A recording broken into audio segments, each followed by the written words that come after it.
Won't matter. Silence on the line. The good kind. The listening kind. I'll need proof. What's up, bitches? Do you want me to send it? Not yet. Another pause. Shorter this time. All right. He said, tell me when. I hung up and sat there longer than I should have, letting the shame of it settle. This wasn't just about a car or a trench or blocked exits anymore. This was about timing. People who lie that big usually can't help themselves. They repeated, what would you do if someone hid in proof? They came in groups of 3 and 4, dark suits, soft smiles, the kind of confidence that comes from flying business class and not paying for it yourself. Someone had set up a sign near the entrance. Someone else was filming. He took the lead like this place had always been his. Vague gestures, wide arms, a practiced laugh that carried just far enough to pull attention back when it drifted. I stayed to the side, close enough to hear, far enough to be ignored. They reached the front lot. The same stretch of pavement, the same space where the Maybach had been. He didn't hesitate, didn't check himself. Our property, he said, sweeping his hand across the lot. We control access here. That's part of the value. A few heads nodded. Someone murmured approval. A phone tilted for a better angle. I felt it then. That's strange. Steady calm. The kind that only shows up once you know you're not the one exposed anymore. He turned, finally noticing me. The look passed over his face fast. Annoyance. Recognition. Dismissal. He snapped his fingers. Can you move those leaves? The words were sharp. Performative. We're trying to make a good impression here. No one laughed. No one stopped him either. I nodded once, small, polite, exactly what he expected. Then I walked away. You don't stop someone when they're building your case for you. You let them finish. You let them be clear. You let witnesses hear it in their own ears. Behind me, he kept talking. Expansion plans, control. I took the shit and I liked He it. always did. I didn't look back. I didn't need to. The cameras were still rolling. The investors were still listening. And the words he chose weren't going anywhere. By the time I reached my office, my phone was already buzzing. Not from him. From my lawyer, just one line. I heard, we're ready. I closed the door and sat down. The building felt heavier, quieter, like it was holding its breath. Some people think the moment you win is loud. It isn't. It's the moment you stop needing to explain anything at all. What happens when the wrong man talks in the right room? The meeting was called fast. Too fast for spin. I pulled the suit from the back of the closet. It still fit barely. I didn't bother with jewelry. Just the suit in a folder thick enough to feel heavy in my hands. He was already talking when I walked in. Big voice, fast cadence. Words stacked on top of each other like he could outrun the truth if he kept moving. He noticed me halfway through a sentence. The shift crossed his face before he could stop it. Confusion first, then irritation, then something smaller. That part mattered. It told me he finally understood where he was. I took the seat across from him and set the folder on the table. Didn't open it. Didn't look at anyone. Let the room settle around us. Then he kept going. Growth, control, long-term value. He used the same phrases I'd heard in practice in the hallways. I slid the first page across the table. The lease flagged, tabbed, annotated, then the photos, trenches, locked exits, exposed wiring, then the logs, dates, times, complaints, measured load, documented risk. He stopped talking. The silence stretched. Chairs shifted. Someone cleared their throat. No one reached for the papers right away. That hesitation told me everything. He exploded. Then accusations pointing. A hand slapping the table hard enough to rattle the water glasses. He leaned toward me, voice rising, trying to pull the room back into his orbit. No one met his eyes. One of the executives leaned back, arms crossed. Another flipped a page without looking up. The chair at the head of the table tapped the pin once. Shit, I fucked that one up. Security appeared at the door like they'd been standing there the whole time. Maybe they had. He tried again. Louder. Desperate now. Words tumbling over each other. There we go. Authority. Rights. The pen tapped again. Please stand. Someone said, come on board. There's a sound a room makes when power shifts. It's subtle, like air moving out of a space you didn't know was sealed. He stood slowly. The folder stayed where it was. I didn't move. Didn't need to. As he was guided toward the door, his eyes met mine. Not angry anymore. Not confused. Just late. How do you dismantle a lie? It didn't happen all at once. That's the part people miss. There was no announcement. No dramatic pause. Just a series of small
curb was clear again. The lane opened. I walked past it without slowing. The box scraped against his jacket as he shifted his grip. By the time I reached the door, the lie had nowhere left to work. 2 small moments really mattered. The fees cleared by noon. Repair scheduled. The lot looked normal again, which bothered me more than the damage never did. Normal can lie. Normal can pretend nothing happened. I stood at my spot. Same faded letters, same silence. The crowd didn't remember the chains or the shouting. It never does. Security walked past and gave a nod. Not friendly, not afraid, just acknowledgement. That was new. I returned it and kept my eyes forward. Later, his assistant came by. She didn't step inside, held herself at the threshold like it might close on her. He wants to know if there's anything he can do. She said her voice was steadier now. I should let her. Enough, she swallowed. He didn't think I know. I said, already turning back to my desk. She left without arguing. That mattered, too. I sat there longer than I needed to. Thought about stopping it earlier. Thought about saying something before the first chain tight. Thought about whether this made me better or just finished a chapter I'd been avoiding. It didn't start with revenge. It started with keys hitting concrete, with a snap of fingers, with a belief that the ground would always tilt his way. I closed the file. Project Maybach. The name felt childish now. I deleted it. When I locked up, the place was quiet. Honest quiet. The kind that doesn't happen.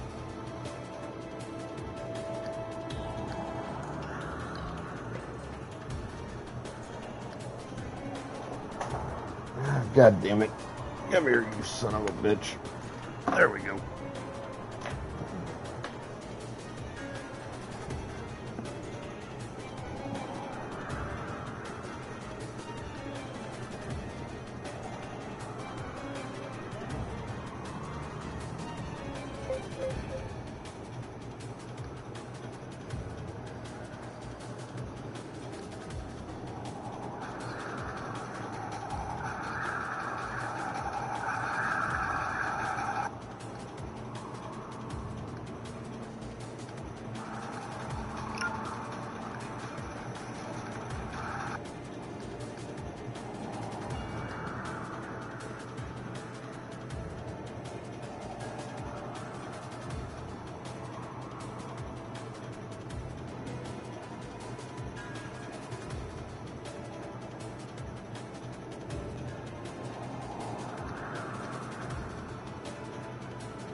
You know, I do want to say something here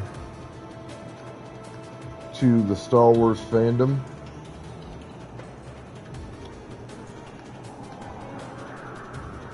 Because I got to thinking, I saw this list of, like, Star Wars shows, you know, worst to best. And there are 2 on the list at the bottom that I entirely disagree with.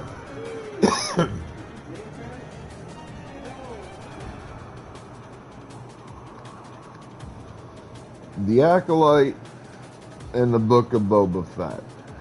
And I have reasons for it. First off, let's go with the Book of Boba Fett. One of the biggest, if not the biggest complaint I see about that show was its very slow pacing and lack of action. Let me address this for a minute. The Book of Boba Fett was intended to be a drama series, not an action-adventure. Alright, it's set between the events at Jabba's sail barge, where Luke went in to rescue Han, and the beginning of the follow-up movie. If I remember right, it's set basically between the events of 5 and 6. It's a story of redemption and clawing his way back and things of that nature. Now, if there had been future seasons of it, I'm pretty sure it would have moved more towards being an action-adventure versus a straight-up drama. But season 1 and possibly season 2 were intended as a drama series. It's going to have a slow pace. It's going to build upon a certain narrative. That was the intention of the show.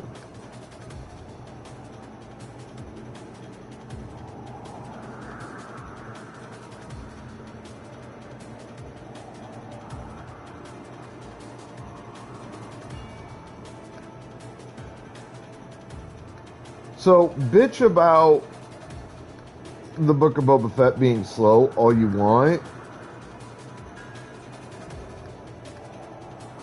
but understand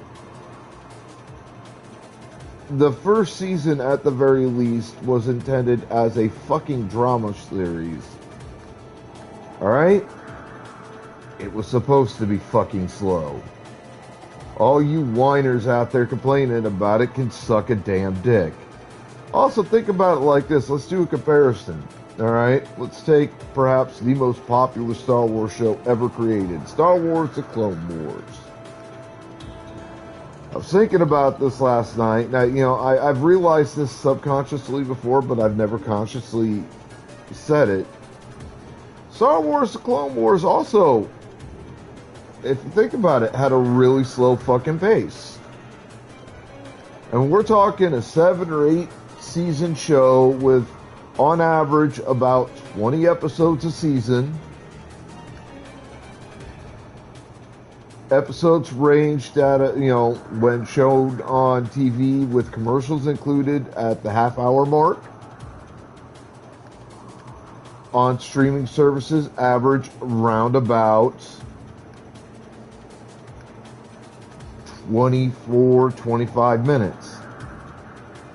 Now, you hear me make this comparison, I can hear the thought that comes into your head, clear as fucking day. Your first thought is, that wasn't a slow-paced show.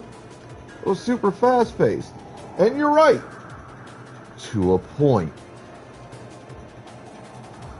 Most individual episodes of the series were pretty fast-paced.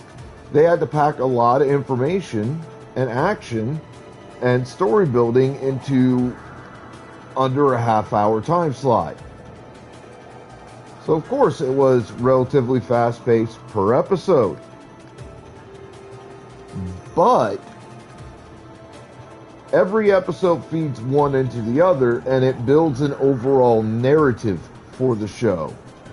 And the narrative took for fucking ever to get told.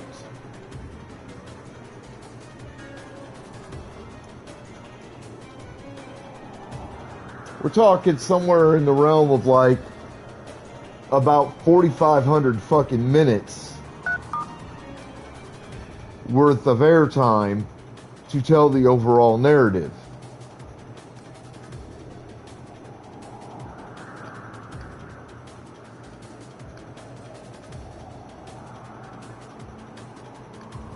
I mean, that's dozens of hours of watching to get the full story.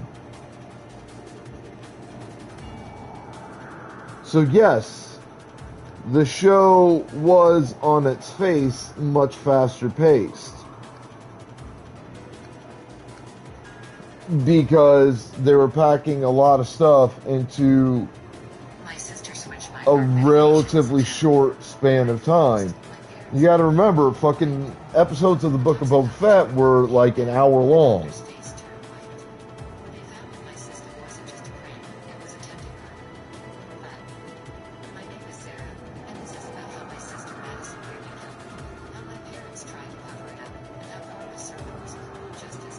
They could take a much slower pace with the Book of Boba Fett per episode to tell the overall narrative.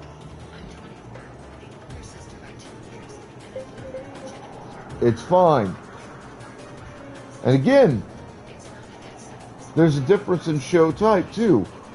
Star Wars Clone Wars was absolutely an action adventure.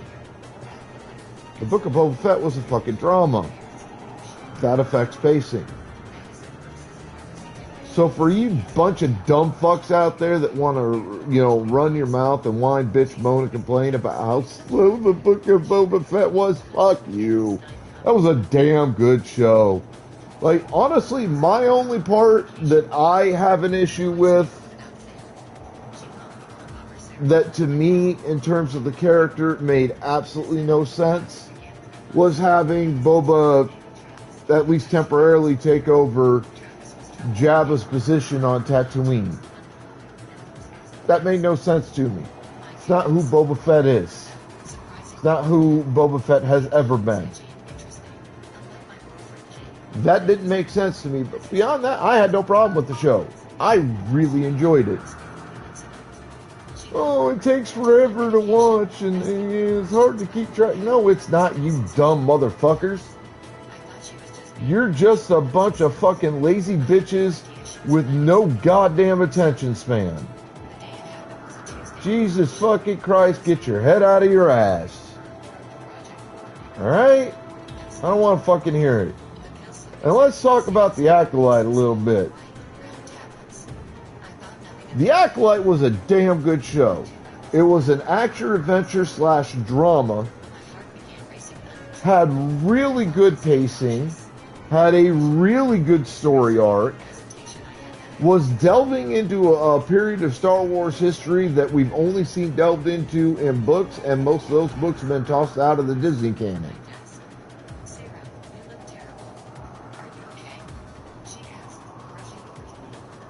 So they're building an entirely brand new narrative here.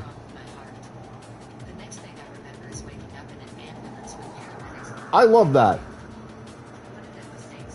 One of the biggest things I end up seeing as being a problem was an LGBTQIA plus scene or relationship in the show. Well, that shouldn't be there. That's not Star Wars. Shut the fuck up, you dumb fucks. The motherfuckers that sat there and bitched about that being a part of that narrative, all of you can suck a dick.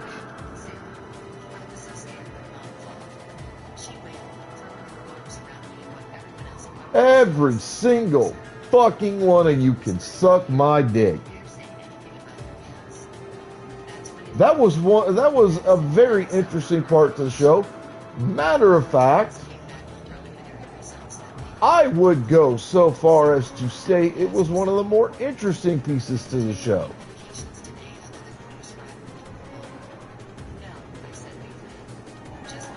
And I think it was needed because there has not been a lot of LGBTIAQ plus. I'm sorry if I mix up the letters. It's hard to keep track because they keep adding to it. There hasn't been a lot of rainbow community representation by Disney, much less by Star Wars. This is realistically the first time we've had a rainbow community relationship as official canon in Star Wars that I know of. And I think it's fantastic that the rainbow community is getting that representation in what is perhaps the largest fandom, or at least one of the largest fandoms on the face of the planet. We've had it in Star Trek. We've had it in animes. We've had it in basically everything else, but it's never been represented in Star Wars. And all of a sudden, a bunch of so-called fans want to come out and be offended by this being part of Star Wars and in canon. Fuck you. You fucking homophobic pieces of shit. Fuck every single one of you keyboard wannabe warriors who bitched about that and ended up leading to the Acolyte getting canceled. I was fucking looking forward to a second season of this show, especially given what the first season gave us with a cameo by Plagius and all of that. And you dumb motherfuckers want to sit there and be, oh, it's got a lesbian relationship in there. We can't have that in Star Wars. It ruins it. Fuck you. Fuck all of you. Fuck every single one of you little bitches that bitched about it. That show was damn near as good as the Clone Wars. And the people that put that work in deserve fucking awards. But no, you motherfuckers wanted to screw them because of a homosexual relationship in Star Wars. Fuck you. Fuck every single one of you. Do you know how offended that makes fans like me? Do you know how pissed that makes a fan like myself, who was enjoying that fucking show, who didn't have a fucking problem with it, who actually thought it was a great addition? Because you know, homosexually based relationships have been a thing in Star Wars forever. They've just never been brought to the fore. They've never been talked about. They've never been seen. Much of that's been because of the taboo placed on homosexuality for decades. And wrongfully placed, no less. It never earned it. It never deserved it. Homosexuality has been a part of human culture since essentially humans began. And y'all motherfuckers need to recognize this. And it's been universally accepted almost the entire time it's been around. It's only really been stigmatized in the last, maybe few hundred years. Seriously stigmatized. Because a bunch of you don't fucking understand it, so you want to sit there and you want to bitch, whine, moan, and complain about it. Because it scares you. Fuck you and fuck your fear. You fucking homophobic pieces of shit. You realize this was huge in Greece, Rome, Mesopotamia, basically throughout history. Native Americans have a history of homosexuality being celebrated in their culture. All across the board. Many indigenous peoples do. If not all of them. It's never been a problem until the last 100 to 200 years. When a bunch of fucking morons who think they're social justice warriors decided, oh, well, we're gonna stigmatize it and we're gonna make it a bad thing, and we don't understand why we're doing it, but we're doing it. You bunch of fucking morons can kiss my ass. Right after I take a shit, but before I wipe. You can kiss my shit-filled ass. Every single one of you motherfuckers that pulled stunts like this. You piss me off.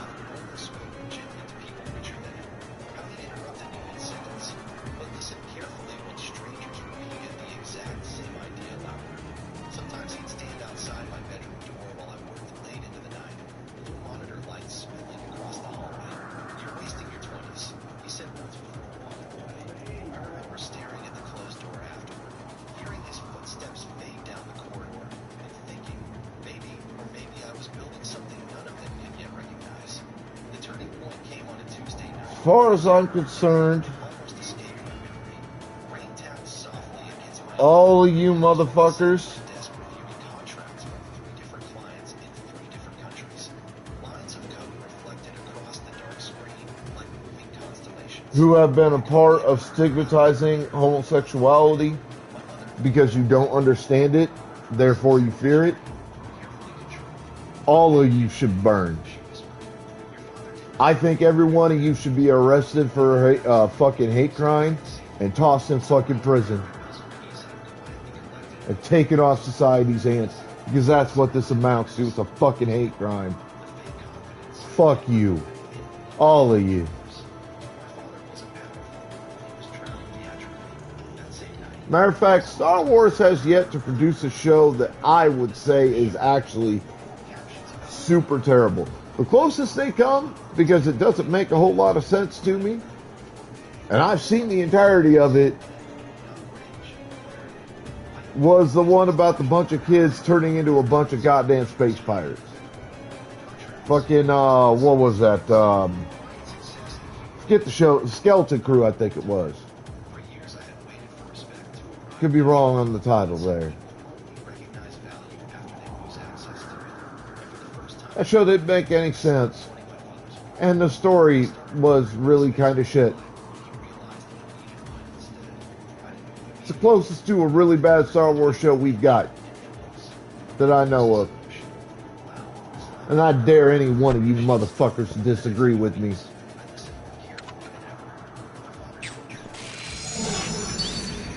Let's do this! Unpaid loans and delayed supplier payments to investors. Action. To mitigate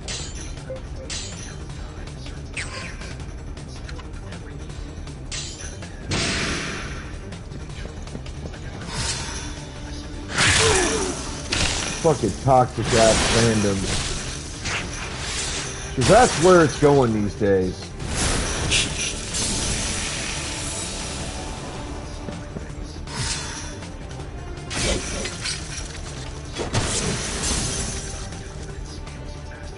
Piece of cake! Sweet!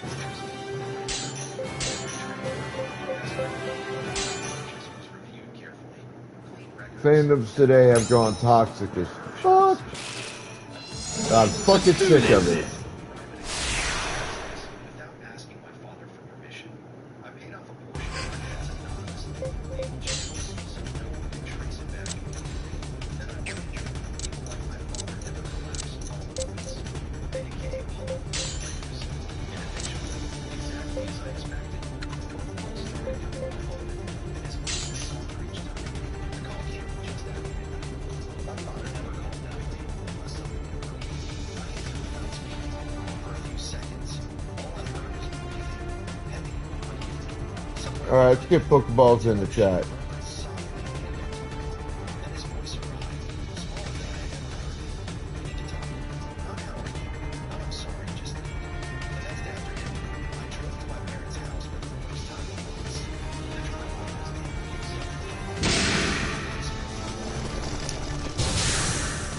The drive home was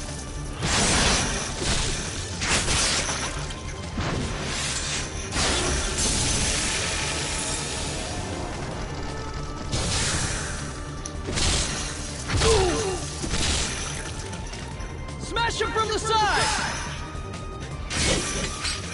Check this out!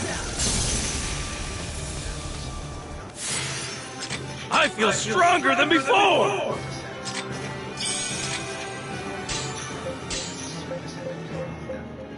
listened calmly while my father explained numbers, debts, and I watched him over the same way. Let's do this! To me like a negotiation table. When he finally asked for help, the room became perfectly still.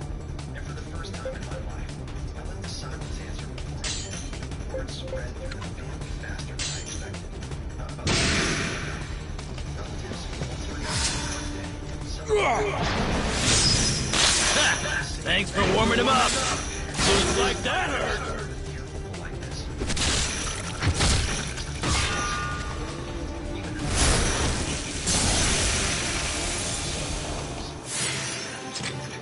I know I'm good.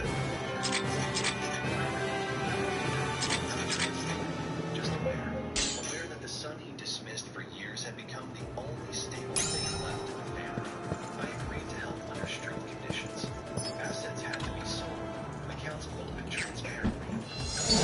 Let's do this! No more behind pride. For the first time, my father listened without interrupting. And somehow that felt sadder than satisfying, because revenge sounds powerful in your imagination. You picture triumph, vindication, some dramatic moment where... Come on, let's kick some A! Check this out! What are you doing? You okay? Oh! Thought they'd be made of Sweet! stuff. I stopped measuring. Failed to recognize it early. I still think about graduation day sometimes. Not with anger anymore, just clarity. I remember standing alone beneath those auditorium lights, believing abandonment and failure. Back then, Come on out! finally arrived. Okay, later. Emotional confrontations, some cinematic ending where everyone suddenly understood my pain. But life rarely resolves itself that neatly. My father never really apologized for missing my graduation, not directly. Men like him always Let's do this! Instead, his apology arrived in smaller ways, in the pauses before he spoke, in the careful attention he now gave my opinions, in the uncomfortable respect that replaced the fear. Long enough, that was enough. Not because he earned forgiveness, because I stopped needing revenge to heal me. These days, I work from a quiet office in the city skyline. My work is often now.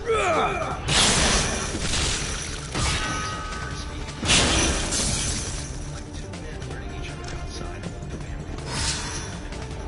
Sometimes he watches. Check this out! I never became successful because of one never build your future around it. You stay small in order to feel big.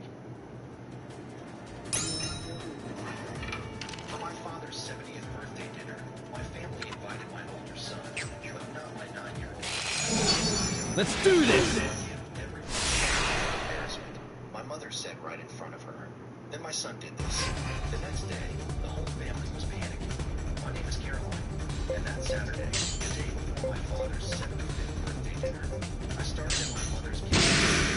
Iced tea, sweating with paper.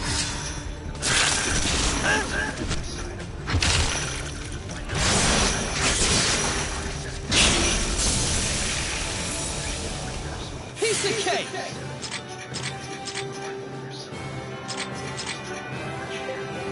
Pretzels from a bowl, while my mother moved cards around like she was assigning seats at a wedding. Room first, then Caleb, then Owen. She said, tapping each grandchild's name. My brother Mark leaned against the counter, nodding like he was chairing a board meeting. His wife Tessa scrolled on her phone. Let's do this! Brother Caleb. The program again. Owen's name was there. Brooklyn's was there. Ethan was there. Jim was not. I waited for my mother to slide one more card from the stack. She didn't. The empty space beside my daughter got louder than any word. I reached across the table. Come on, let's kick some A! Stand your ground! Piece of cake! She won't be attending the dinner part. We need the evening to run smoothly. Owen stopped chewing behind us. Mark gave a small laugh. Let's do this! Nobody wants to sit through her choking on 4 words while Dad's important friends stare at their plates. Brooklyn snorted, then covered her mouth. Caleb looked at me. Come on, let's kick some A! Check this out!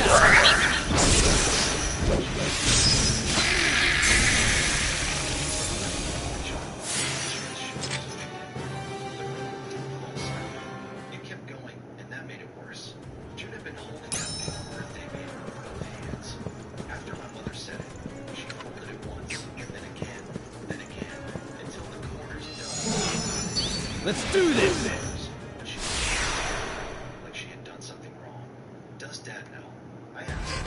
My mother finally looked at me, annoyed that I had interrupted the process. Your father is a man. He does not need to be bothered with little details before his birthday week.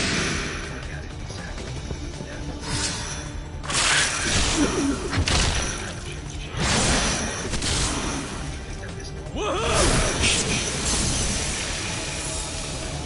Thought they'd be made of sterner stuff.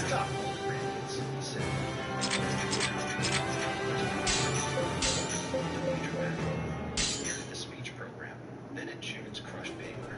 Now he said, I think it is true. Let's do this! My mother reached for me. She can still reset the moment. You are speaking after Caleb. I expect you to be respectful. Owen didn't hand it to her. He pushed the card across the table until it hit the program. Then he picked up his speech card, the one he had written in black marker, and tore it straight out of it. It cracked in the kitchen. That's a Ha ha! oh my God. Your grandfather's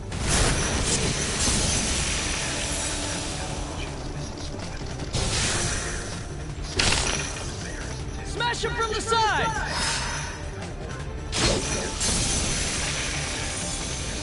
Piece of cake! Sweet! I know I'm good.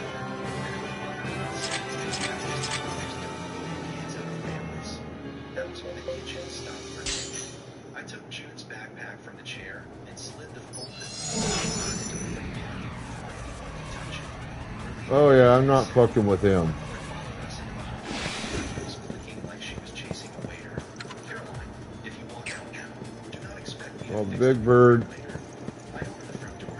There is nothing fixed about that program. I want no piece of it. Dad won't want this mess at his table. Remember that. Owen stepped onto the porch first and waited for June. She moved like her shoes were full of wet sand. My mother lowered her voice, aiming for me. Let's do this! By pretending to be Owen turned around so sharply the porch boards creaked. Grandpa waits, he said. My mother's face shifted quickly and ugly. Your grandfather doesn't understand how uncomfortable it is for everyone else. I closed the door before answering. Her last words followed us through the woods. In the car, we spoke to the phone. She sat in the back with the backpack on her stomach.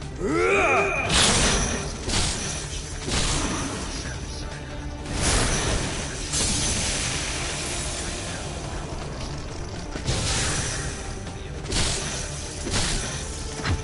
Mirror in the mirror. Smash him from the side! How you like that? Sweet! I feel stronger than before! You didn't do anything. I thought my son had simply refused to attend.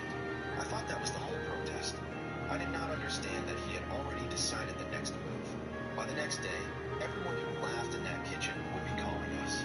June's stutter had always been part of her voice, but the winter before that birthday, it became a wound people could touch. I saw the change after Let's do this! when I arrived. I found her sitting on the hallway bench outside her classroom with her book closed. Her teacher, Mrs. Emily, knelt in front of her and said, "Take your time, sweetheart." June shook her head so hard the ponytail hit her cheeks. Later in the car, she got stuck.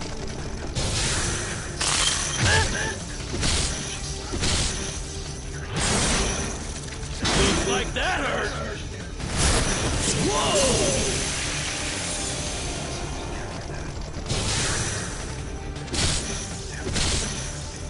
Smash him from the side! Check this out!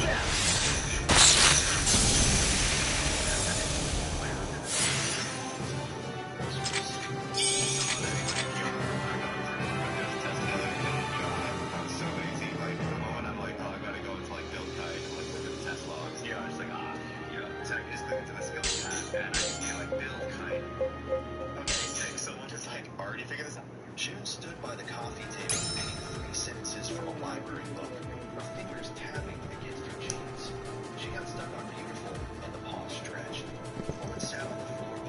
chips floated beside him and didn't fill the space. When she squeezed her eyes shut, he said, "I'm still here." She tried again. From the TV, some cartoon character shouted, and What the hell is that? he said, even though nobody else was in.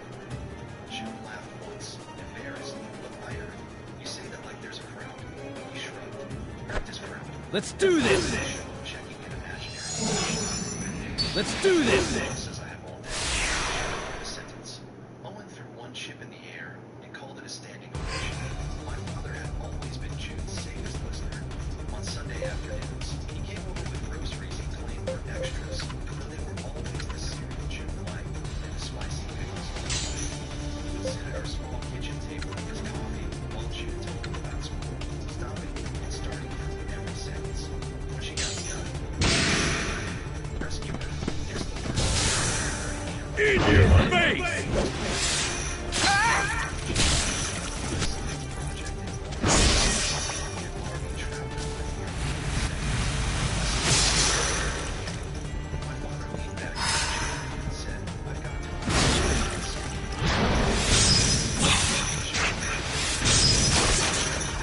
I'm good!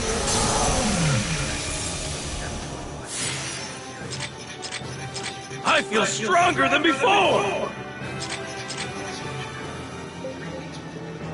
My father called during dinner, and I put him on speaker because June was eating spaghetti with sauce on her chin. I'm making a request, he said.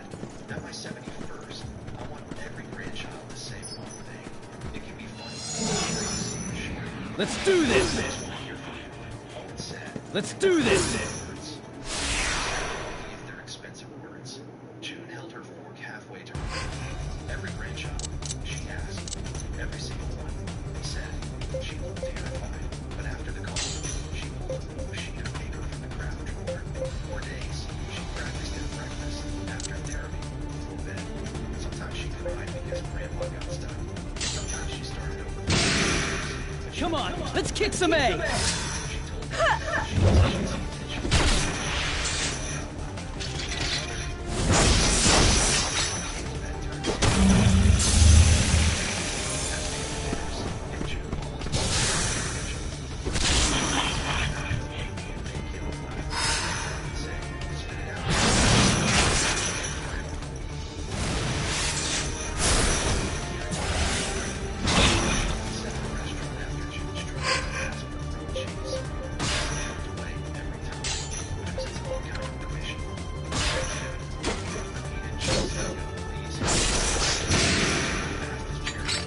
Check this out! Alright, Pokeball's out.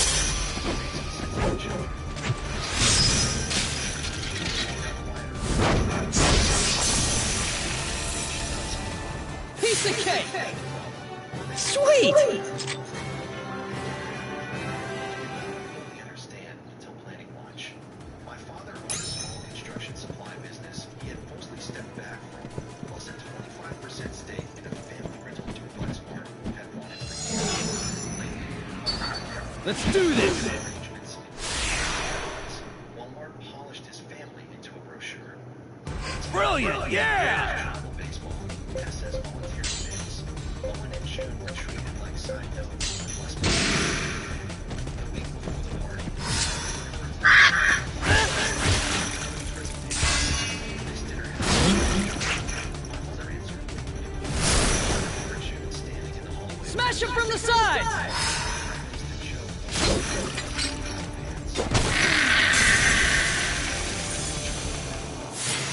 I know I'm good. I feel stronger than before! After my mother's house, I drove past our own street twice before I noticed. She was trying to speak. Let's do this! But every single word formed. Once she swallowed, stared at her knees, and tried again. Owen leaned forward. He'd say fine every time. The stoplight turned red, and I pressed the brake. June's face crumpled. She did not react.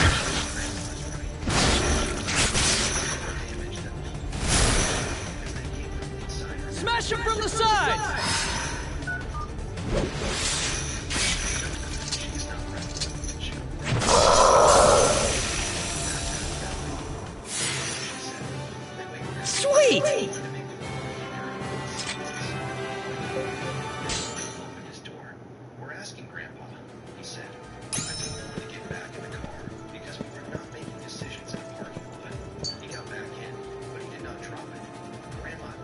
Grandpa's birthday, he said.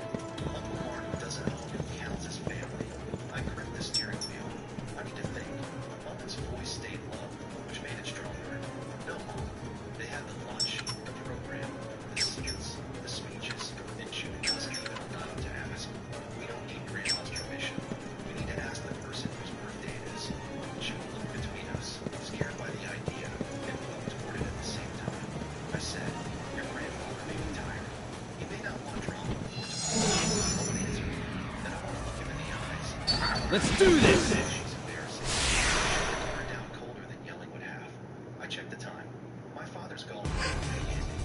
I turned toward the club. The golf club parking lot smelled like cut grass and hot asphalt. I walked to the entrance where cars rolled in under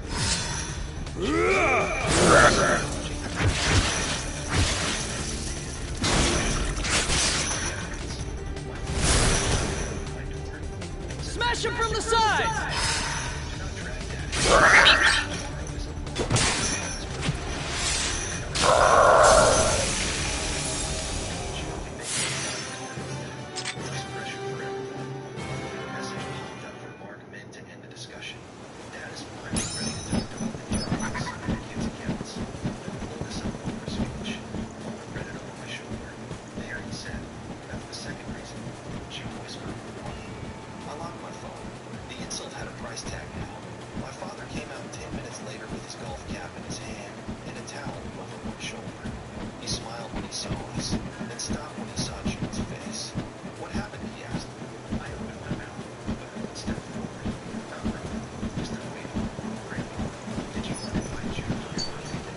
Come on out!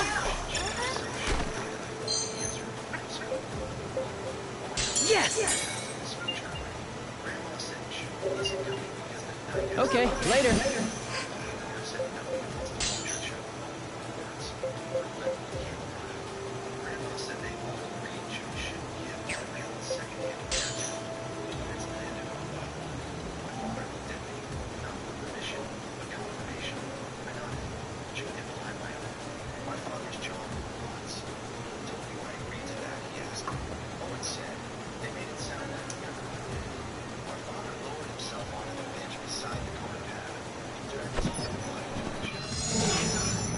Let's do this!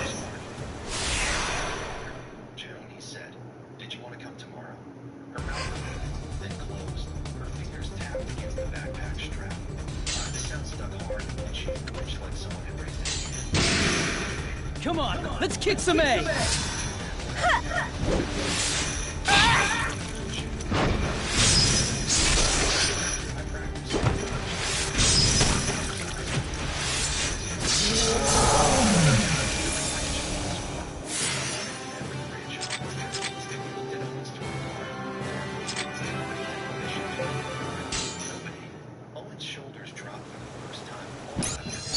Let's do this! I expected my father to call my mother. The winner's the one who strikes first, yeah? Come on, let's kick some A! Here I come!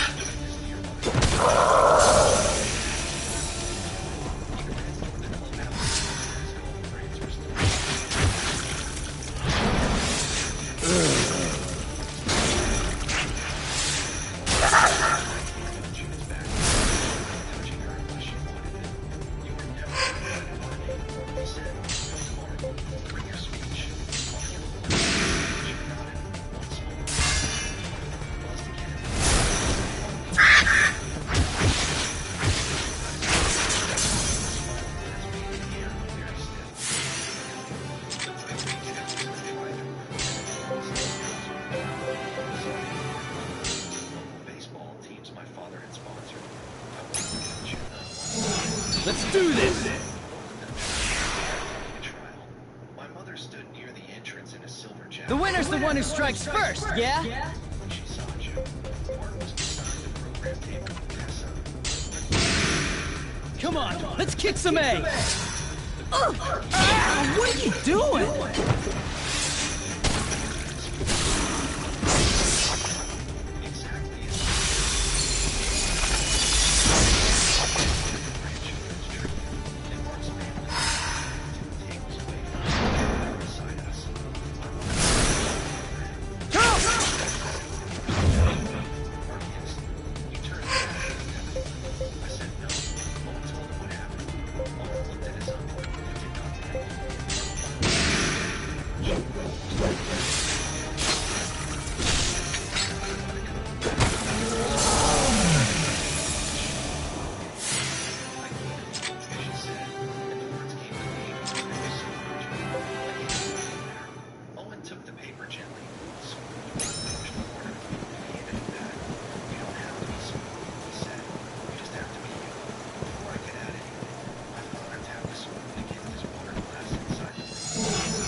Let's do this!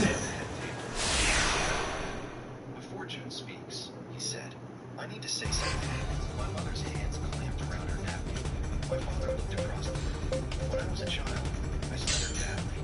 I remember every adult who made me feel stupid. June's happened. Nobody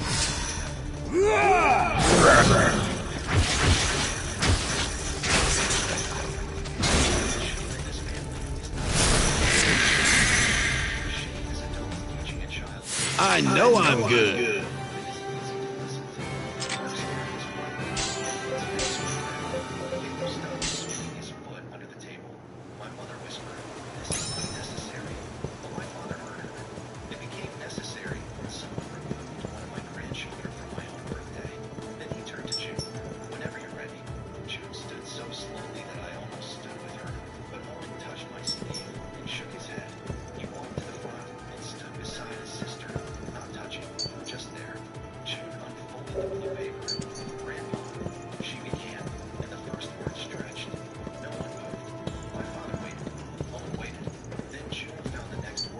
Come on out! Okay, later. She stuttered in the garden.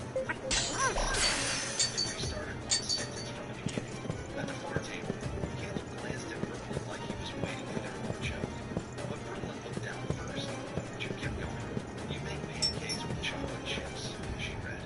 Even when Mom says breakfast can be normal. A few people laughed softly, the right kind.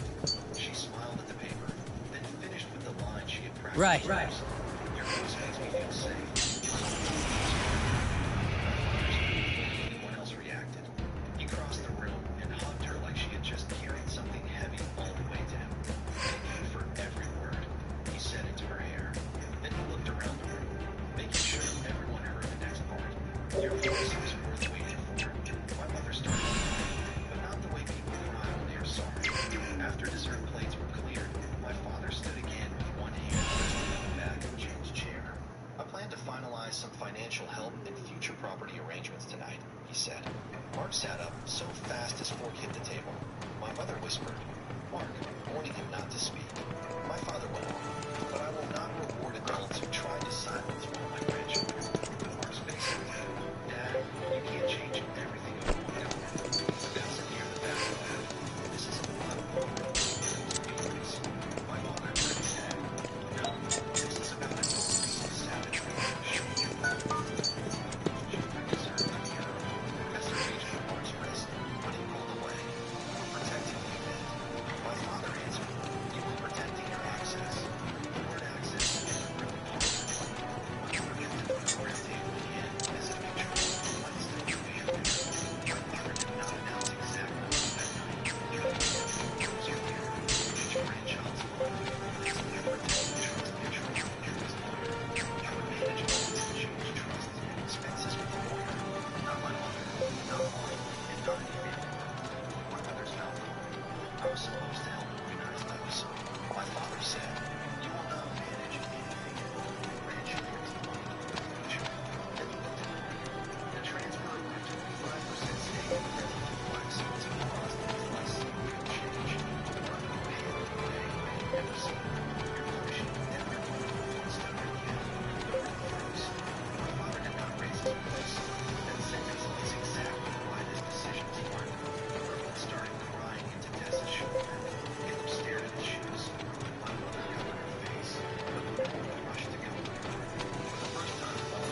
God, I want to be able to make that.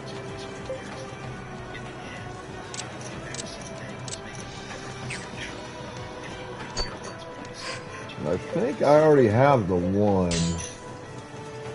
Yeah, I already made some greaves of garnishing. I don't need that.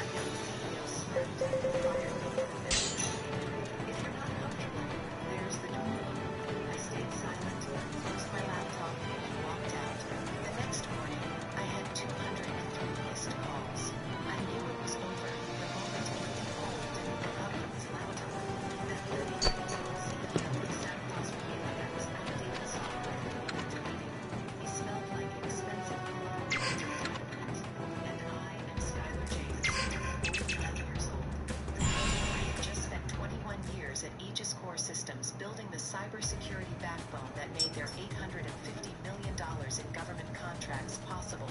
Now I was being right-sized straight out the door. His first words weren't hello or thank you. Just let's talk about organizational efficiency.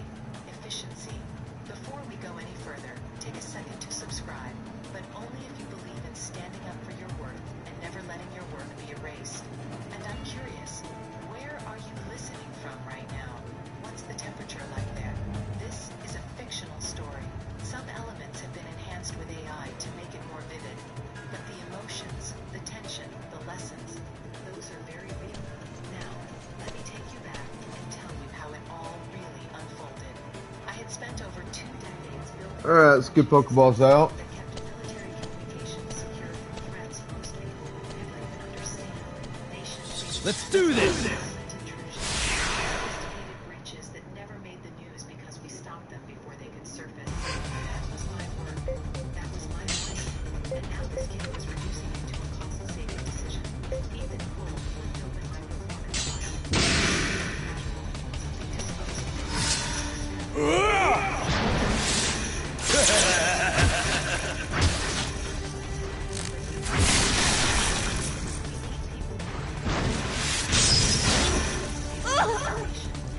Woohoo!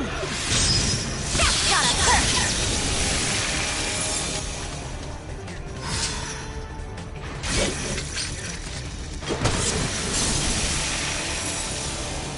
Thought they'd be made of sterner stuff.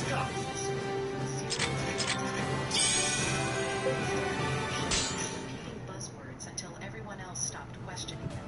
Ethan was the nephew of our former CEO, Daniel Cole, and when his uncle stepped down last year, the board handed him the company like it was an inheritance, not a responsibility. He had never built anything that mattered, not a system, not a safeguard, not a solution under pressure. Yet here he was. Let's do this! Inside, everything went quiet. Not anger, not panic, just that cold, familiar stillness I remember from my early days in the Navy. The moment when the radar picked up something it shouldn't. And you knew without anyone saying it out loud that something was wrong. Very wrong. Come on, let's kick some A! Bring it on! That's gotta hurt! You okay?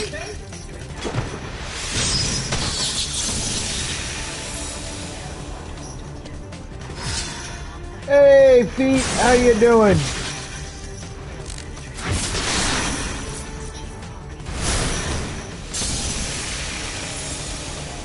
Thought they'd be made of sterner stuff. I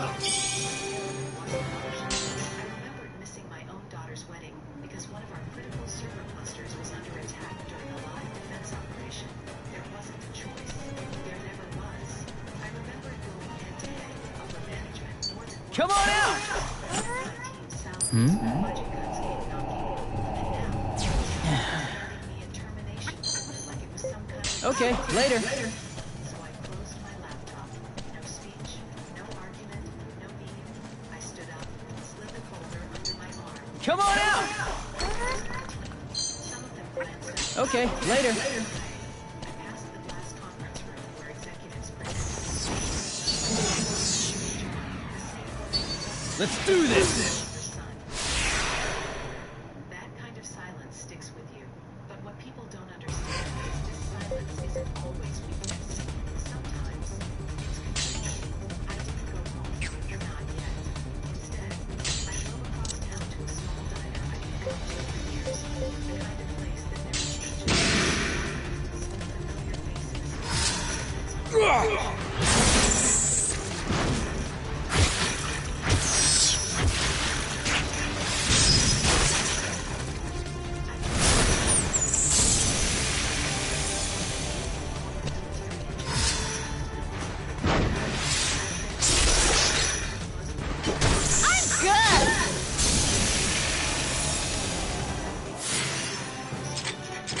feel stronger than before!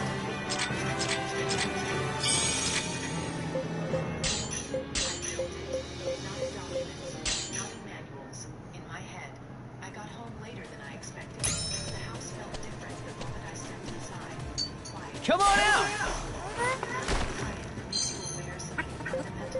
Okay, later.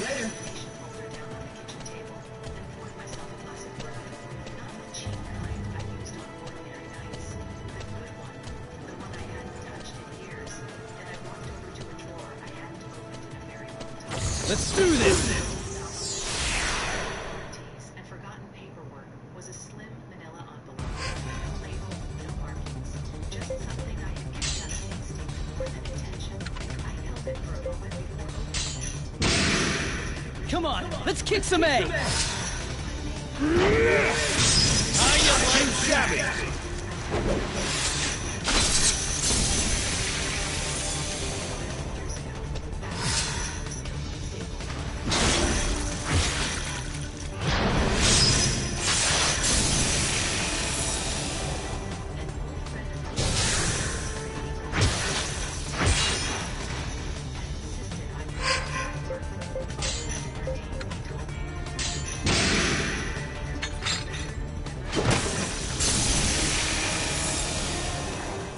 Sweet!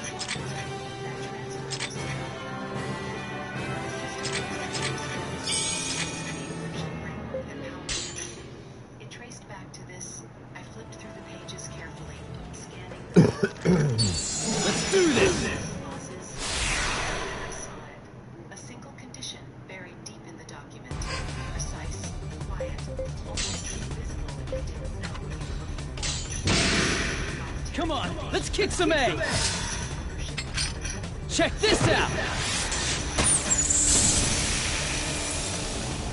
Thought they'd be made of I know I'm good. That's the first thing people get wrong about moments like this. They think it's about anger, about reacting fast, making noise. It isn't. Let's do this! And let everything settle into place. 21 years of building, maintaining, protecting, and one careless decision had just shifted the entire balance. Come on, let's kick some A! Stand your ground! How you like that?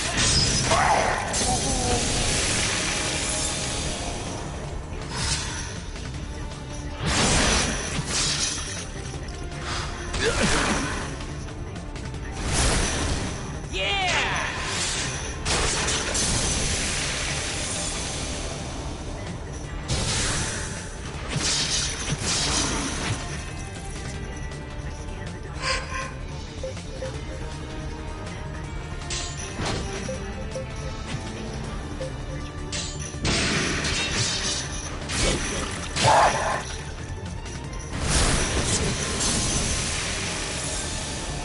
Piece of cake! Sweet!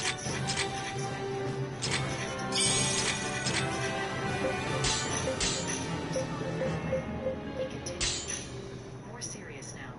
If what you're telling me is accurate, they terminated you without cause. That clause triggered the moment you walked out. Legally, that patent doesn't belong to Aegis Corp.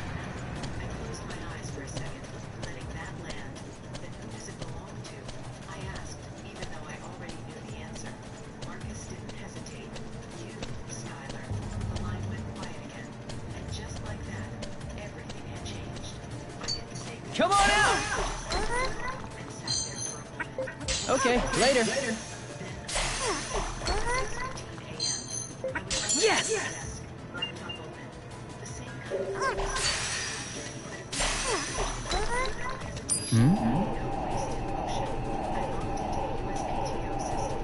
All right! Awesome!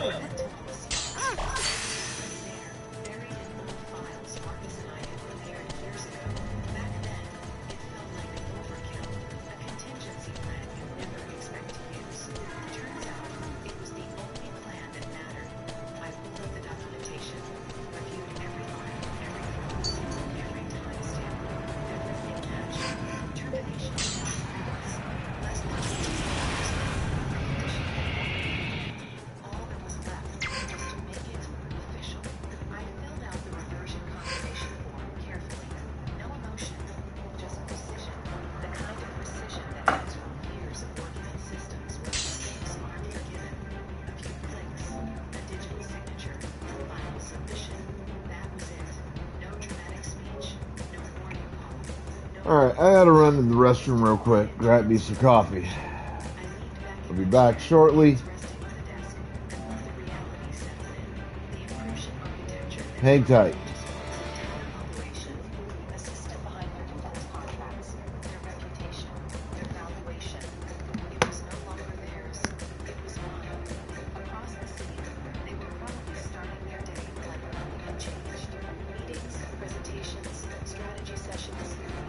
Confident predictions and empty buzzwords. Ethan Cole was likely standing in front of a room full of executives talking about innovation.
impossible. It's already filed. She said, ownership reverted. It's public. Murmurs spread instantly. Phones came out. Screens lit up. People started... Hunting that damn boss monster. Documents began I circulating. won't kill that son of a bitch. Official filings. Patent ownership. Skylar James, not Aegis Corp. Let's do this! Official stood up. Papers in her hand. Can you explain why your core system is registered under a different owner? She asked. Ethan opened his mouth. Captain came out. Come on, let's kick some A! Ha! That's gotta hurt!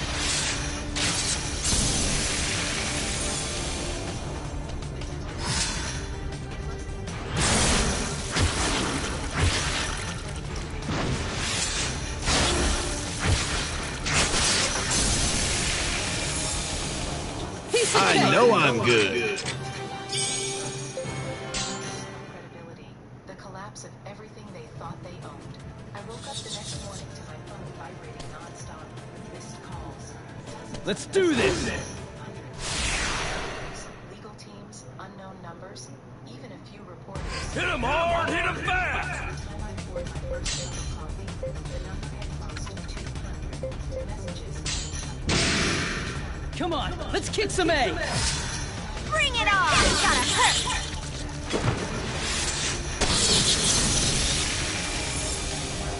Piece of cake! I know I'm good.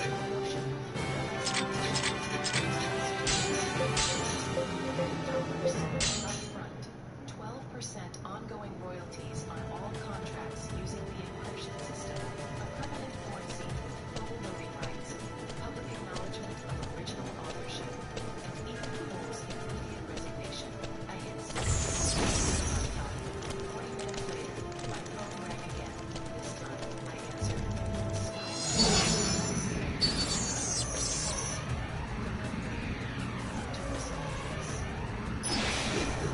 Let's do this! I replied, a pause. That's Hit 'em hard, hit 'em fast. I said calmly, that's accurate. Silence. Come on, let's kick some A! Check this out! You like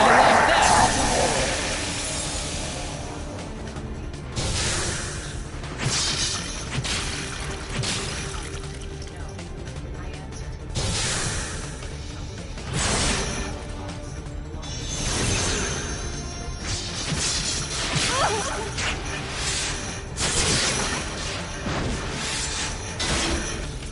I'm good!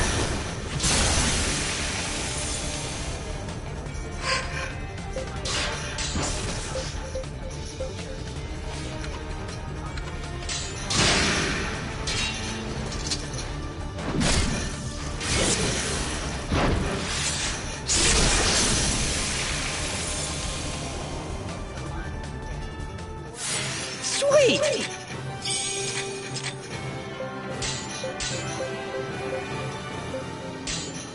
Resigned before the end of the day. No announcement. No stage. Just gone live. The public statement went live. My name finally attached to the system. I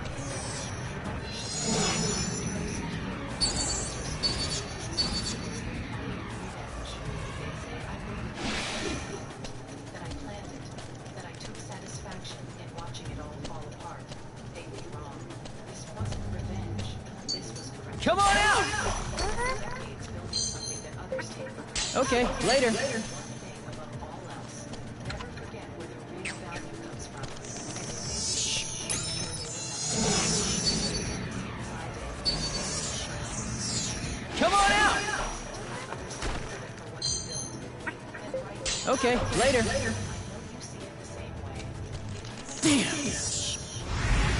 Quietly or letting it Those go. motherfuckers just didn't want to go away.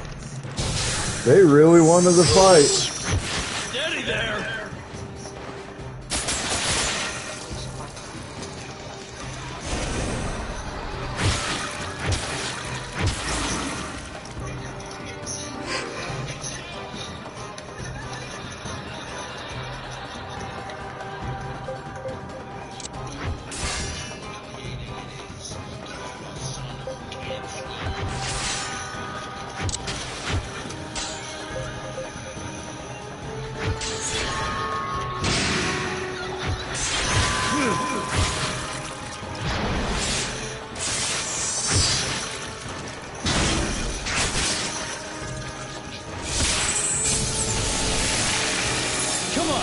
kick some A!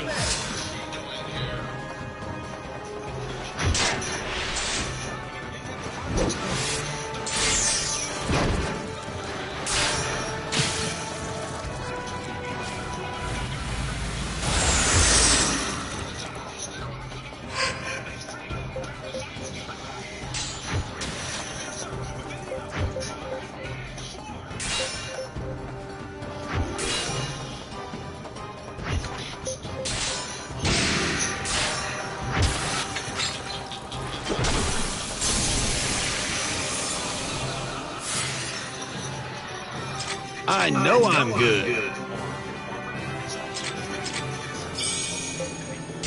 Hours looking for a fugitive on the nation's top 15 list. The only problem is they already arrested that guy like 3 months earlier. Also, they were in the wrong state.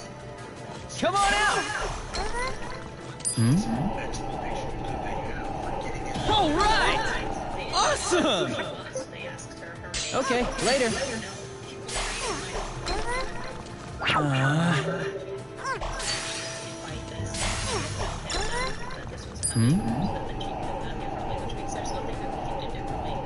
All right! Awesome! Are you next? 15 heavily armed and armored police.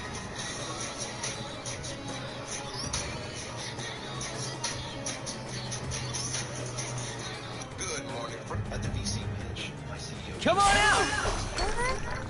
The lead investor just said. The CEO's grin froze as the investor slid the term sheet. Okay, later. $15 million is contingent on her being named CTO.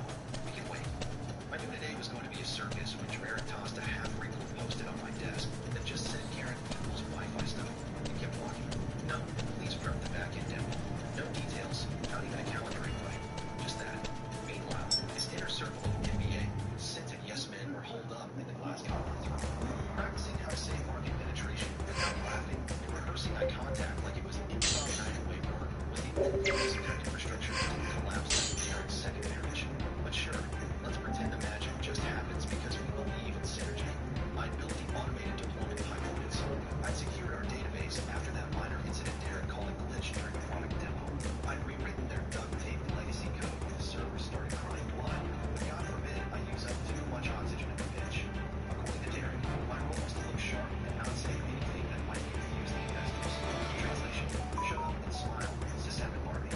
As I plugged in the server to prep for the demo, I overheard Derek practicing his opener. And this is Karen, our glorified sysadmin who makes the tech magic happen. The room chuckled. He thought it was hilarious. I'd heard it a dozen times before. Each time came in a little more cool to stay. But something about today felt different. It wasn't just minimizing me, it was weaponizing me. Before we go deeper into this glorious tech hell, bros, if you're enjoying the chaos so far, don't forget to hit that like button and subscribe. 95% of you are lurking without subscribing. And honestly, we need the most support because Derek sure leaned off for him. Anyway, back to the show. The pitch was scheduled for 10 a.m. sharp in the glossy downtown office of the York Capital. Money, Vera Vasquez herself would be there. Silent partner in 3 unicorn exits. We were to rebalance machines the way Navy SEALs read maps. I wasn't supposed to know that, but I read every single email that came through the server like my life depended on it. Spoiler, it kind of did. The team arrived looking like they were auditioning for startup in-game show. Derek wore his favorite Navy blazer that still had a mustard stain from Demo Day 21, and his sidekick grin was already sweating through the shirt before the elevator leaving. Okay, so that's kind of what I figured. One thing's a little bit different than I thought, but that's fine. A few polite laughs from the investors, Vera included. My stomach tightened, but I didn't blink. I was already rerouting the bitterness into the calm control I'd spent years mastering. I nodded once, plugged in the server, brought up the live dashboard, not a flicker of failure. Uptime 99.97%. Vera's eyes turned the numbers. She wasn't laughing anymore. Derek babbled about scalability and multi-channel user funnels, but Vera's questions started drifting slowly. Then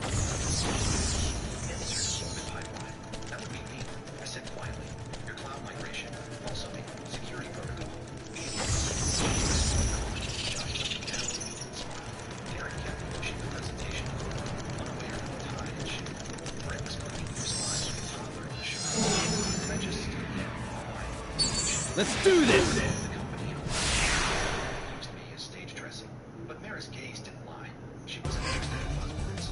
She was reading systems, not stories. And for the first time in 5 years, I realized someone in the room actually saw me. I didn't know it yet. But everything began to change.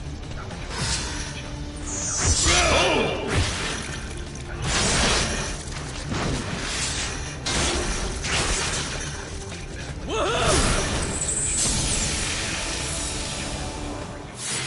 Sweet! The kind of smile that will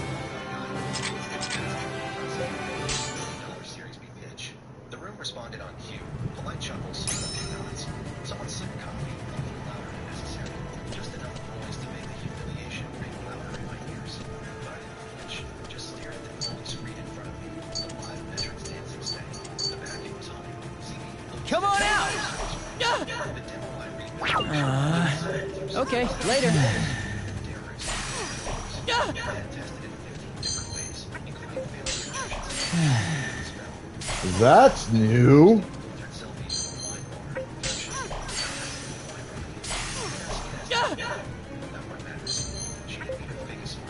Yes! Didn't change, but I caught the way her eyes blinked sideways. That was currency. Derek kept talking.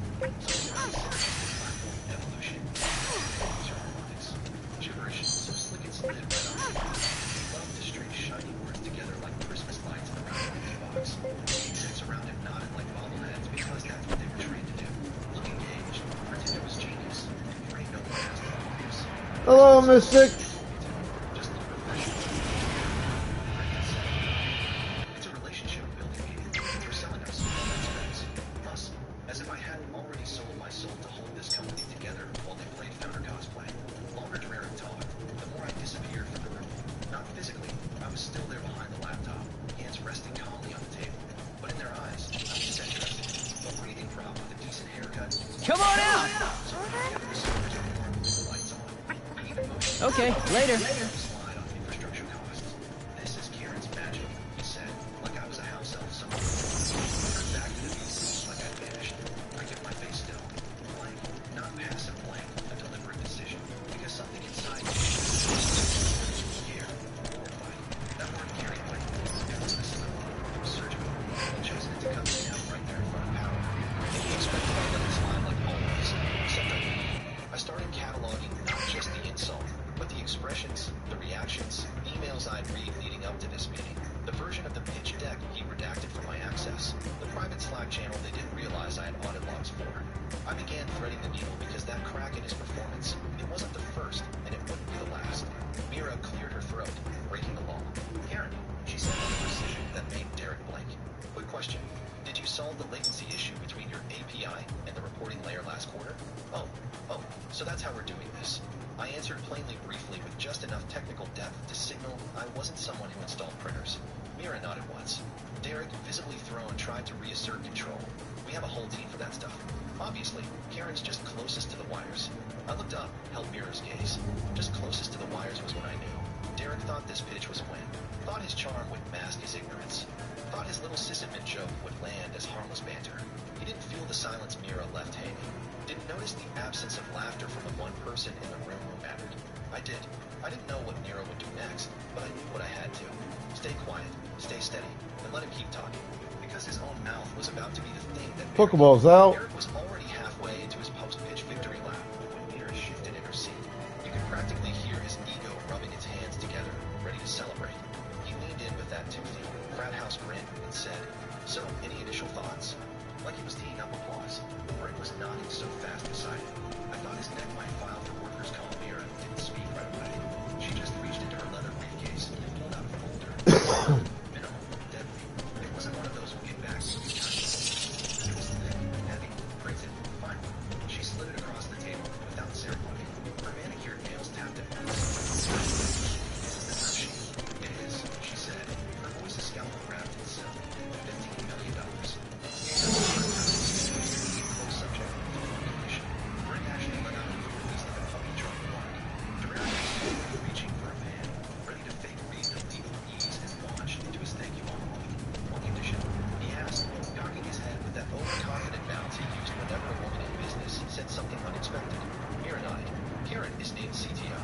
Hey, Gouda! Welcome in! Not awkward silence. Surgical silence like the air had been moved from the room with tweezers. Brent froze midnight Dereric laughed a single confused syllable, like he couldn't tell if she was joking or had just mixed up her notes. I'm sorry. Did you mean like formally recognizing her contributions? He asked, or are we talking symbolic title? She's more of a Beckett symbol. Not exactly sort of there. Does not proceed unless Karen is named CTO with full oversight of all technical operations and direct war reporting. Eric's face lost color last round. Lost users the day he deleted the QA step to optimize deployment. But we were prepared to name a CTO later this year. He stammered. It's on the roadmap. Mira raised an eyebrow. So was profitability, apparently. I sat still, didn't move a muscle. My hands were folded in my lap. My posture still, breath quiet. I didn't look at Derek. I didn't look at anyone. I just waited inside. Inside, everything was rearranging. 5 years of backhanded compliments, skipped raises, being the invisible scaffolding that held up his house of buzzwords. Mira had seen what none of them did.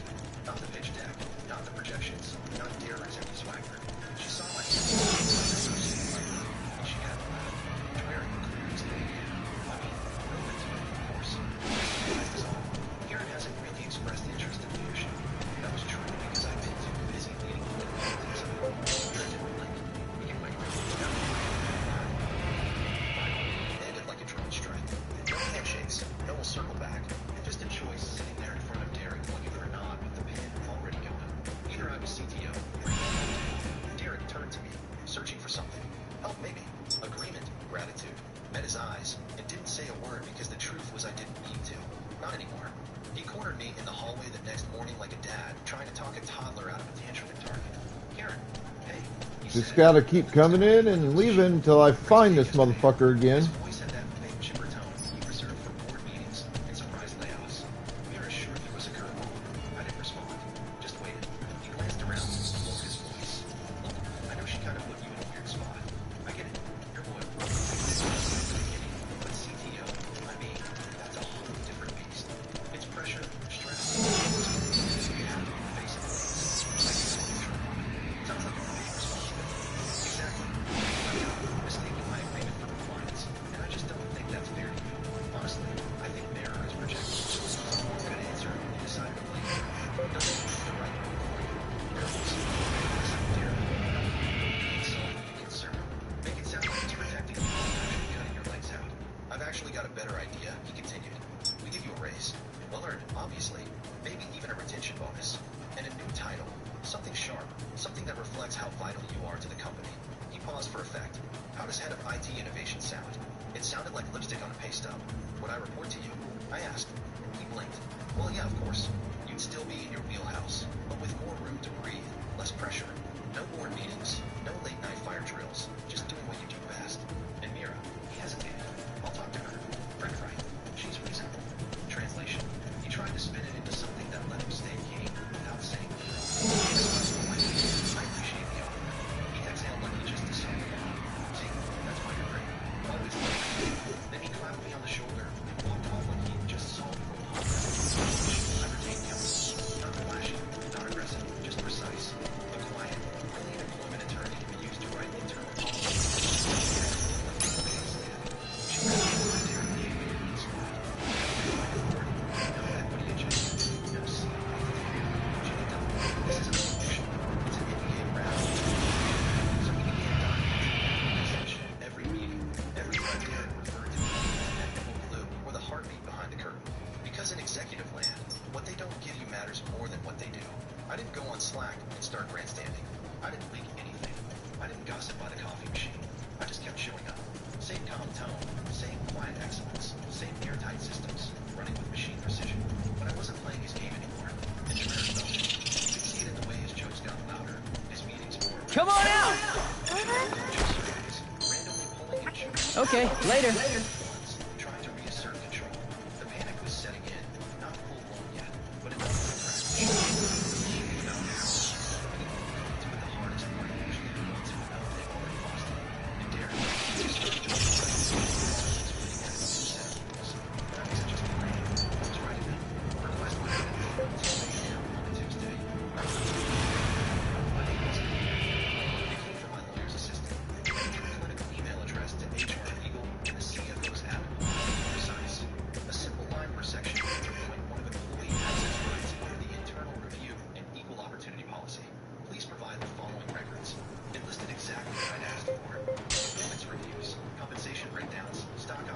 schedules, all versions of board meeting minutes in which my title, role, or future were discussed. The email landed like a dart in a balloon factory. By 11 o'clock, HR had gone from we're happy to assist to we're escalating this to legal. By noon, two VPs were so too busy for their usual lunch ping-pong match, and the office was devoted nervous, caffeinated twitch. I stayed silent. I answered tickets, pushed the wire back in update. No one noticed. Drank my usual green tea, but the temperature in the building dropped 5 degrees. Not because I had raised my voice, but because I hadn't. 3 days later, the records came in, sloppy, redacted in all the wrong places. Someone in legal clearly thought they were clever, blacking out entire sections like I didn't already know what was there. They left the metadata intact. Rookie mistake. The file properties... Come on out! Times. Hmm? I didn't need a screen guy. All right! Awesome! Okay, later. Documented in emails with Derek.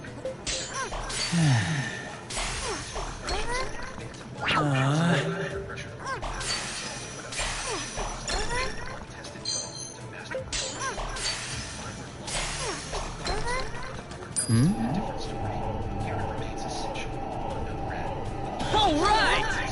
Awesome!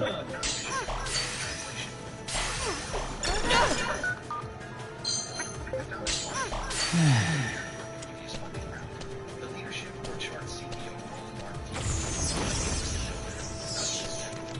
Instead, Frank was credited as head of technical strategy, a title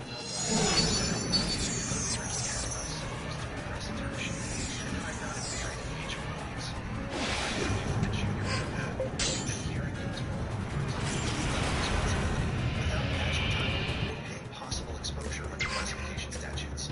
It was dated 8 months ago. No one called it. I printed that page and placed it in a growing folder in my desk drawer beneath a sticky note that just said, "Smile more." The fury that rose in me wasn't the screaming table flipping kind. That's the fury they expect from women who are tired. They're ready for that kind of rage and gives them permission to dismiss you. No, this was colder, sharper, the kind of fury that cleans house with clothes on. I started lining up timelines, emails, servers. Come on out! Not just from my inbox, but from the system logs they didn't know I had access to. All right! Awesome! Okay, later. No policy violations.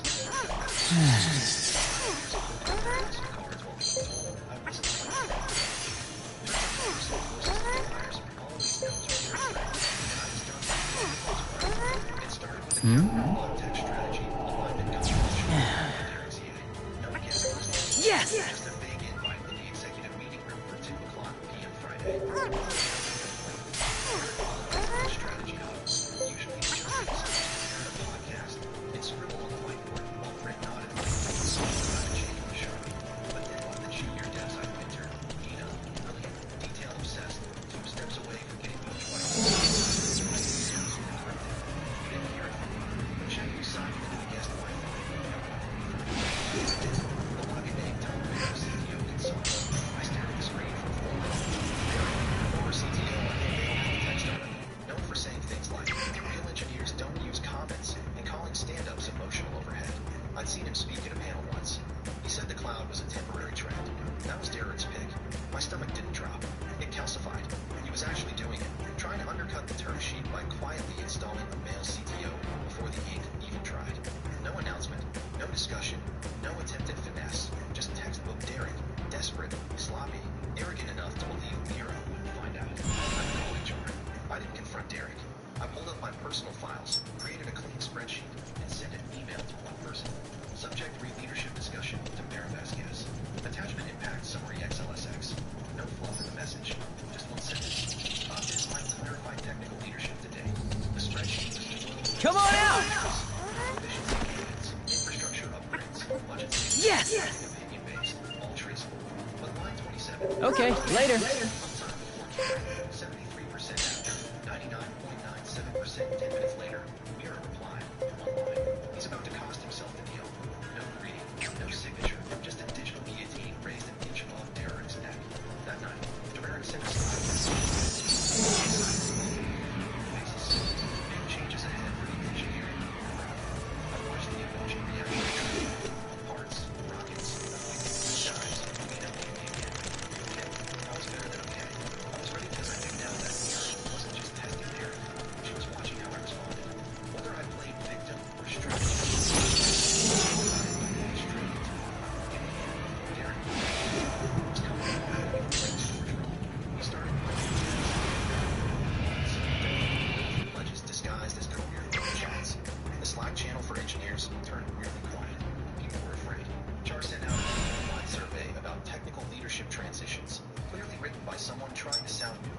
while hiding a fire in their trash can. I didn't engage. Instead, I scheduled a system audit with our finance platform vendor. Something no one in the SOI understood, but I did. A subtle reminder that if I walked, their money pipeline walked with me. I tweaked the deployment script that had been running untouched for 18 months. Optimized it by 0.4 seconds. No one noticed, but I did. I needed to use the exact control, precision, momentum, because the board meeting was coming, and I wasn't going to bring a sword. I was bringing proof. The boardroom was 10 degrees. You could always tell when a meeting wasn't. Here we go. That's what I've been fucking trying to get to spawn.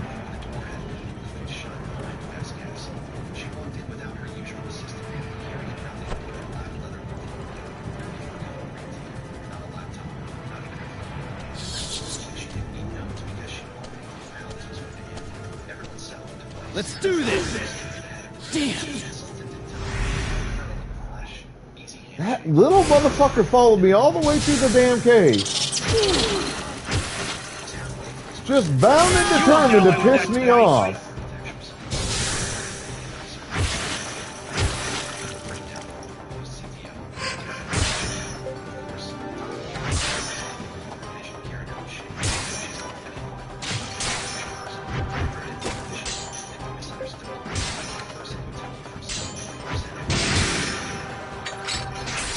How you like that?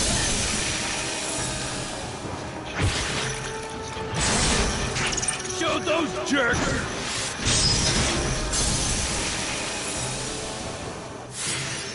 I feel stronger than before! The slide deck was 5 pages. That's it. Clean layout. No innovations. No over-clip art. Any roadmap. No arrows. Just architecture, historical performance, budget lines, projected infrastructure cost savings for the next 2 years based on my roadmap. Not Tom's Bagels. Let's do this! Edge caching strategy. I think I'm strong enough to beat this guy now. Remember the last time I fought this guy?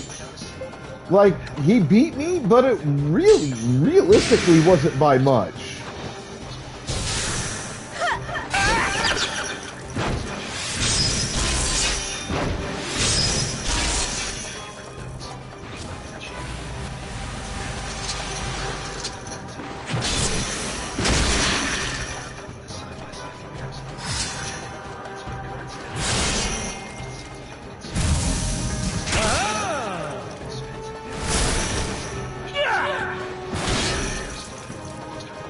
The bigger they are, the harder they fall. Balls out.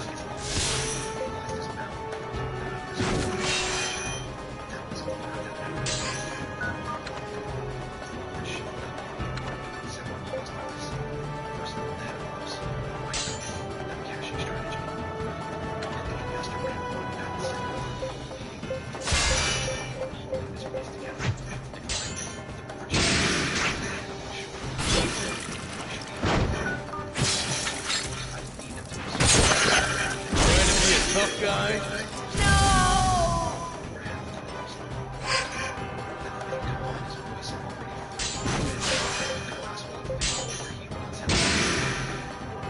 Keep it together!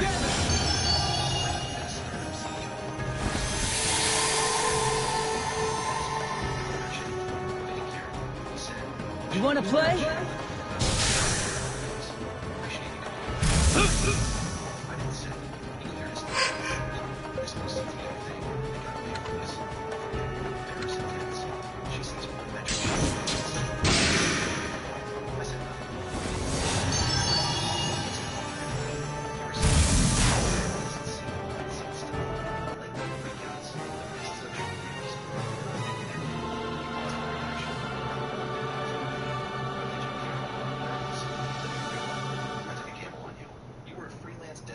Consultant with no leadership experience. I gave you the shot. I'll let you grow here. You think Mira cares about you. She'll cheer you up. You don't know what you're walking into. I looked at him. Really looked. The flop sweat. The empty confidence deflating behind his eyes. Until consciousness meant nothing but expected worship from lighting the match. You made me, I said softly. Then unmake me, he blinked. I turned, walked out, and didn't shut the door behind me.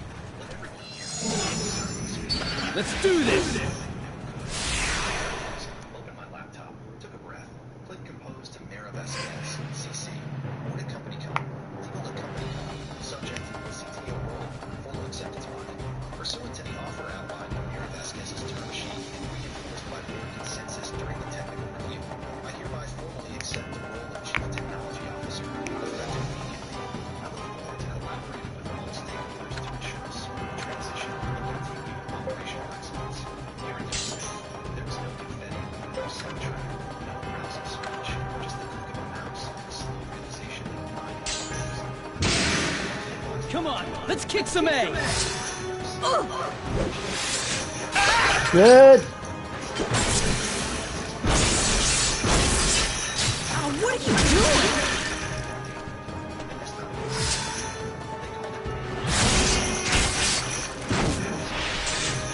Here we go!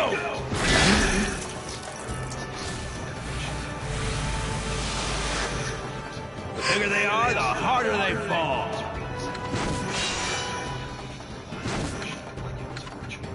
No rush, no nerves, just inevitability.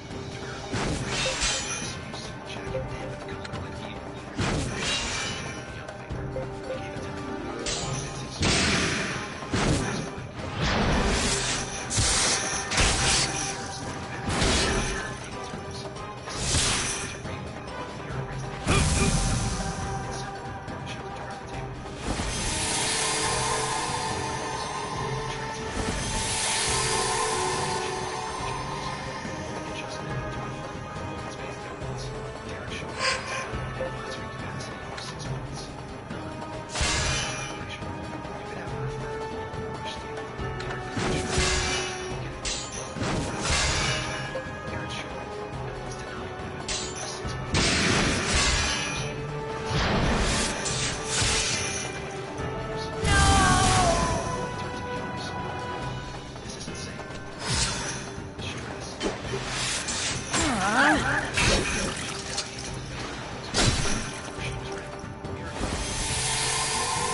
God damn it, I keep missing that.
As outside counsel reviewed a desperate impact exposure under federal age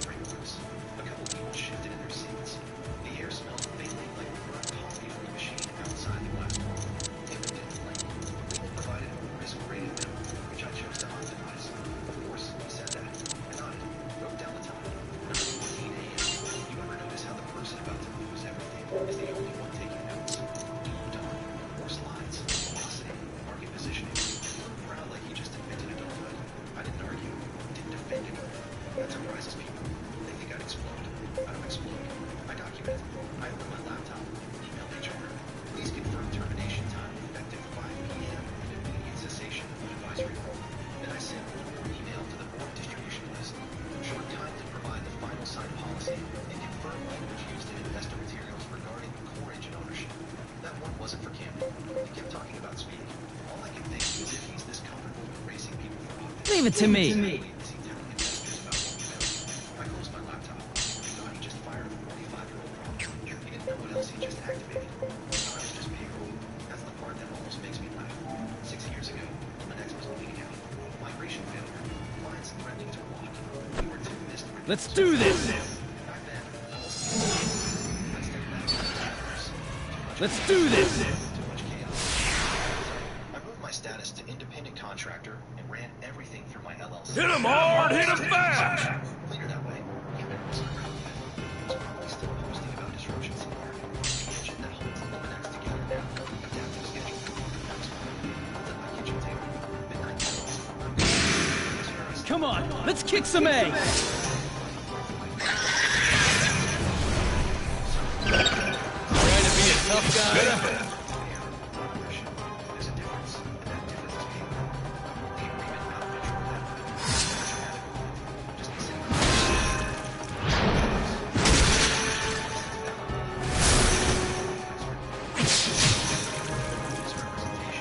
Yeah, let's kick some tail.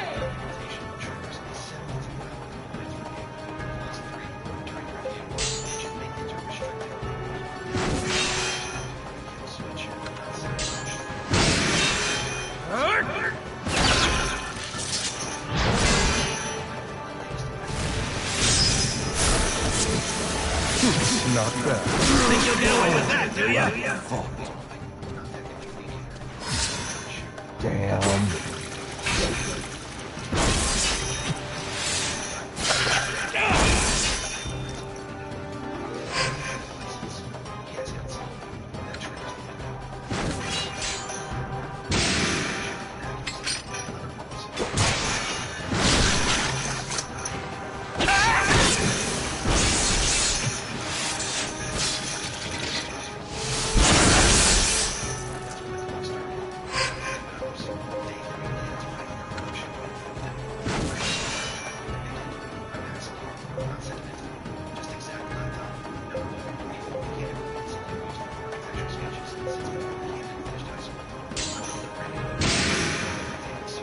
We're counting on you.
You're through!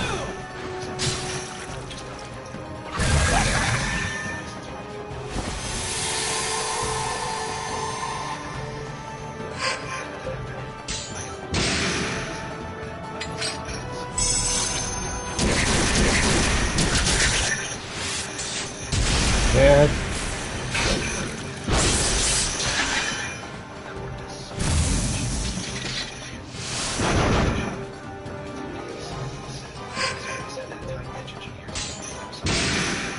Bring it on!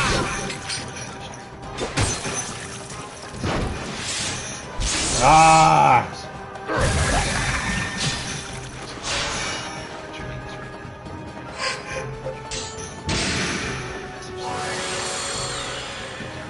Hey, look what I got!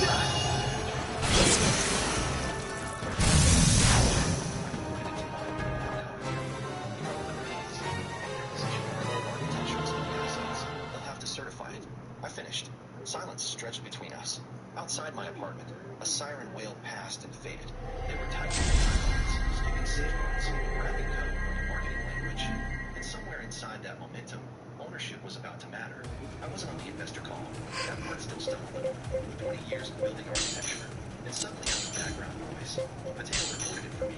Anyway, you hear Camden's voice, steady, confident. A partner from Boston cut in. Before we move forward, we need written certification of ownership of the core automation engine under disclosure liability. Silence for half a second. Camden didn't hesitate. Luminex holds full unencumbered intellectual property rights to the core engine, free of any You have chosen well. restrictions. Careful word. Not technically false, not technically clean. Later that night, my phone buzzed. Martin, they followed up. He told me they want formal certification before finalizing the term sheet. Of course they do. General counsel's nervous. He added, if proprietary implies on rather than licensed, that's exposure. Exposure. That word moves words faster than words. And he was I had a Let's do this! I leaned back. My apartment was too quiet. The hum of the refrigerator sounded louder than usual. Then we moved. I said, confirming you want to trigger full compliance review. Martin asked, voice measured. Yes, but keep it clean. Board and general counsel only. Not Camden. Not Camden. He paused. Once this goes out, the 72-hour clock aligns with their production. I know. For sure you're comfortable with that time. Come on, let's kick some A! Coming at you, tough guy.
Hang in there, all right?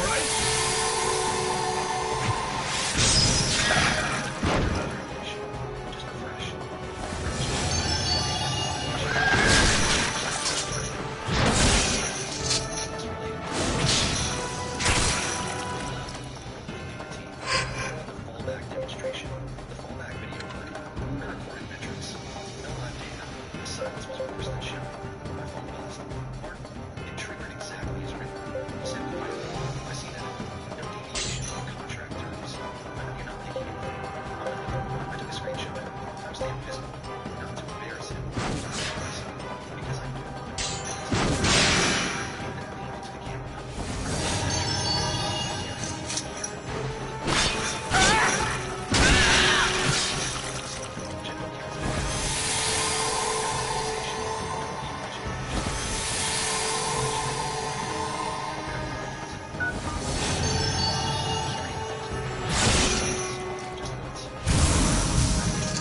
Watch and learn.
Be careful.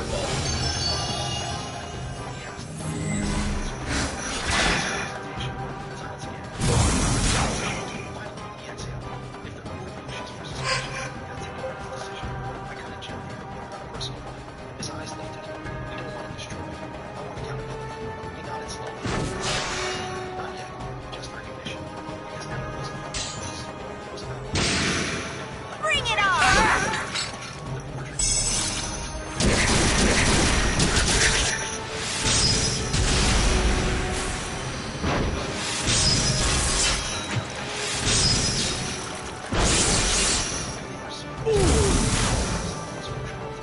Damn it! General counsel followed. There is documented evidence that risk language was flagged. Recommend temporary suspension of operational authority. Not dramatic, just precise. Camden came in late. Calm. Too calm. He looked at me first, not the board. She weaponized the compliance architecture. He spat. I didn't flinch. I enforced the agreement your company signed when it needed saving. That landed harder than I expected.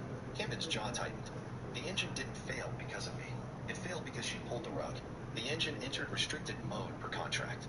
Counsel replied before I could. There is no evidence of sabotage. Camden shifted his focus to his father. You're going to suspend me over semantics. Arthur Vale didn't answer right away. He looked older than he had in my office yesterday. This isn't semantics. General counsel cut in. It's fiduciary duty. One board member leaned forward. If we proceed without action, we assume personal liability. That changed the air. Camden tried again. We were days from closing a deal and days from certifying ownership inaccurately. Another board member countered. Silence. Arthur finally spoke. Motion for temporary suspension of Camdenville from operational authority, pending audit. No one hesitated. Hands went up, one after another. The vote passed. Camden didn't explode. He just stood there breathing harder. So I'm doing a lot of damage here. No, Arthur replied quietly. We're protecting it.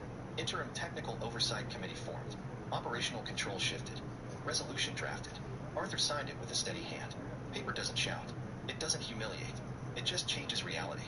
As the meeting adjourned, several eyes turned toward me. Authority was about to be offered. And authority always comes with a price. They didn't clap. No one congratulated me. Arthur called me back into the room after Camden left. We need stability. He began immediately. General counsel slid a folder across the table. The board would like to offer you Chief Technology Officer. Effective now. I didn't smile, didn't thank them. I'll accept under conditions, I replied. Arthur's eyes narrowed slightly. Name them first, I said. Formalize the engine. Either acquire it outright at fair valuation or renew the license with explicit ownership language. No gray zones. General counsel nodded. Reasonable. Second, rescind the realignment policy framework. All of it. Compensation bands don't erase experience. Arthur leaned back. That will cost us. It already did. Silence. Third, I continued. Mandatory architecture sign-off for every production release. No deployment without documented validation approval. One board member muttered. That slows us down. It keeps you alive, I answered. Arthur didn't argue. And fourth, I added, invite the senior engineers back. Voluntary. Pair them with younger leads. Structured mentorship. No purge. That looks like capitulation. Another director said, it looks like continuity. Arthur studied me for a long moment. You're not asking for Camden's public removal. No, you don't want revenge. I want governance. The room quieted. Done. Arthur finally said just like that. After the meeting, I stepped outside the building. My phone buzzed with a notification from the draft website for Caldwell Advisory. Clean layout, my name in bold. I stared at it for a second. Then I closed the tab. Taking this role meant shelving that plan. Maybe for good. Stability isn't glamorous. It's slow. It's heavy. And now it was mine to carry. I didn't take the corner office. Arthur offered it. You've earned it. I need to hear the servers. I replied. So I moved 2 floors down closer to the hardware racks. You can smell the faint metallic heat down there. It reminds you systems are physical. They fail in real ways. First week back, I walked into the deployment meeting. Validation sign-off. I asked. Mateo looked up. Complete. Full redundancy test passed. Rollback plan documented. 40-minute reversal window. I nodded. Proceed. That's what governance sounds like. Not applause. Checklists. Metrics started correcting. Latency dropped back into safe thresholds. Incident report stabilized. No miracles, just discipline. Camden's audit closed quietly. No press scandal, no dramatic firing. He resigned 2 weeks later. He stopped by my office before leaving. You win, he muttered. This wasn't a competition. I answered. He looked tired. Younger than he had any right to look tired. You could have destroyed me, he added. I enforced the agreement. I said, reality did the rest. He didn't respond to that, just nodded and walked out. A few days later, I installed a small brushed steel plaque near reception. Experience is not overhead. It is infrastructure. No speech, no memo. That afternoon, I watched a senior engineer guided junior through a rollback simulation. Don't rush it, she told him. Speed is useless if you don't understand what you're undoing. That's the lesson. Honestly, people think power is control. It's not. It's responsibility. Contracts matter. Paper trails matter. Words matter. You don't burn a system to prove you were right. You build it so it doesn't break again. Infrastructure isn't just code. It's the memory of every failure we survived. Camden thought he could delete the people and keep the progress. He forgot that the contract wasn't just a piece of paper. It was the system's immune system. And an immune system doesn't care about your title. It only cares about the truth. Because here's what I learned. Integrity isn't loud.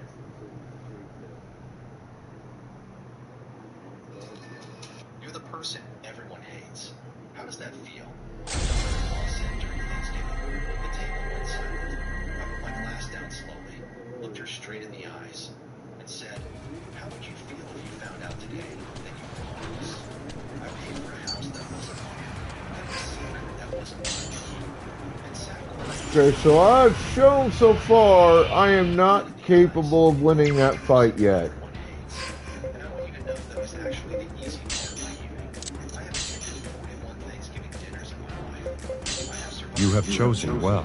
Passive-aggressive hands, one fist fight over a football game in 1987, and a year where my brother Dale showed up with a girlfriend who turned out to already be someone else's wife. I have endured bad wine, worse opinions, and the particular kind of silence that falls over a table when someone says something they can't take back. I thought I had seen everything. I had not seen everything. Now, before I tell you what happened at that table, I need you to understand something about my daughter-in-law, Brittany. Because Brittany is not a villain. She is something far more complicated than that. And by the end of this story, you're going to feel something about her that you absolutely do not expect to feel right now. But we'll get there. Brittany had made a sweet potato casserole with marshmallows on top. Now, I want to be fair. I want to be the bigger person. What those marshmallows were worth. The sweet potatoes were somehow both undercooked and mushy at the same time. And she had placed it at the center of the table like it was a crown jewel of a culinary achievement. Britt, this looks amazing, my son Ryan said to her, beaming like a man who had never once told the truth about food. Ryan has been lying to that woman since the day he met her. That's not my business. That's between him and God. I said nothing about the casserole. I took a small portion, moved it around my plate, and smiled the way you smile when you're 70, 1-year-old, and you learn that some battles are not worth the ammunition. My other son, Derek, was there with his wife, Carol, a sensitive woman from Ohio. Leave it to me. I've always liked to go to sleep.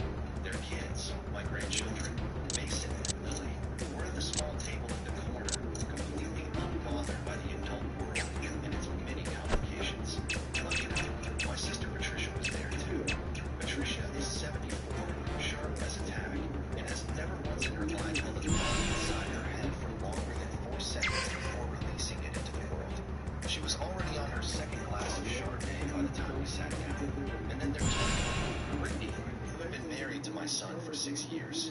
Brittany, who had opinions about everything and knowledge of almost nothing. Brittany, who once told me at a Christmas party that she didn't trust anyone like Jazz. Jazz, the woman who doesn't trust anyone like Jazz. How about Jazz? We talked about the usual things.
Let's do this! I would later understand exactly why she was performing, but that comes in part. Hit him hard, hit him fast! I ain't went through. I was Patricia Palmer, but it happened somewhere between the second round of signs. Patricia launching into the woods, and also investigation. Come on, let's kick some A! Check this out!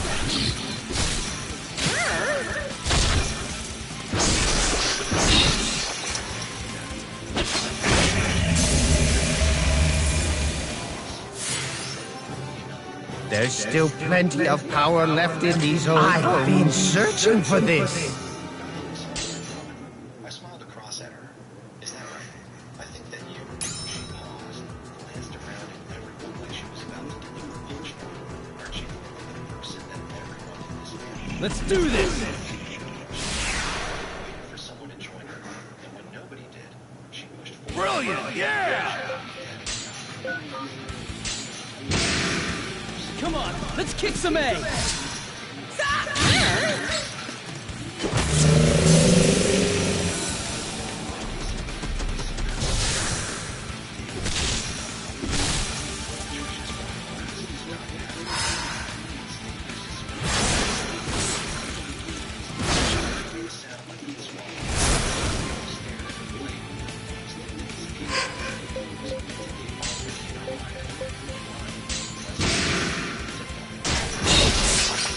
Check this out! Thought they'd be made of sterner stuff. About that moment for the rest of my life. Not her words, his silence. Because there is a specific kind of hurt that only your child can deliver. And it is always administered not on what they do, but what they choose not to do. Brian chose not to do anything. Now, I want you to hold that image because everything that happens in this story, every phone call, every confession, every moment where this family gets cracked open and examined. Let's do this! And 4 seconds of silence that said more than either of us. The winner's the one who strikes first, yeah?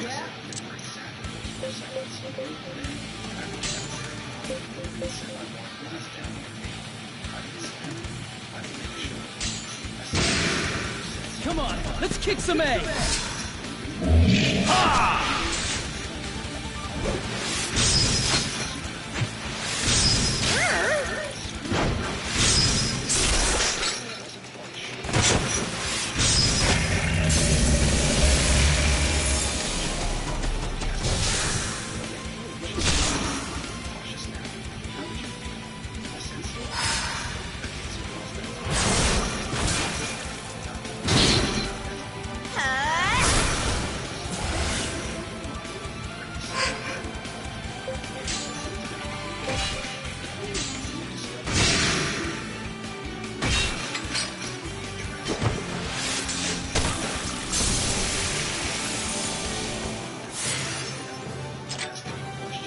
I know I'm good.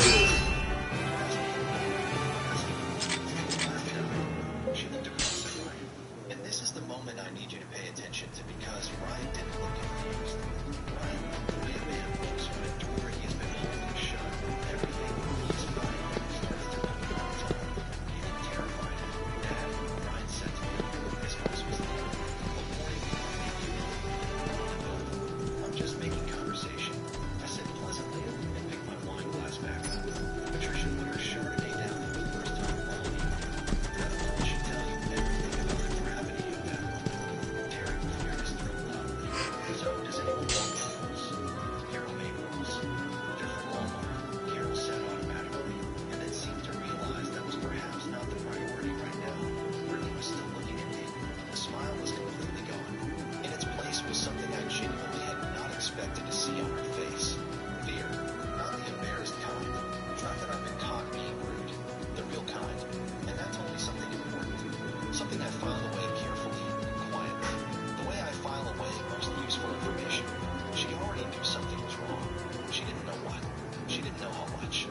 But somewhere underneath all that performance and that casserole with the burned marshmallows, Brittany already knew that the foundation of her life was not as solid as she had been led to believe.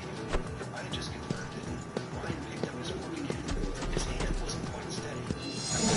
Let's do this! Let's do this! The table flickered once altogether, like they were trying to tell us something. Now, I should tell you what I know. I should tell you what I have been hearing. Come on, let's kick some A!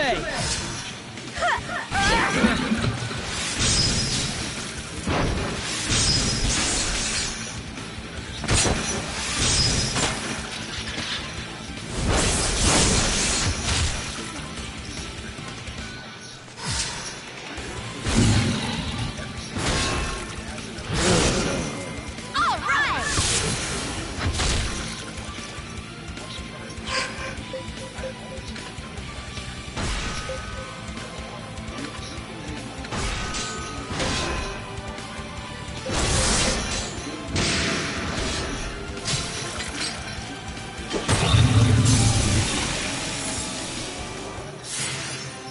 Sweet!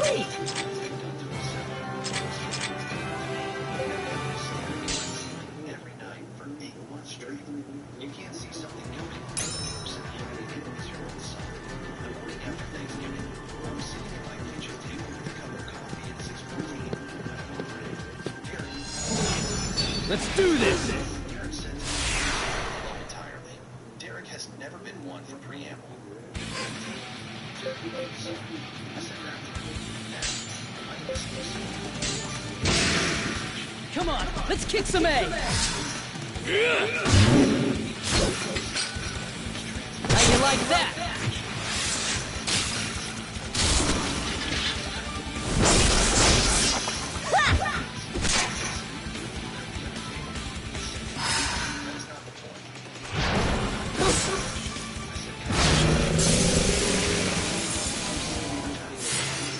Sweet!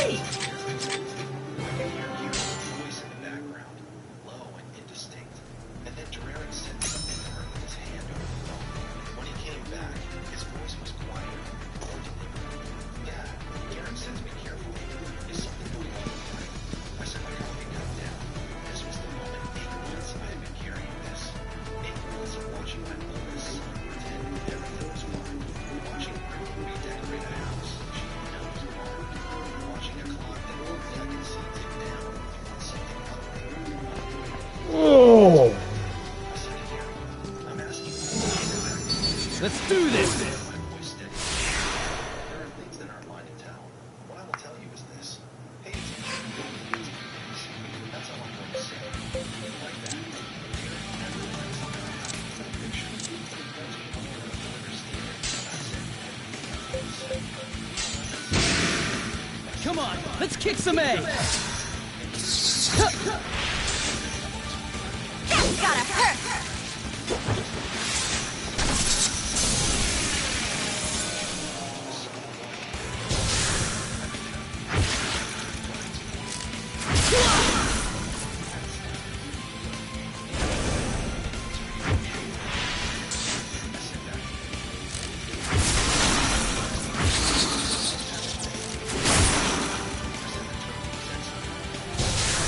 Here we go! Are you all right?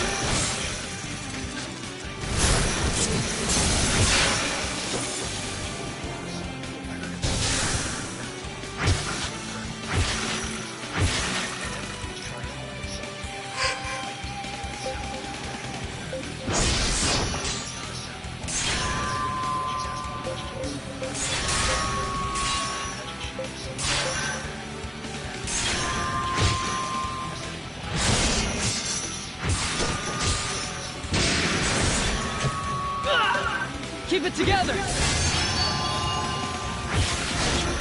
Bring it on!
Sweet!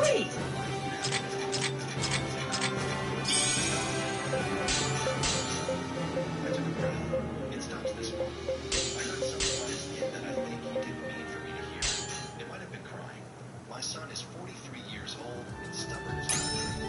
And I cannot tell you what it does to a father to hear that sound come through a phone on a gray Friday morning. Okay, Ryan said quietly, barely a word, more like airs. Okay, I said back to him. We stayed on the line together for another minute without saying anything at all. Sometimes that's all there is. Sometimes two people just need to breathe in the same silence for a moment before the world starts moving again. It's over on a Sunday. Derek called me that evening to tell me that Ryan had called him first, looking for a lifeline alone, anything. And Derek, God bless him, had said no, gently but firmly, no. That last one got nasty. Or whether he simply knew. Either way, I was proud of him. Harold apparently handed Derek a glass of bourbon the moment he got off that call and said to him simply, family is a lot. I would like that on my headstone. Ryan sat Brittany down that Sunday afternoon and told her everything. The missed payments, the failed investment, my name on every wire transfer that had been keeping their address theirs for the better part of a year. I know this because Brittany called me herself at 9 p.m. She didn't yell. I had prepared myself for yelling. Instead, her voice was flat and very small, completely stripped of all the performances I had watched for 6 years. How long? Brittany asked me quietly. 8 months, I said back to her. A pause. Why didn't you tell me? Because he's my son, I said to her honestly. And I thought you'd fix it. I was wrong about that. And I'm sorry. She didn't respond to that right away.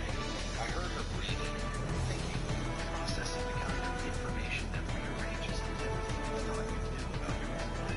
Before we closed the house, she asked me Alright, I gotta run to the restroom, grab some coffee. I'll be right back. Hang tight. no declaration whatsoever. It was the most I had ever liked her. He was correct.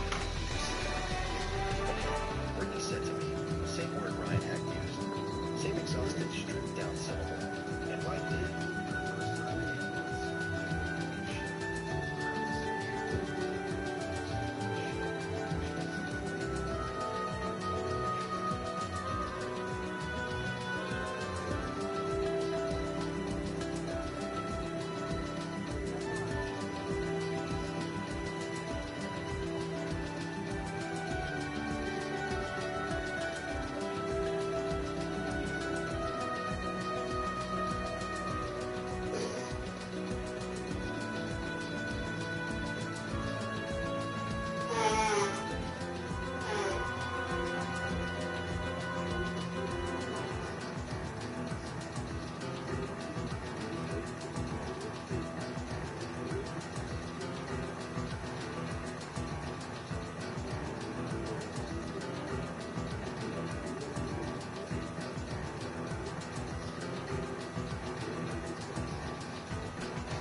I needed that. Reached over and looked at her hand. I looked away. Some woman still holding on to an audience. I drove home the same 42 miles I had. Let's do this! Silver sky. It was thin and gold the way it always Hello, like the sun itself was muddy. Darkat? I thought about wandering the whole track. I'm not exactly sure how to pronounce that name.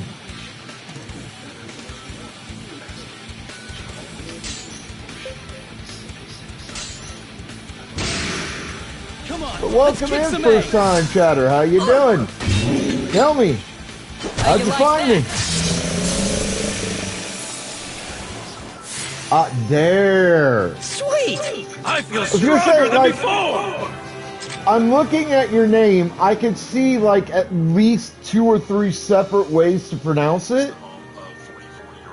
And I just wasn't sure which way it was supposed to go. When he was 2 years old, when he can hear some sound with the help of a hearing aid, he primarily is able to communicate by reading people's lips. Now the police say that it was Joe's significant other who called the police asking for their help. Joe and his longtime significant other both tell me that it was actually a dispute between Joe and his adult son.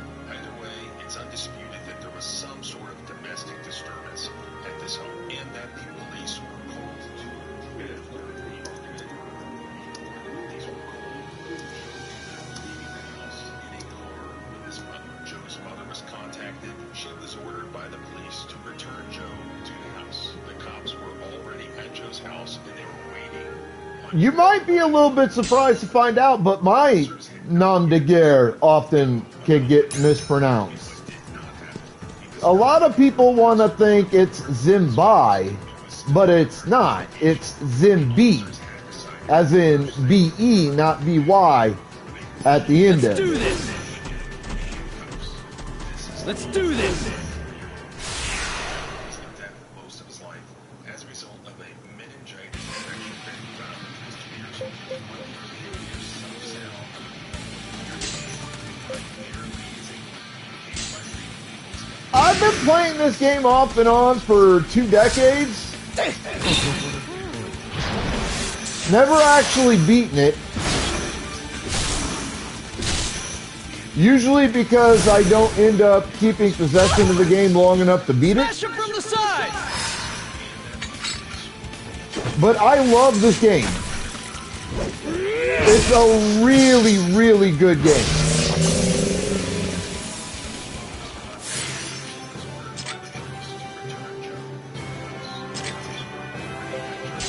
They were waiting on Joe to arrive, along with his mother. Officers had not yet spoken with Joe. Let's do this! He was not yet under arrest. There was no warrant for his arrest. He's still under investigation. But the officers had decided that the first thing that they were going to do when they arrested Joe was to put him in handcuffs.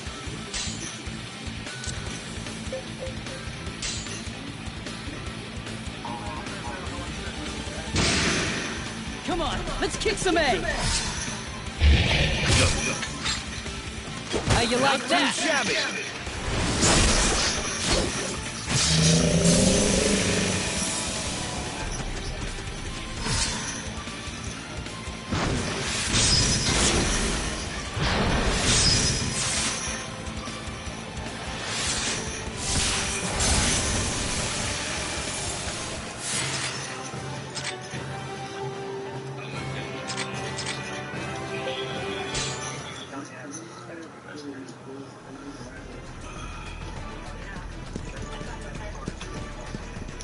So like I said, Derek Cat, tell me, how'd you find me?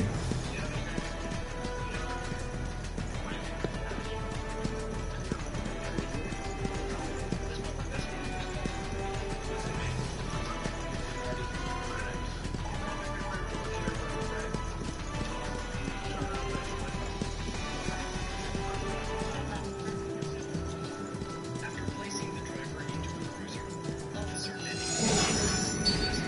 Let's do this!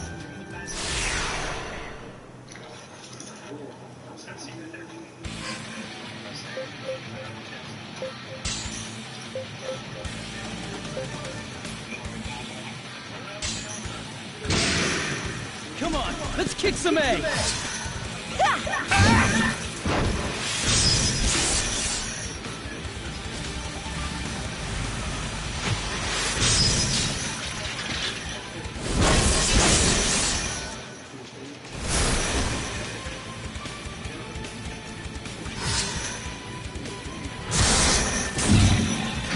Steady there!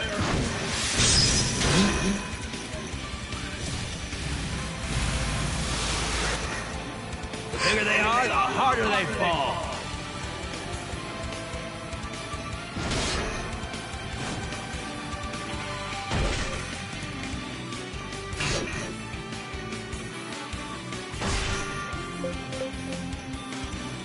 Hello, Ghost Wolf.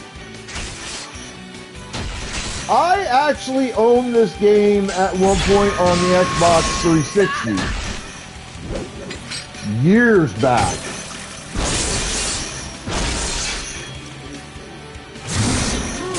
Because I'm fucking old, and I know it. Very nice. Piece of cake. Sweet. There's still plenty of power left in these old bones. Every day, I don't accept it. You have 1 week. My boss said and scheduled my termination. I was devastated until his grandson walked in and changed everything. I knew I was done the moment I saw HR sitting too close to me. Let's do this. No agenda, no small talk.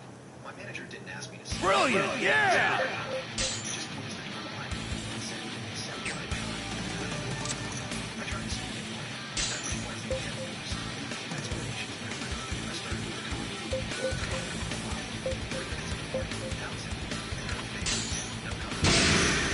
Come on, let's kick some eggs. Check this out. That's gotta hurt! Ah, sweet.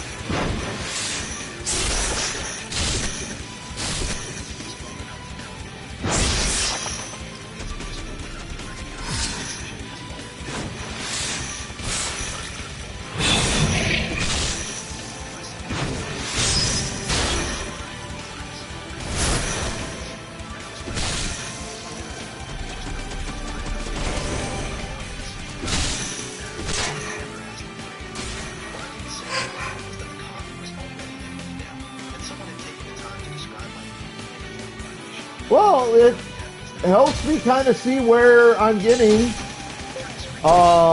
in terms of reach, so How you like that? that's good. But also, it appears this is not a game that even retro streamers like myself are tending to play very much. Thank you. You want to play? So I fail to understand, because this game, like I said, is absolutely fantastic. It's not Legend of the Dragoon by any stretch, but it comes relatively close.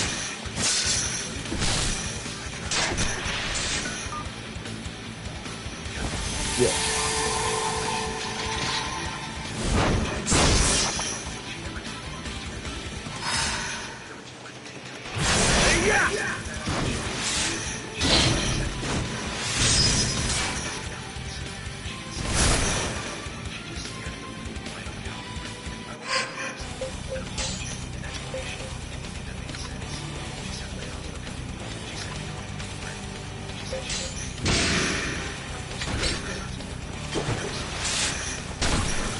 Damn it. I feel stronger than before! I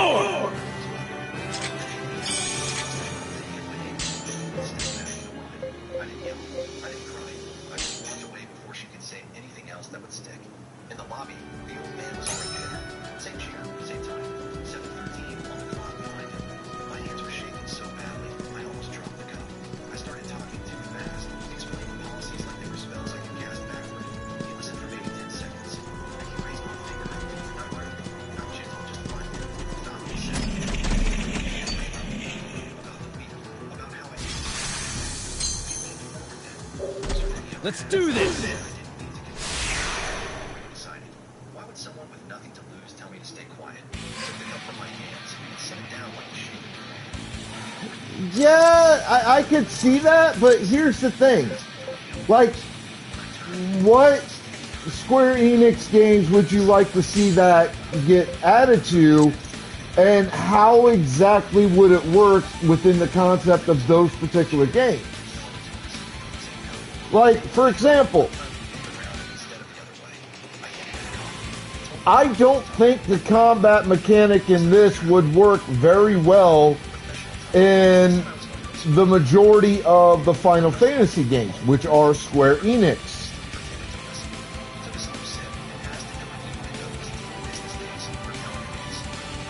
I don't see this variation of a combat mechanic being useful or adaptable to a Final Fantasy.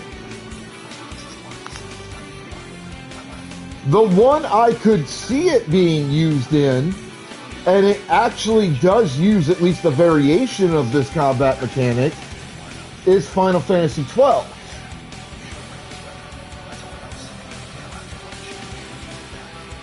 But you couldn't necessarily just pick this mechanic up and shove it into 12 because 12 already uses a version of it. So, first you have to determine what games from the Enix umbrella you want to see adapt the mechanic. Then you have to think about how you would adapt that mechanic into those games.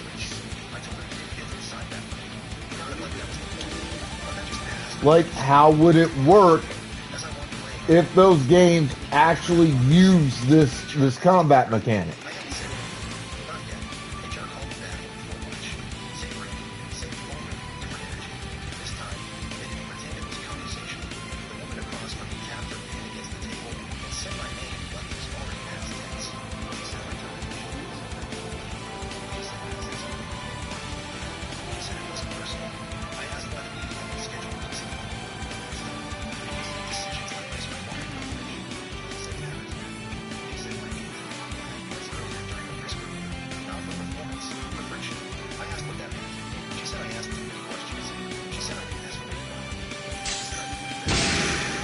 Come on, let's kick some ass! How you like that?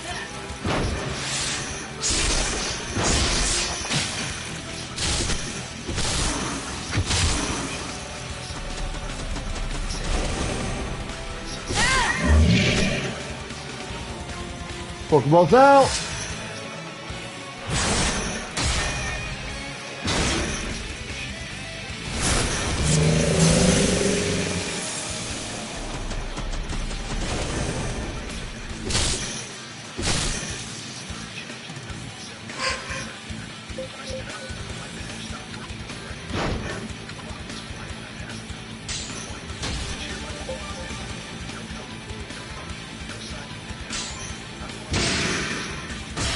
Keep it together!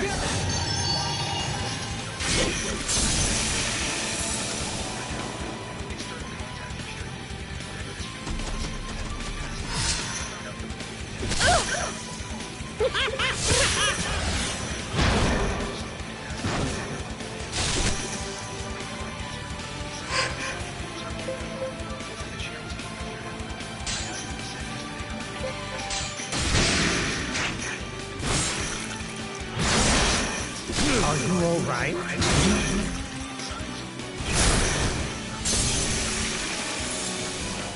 Piece of cake! I feel stronger than before! Then a line I read 3 times because my brain kept rejecting it. You weren't the first. My hands went numb. I leaned against the counter because the floor felt too far away. I asked the guard if anyone else had asked about it. He hesitated. Said a few names came up. Well, to be truthful, We used to sit he said most of them. 12 already kind of does a skill check thing I folded the letter. in its own way. It's not it's combat related, but it's not necessarily mid-combat. Let's do this! Then my phone buzzed again. Same number. This time, I had phone. You need to speak. Not here. Whatever you left finish. Come on, let's kick some A!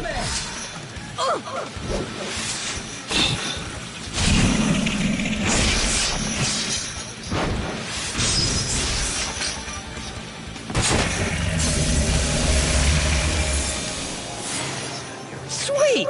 I know I'm good. That's why I said that 12 already does variation of this combat system on its own accord. Because it realistically it does. She told me quietly that I shouldn't be there. She told me not to speak to anyone. She told me this wasn't about me. I laughed under my breath. That earned me a look sharp enough to shut it down. She lowered her voice and said, if I talk, even casually, Let's do this! she said, best interest. She said my best interest had legal definitions.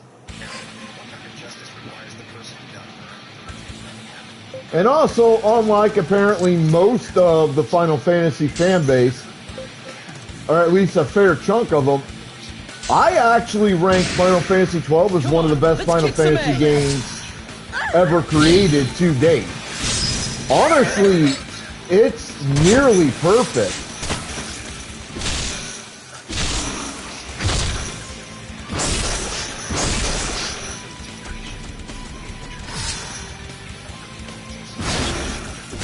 How's that? Very nice.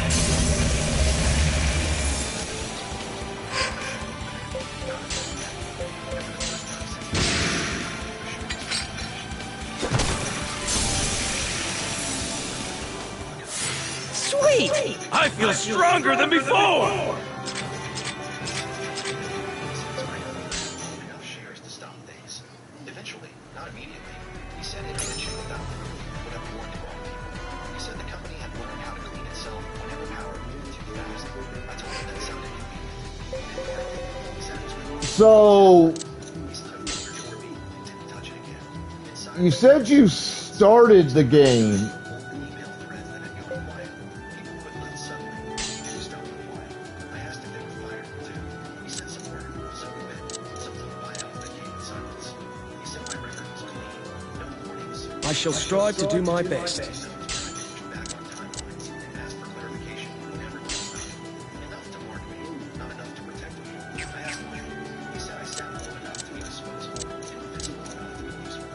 He said helping his Which version of 12 did you start? Because there are technically two versions of the game. I stood up. My hands were shaking again, but I didn't hide them. I told them I lost my job. I told them my name was flagged. I told them people stopped answering my calls. Like you didn't apologize.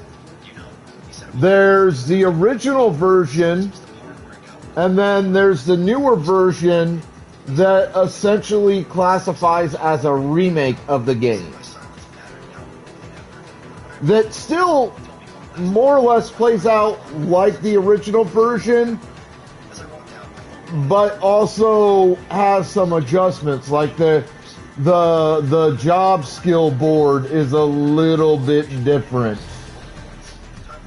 I think there were some story adjustments, some adjustments to sound and imagery quality, a few other things that got changed up a little bit. She didn't ask how I felt. She asked for timelines. She asked for language. She asked how fast leadership once my termination was over. I told her everything else about it. She paused and then she looked at each other. She asked me for overtime. She asked if I said for timeless. My phone rang. The article went live. Legal again. This time. Oh yeah. The remake name is called The Zodiac Age. Consequences were still being evaluated. They said settlement would be our choice. I said I hadn't signed anything yet. Silence on the line. Then a reminder about leverage, about how easily things can disappear if I made this harder than it needed to be. What good is protection if it only exists when you behave? The article hit an hour later. No headline about me, just governance failures, patterns, words like systemic delivery. My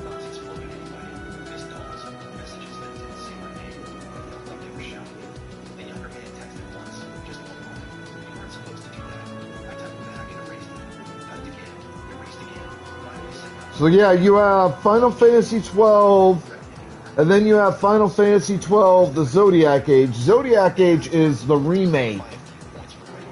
I've played both versions. I like the Zodiac Age, but to be honest, I really much more prefer the original version.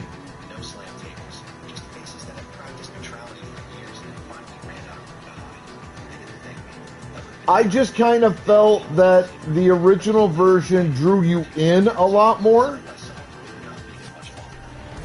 I thought it was a bit more fun.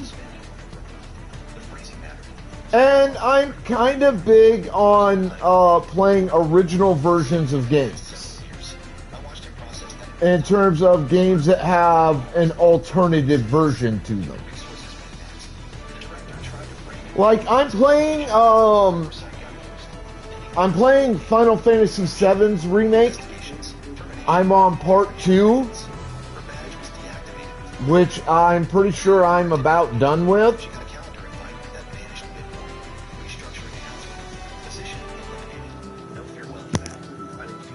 And I'm playing the original Final Fantasy VII. And I've got to be 100% real with you. I honestly like the original 7 over the remake. But there's actually a lot of reasons that go into that. And all of it has to do with the decision-making process that Square Enix went through when doing the remake. Because I actually really love the remake of 12. I think Zodiac Age is a lot of fun. And I will eventually beat that on stream. And it plays out almost exactly like the original version.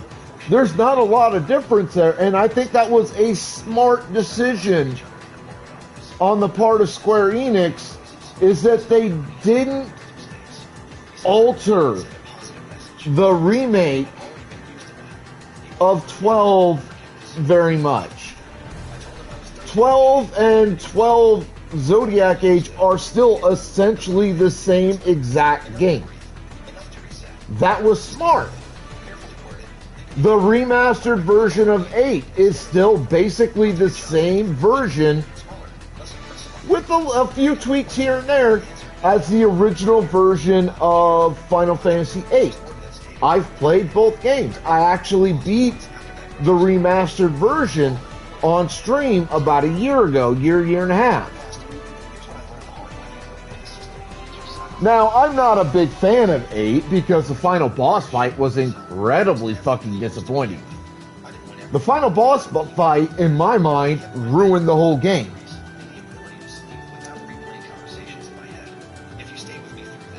Like, you go through 99.9% of Final Fantasy VIII, it's so beautiful, it's so much fun, such a wonderful game to play. But realistically,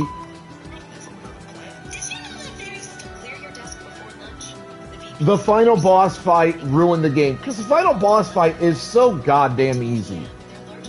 The only way to make it challenging is to go into it without recovering any of your special combat options. It's the only way to make it challenging. And even then, I'm not sure how challenging it would end up being if you play it right.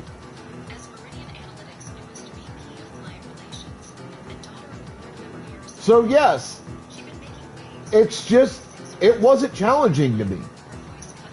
I beat that game when I was attempting to do a 24-hour long stream.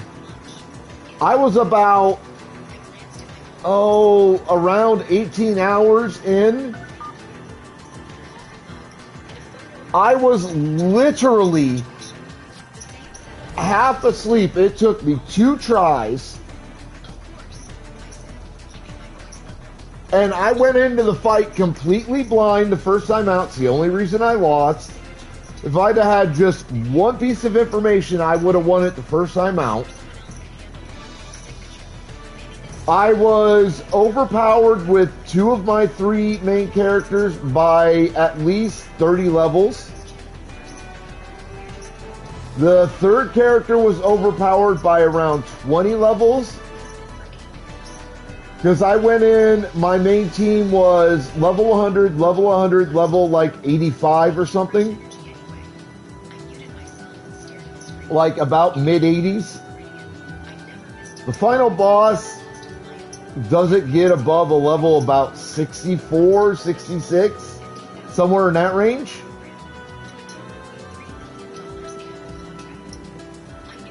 And figuring out how to beat the bitch was super easy. Like, there is a very easy trick,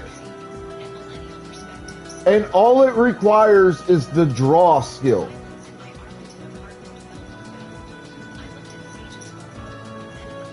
The first part of the fight took me about 30 minutes before I lost the first attempt. That's how I figured out the trick to beating this cunt. And then I did about another 30 minutes and beat her.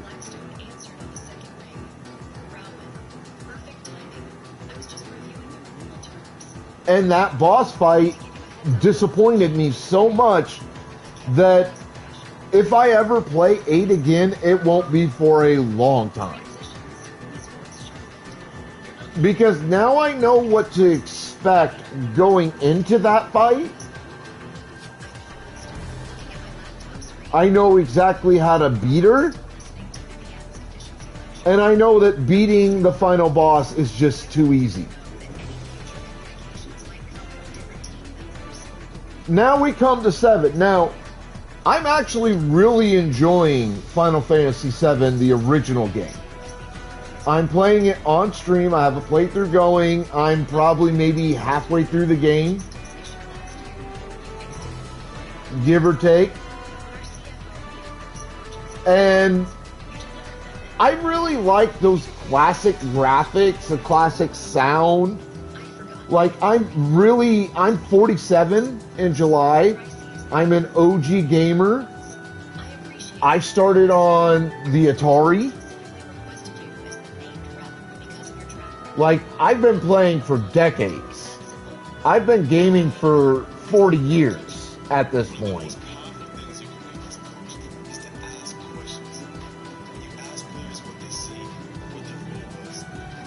Like, I've been around the block. And I have some pretty high expectations, but I'm also kind of set in my ways when it comes to gaming.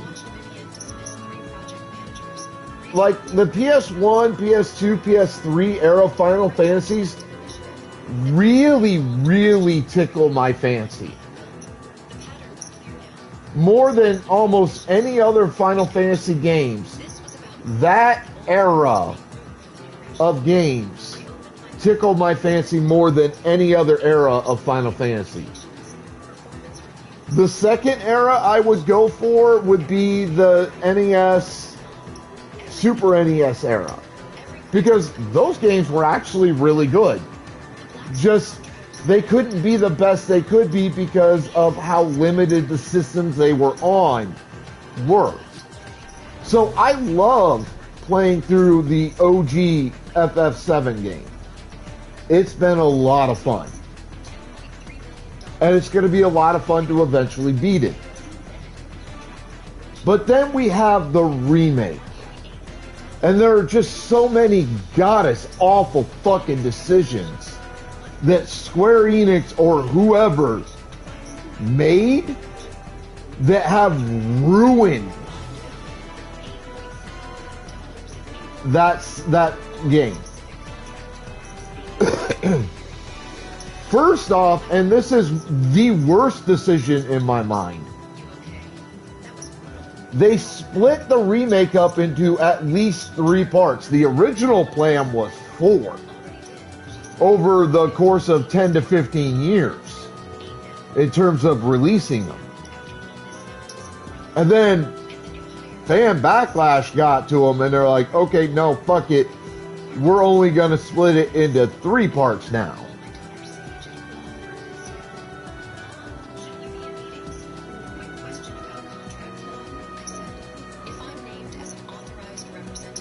That's the worst decision they made. Now, they justify that decision by saying, well, we had all this extra shit we wanted to add into it, all this extra shit we wanted to do. We couldn't do all that in one game because people don't have the fucking attention span for it. My response is, they're full of shit. True hardcore RPG/JRPG fans, especially Final Fantasy fans, not only have the attention span, but we were clamoring for this to be one goddamn game with all the shit they wanted to put into it. That's what we wanted. And their excuse is, well, people don't want to play a game that's going to take them like 200 or 300 hours, or at a minimum like 150 hours to play it and beat it. Motherfuckers, you don't know your fan base, do you? That's the entire reason that fans like myself play those games. Because we know we're going into it, there's a ton of shit to discover, there's a ton of shit to do. We're going to put hours of our life into the game. We know that going in, you stupid, dumb cunts. What the fuck is wrong with you?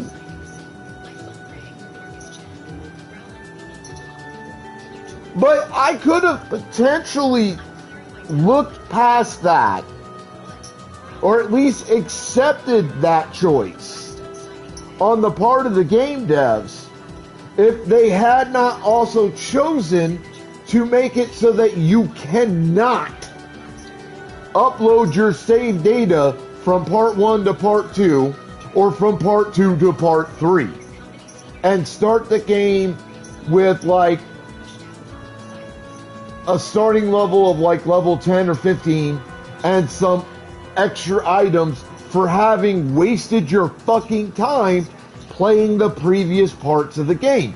No, you so far have started at level 0 in part 1 of the remake and level 0 at part 2 of the remake. To get anything extra, they make you have to pay out microtrans to get extra starting shit, like extra summons and shit like that. And some starting items that are actually pretty good. Like, it's fucking retarded. It is the 2 dumbest goddamn decisions Square Enix could have fucking made for the game. Like, I don't fucking understand the decision making process, especially since I can beat part 1 of the remake in a week or less, playing 6 hours a day 5 days a week. I've proven that by playing it on stream and beating part 1 in under a week. And I started fresh. It wasn't a new game plus. I started a brand new save. Because I'd already beaten it off stream. I'm about 2 weeks into part 2. Like somewhere between 1 to 2 weeks into part 2. But that's only because I'm trying to do all the things. I'm trying to do everything that I can do, like all the side missions, all that stuff. And some of those side missions are actually kind of hard to do and require waiting for specific points in time in the gameplay.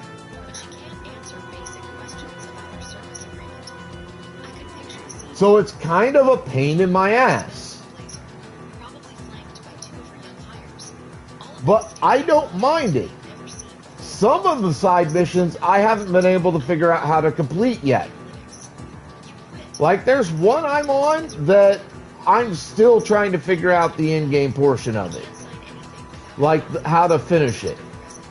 Because I've got to go get a specific item from a specific creature. I know where the creature's at, the general area it's supposed to show up, but I can't figure out how to make it show the fuck up. I'm going to have to research it. There's another one that there's like another one in a couple areas I want to do, but I can't figure out how to reach the proper areas. Because of the way the maps are set up and travel on those maps are set up. It's actually really, really difficult. And I've actually tried looking it up. That hasn't fucking helped me. It's a royal pain in my ass. But that's the kick. Like, it's a challenge. I love that it's a challenge. That's half the reason, you know, players and fans like myself are playing these games, is that challenge.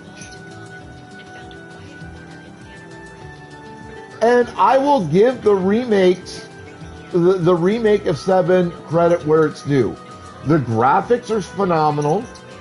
The music has been on point, 100%.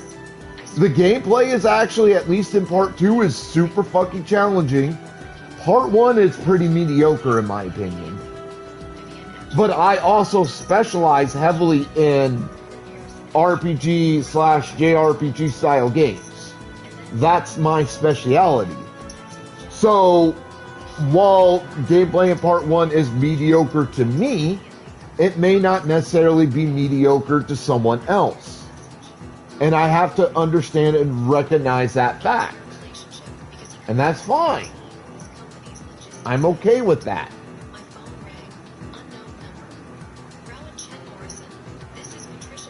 But overall, if I were to give a star rating of 0 to 5 for the remake thus far for the 2 parts we've gotten, 2 would be pretty generous in my opinion. 2 to 2.5 would be super generous. And the only reason I would hover between a 2 to a 2.5 is because of those 2 super retarded decisions by the game devs about how they were going to do the remake. And this is where we run into trouble with remakes, is when a company gets too big for its fucking britches and starts deciding what fans want, what they don't on their own, instead of fucking talking to us, getting our feedback and using that feedback as part of doing the remake of the game.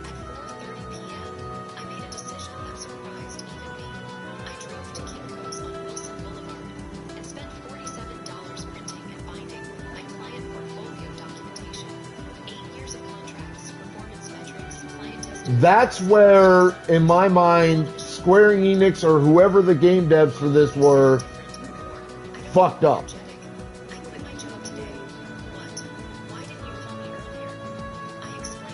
When they decided to start the remake of the game, that is their single biggest fuck up. Is they didn't go to the player base and say, hey, we're wanting to remake this game. It's a super popular game with the fans. But before we remake it, we want to talk to the fans and figure out kind of what you want from it.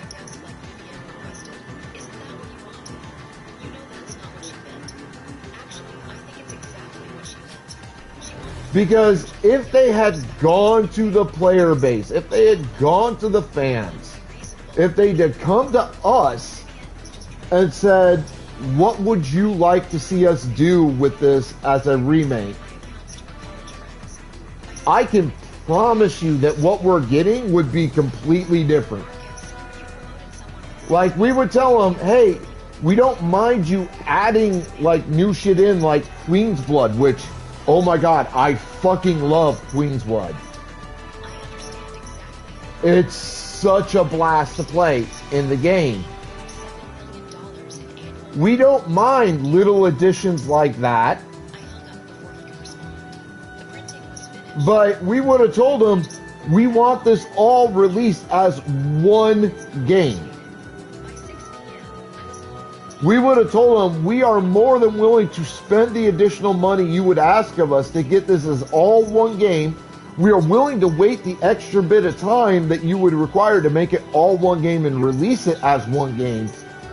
And we will spend however many hours are required of us as the player to beat this as one game.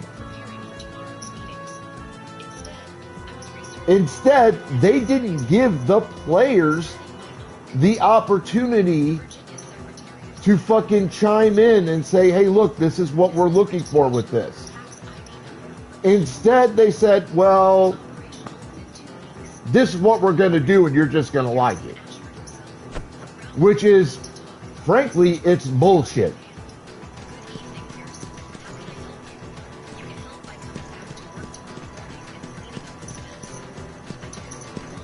I mean, it would be a bigger game than average, sure, but as I discovered, installing additional game space or storage space in your system is actually pretty easy on a PS5, and it would have been, it would have had to have been a PS5 release. So, no, I don't think storage space would have been that big of an issue.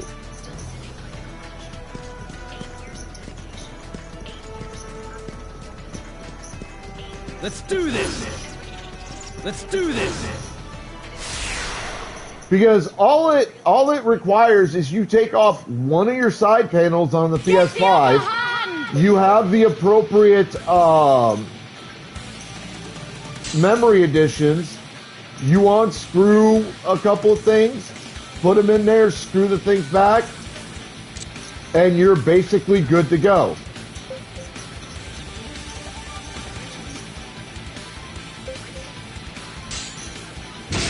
It's way easier than I thought it was. I had a buddy come over to install extra memory on mine because I'd never done it before. I didn't, I didn't want to fuck up my PS5. And I knew he knew how to do it because I know he'd done it with him and his wife's system at their house. That takes care of them.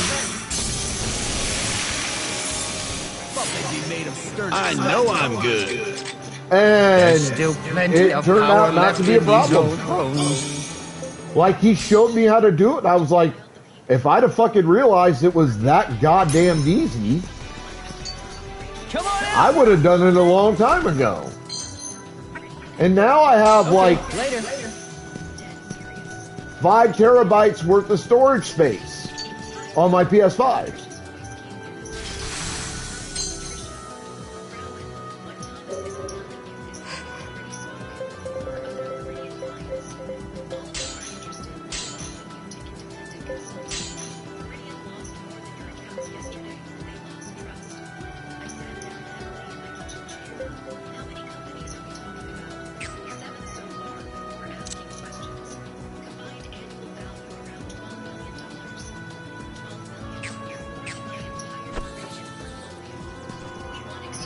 Let's do this.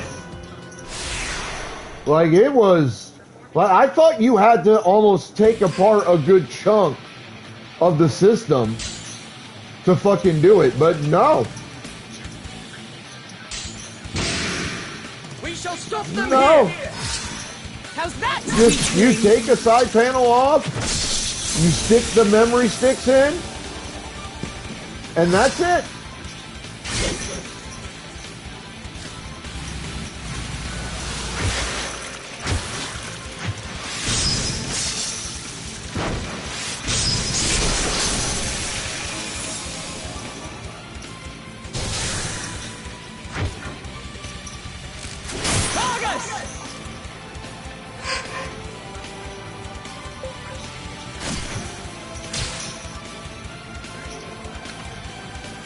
Like, I literally looked at my buddy when he got done doing it, and I was like, dude, I wish I'd have known it was that easy. I wouldn't have bothered to call you and have you travel from the opposite end of town to come over here and do this. I could have fucking done it myself. I know I'm good.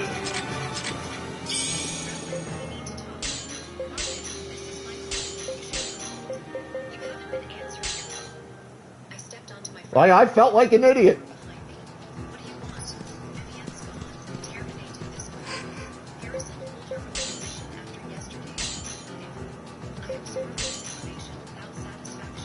Leave it to me.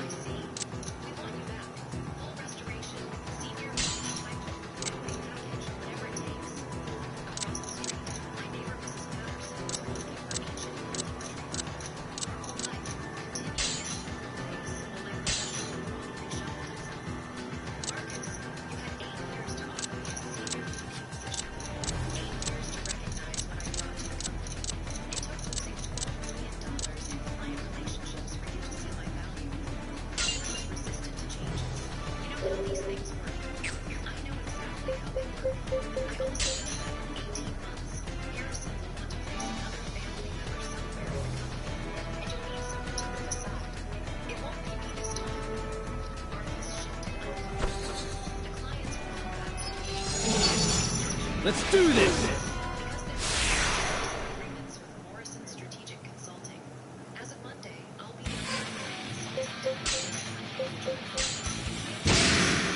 We shall stop them here!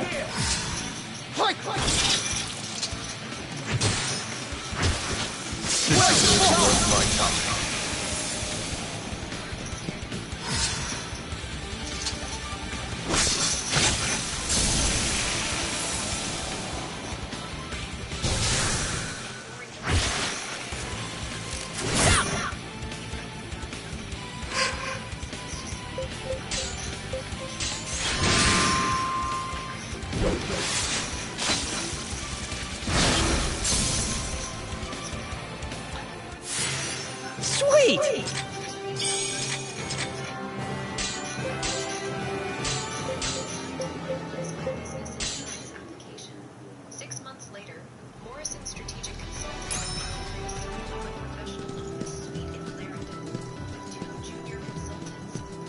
I'm getting some really good, really rare stuff.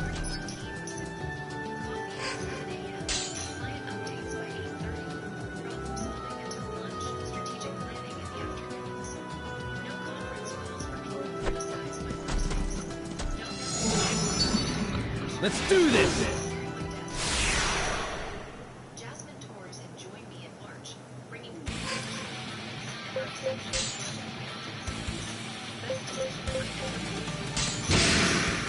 Come on, let's kick some A! Check this out!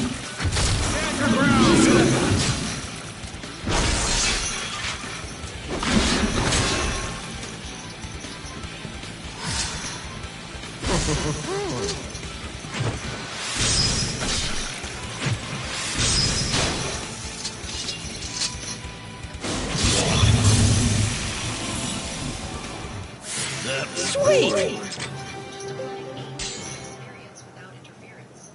Actually, now that I think about it,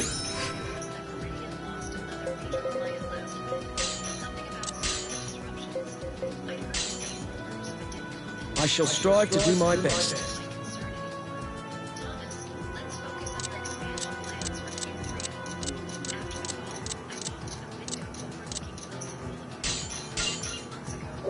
okay.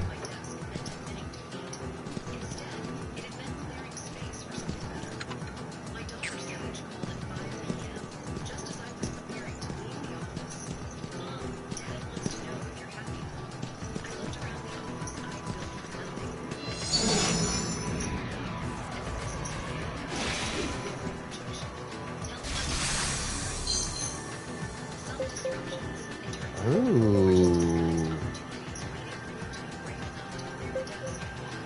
What's this?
I'll follow whatever orders you give me.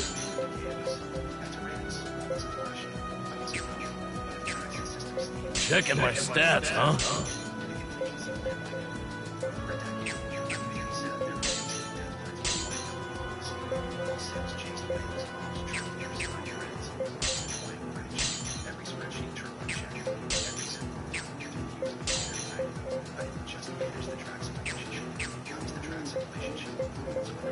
Consider well the strength of the entire party.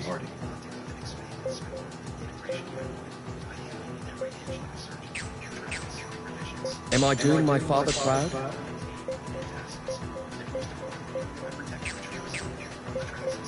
I am Emma Honeywell. Observe my stats carefully before making a choice.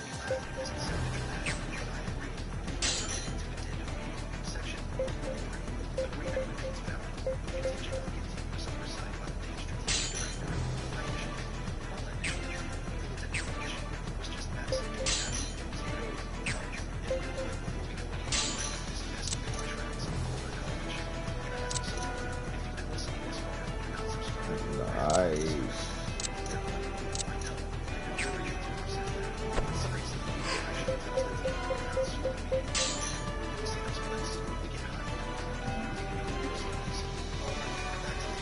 Still know how to equip some of that equipment I've got, because... Damn! You can learn the enemy's moves without absorbing power. apparently species specific.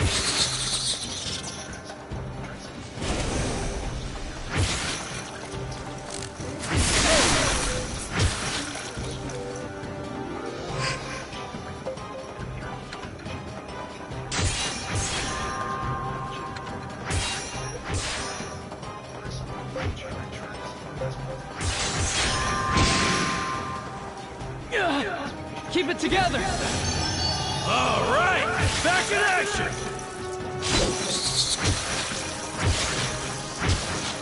Ow!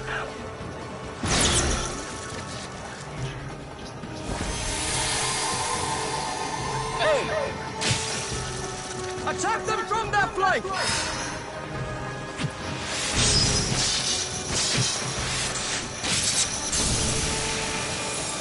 Gotta suck it up and stop these guys!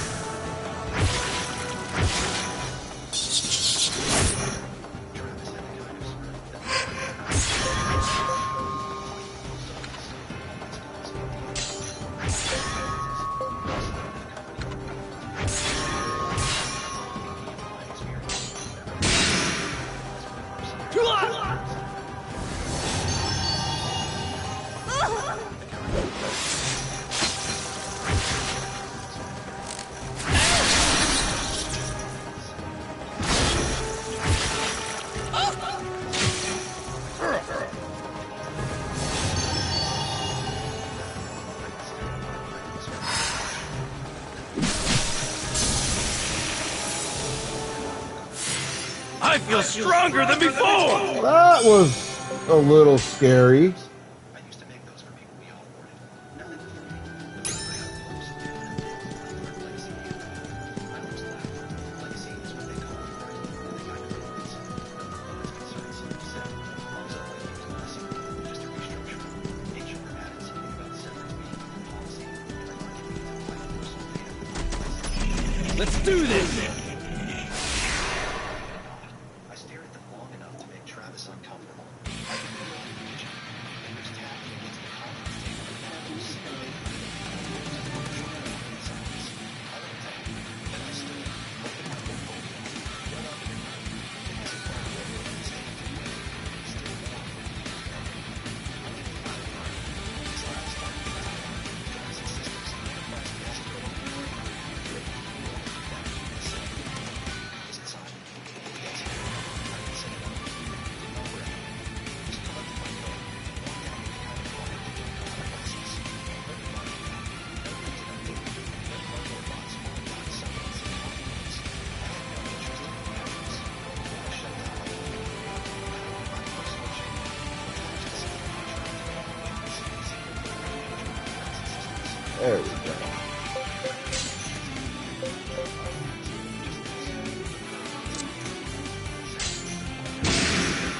Come on, let's kick some ass! Check this out! How you like that?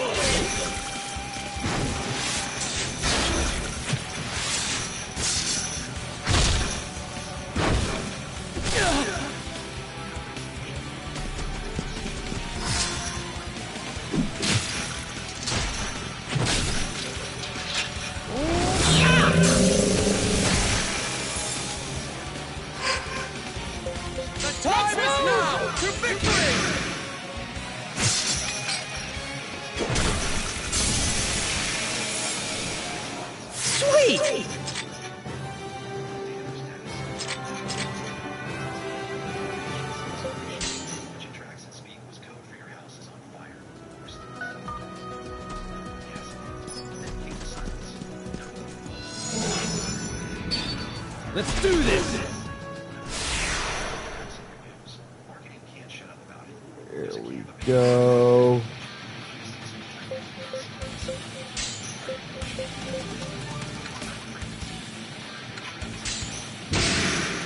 Come on, let's kick some ass!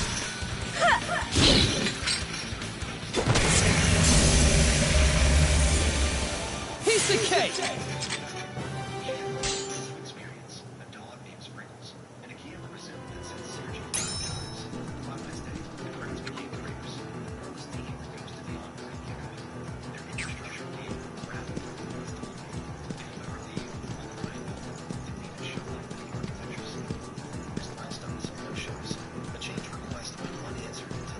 Pokeballs out.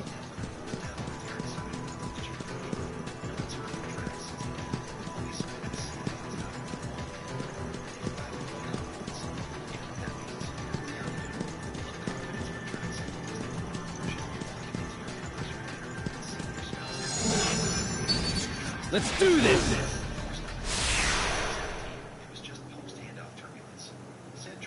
Hit him hard, hit him fast!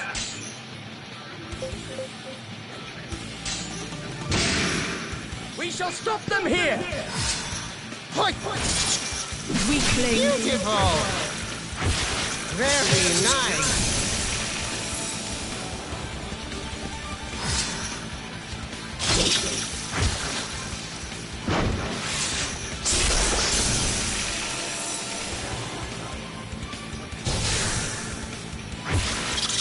Do you require assistance?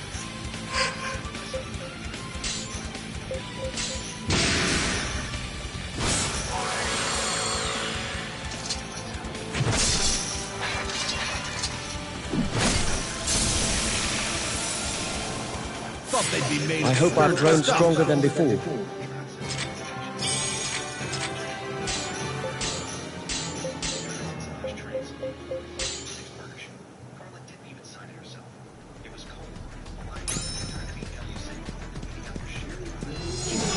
Let's do this!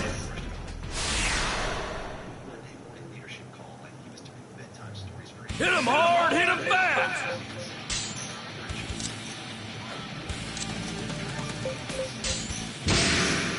Come on, let's kick some ass!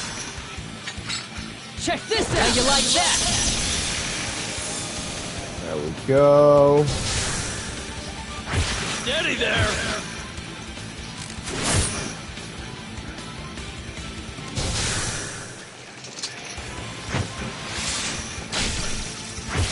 Not bad!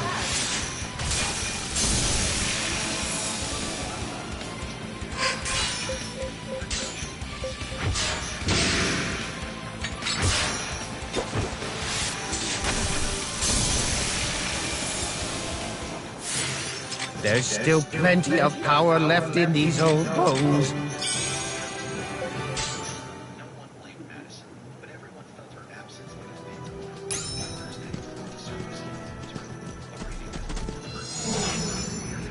Let's do this!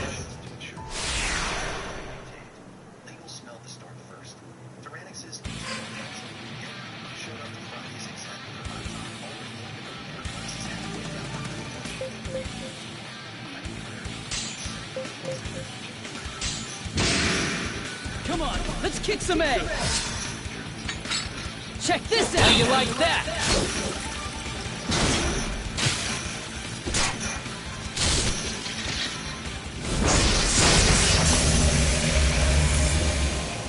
thought they'd be made of certain stuff. I hope I've grown stronger than before. Nice. Enterprise Agreement Material Breach of Clause 1.3. The language of the decision as per the executed agreement. Continued engagement is contingent upon oversight by the Navy Strategic Director. That oversight is no longer in place. No amendment was requested. Therefore, agreement conditions have not been met. For Section 6.1, this constitutes a breach. The $123 million the internal slide channels will continue to track this clause.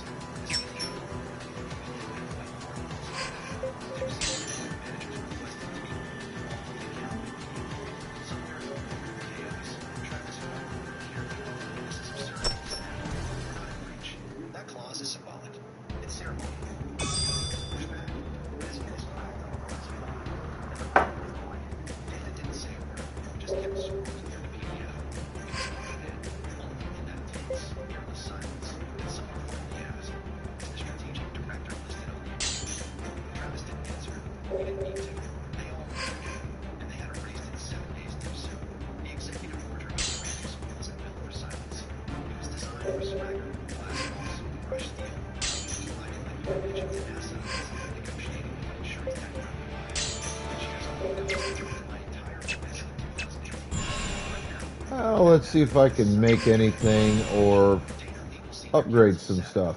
in with the contract open like a surgical patient. No red lines, no ambiguity, just a clause that between an indemnification surplus and a governing law statement. That stuff brought him a raise unless there was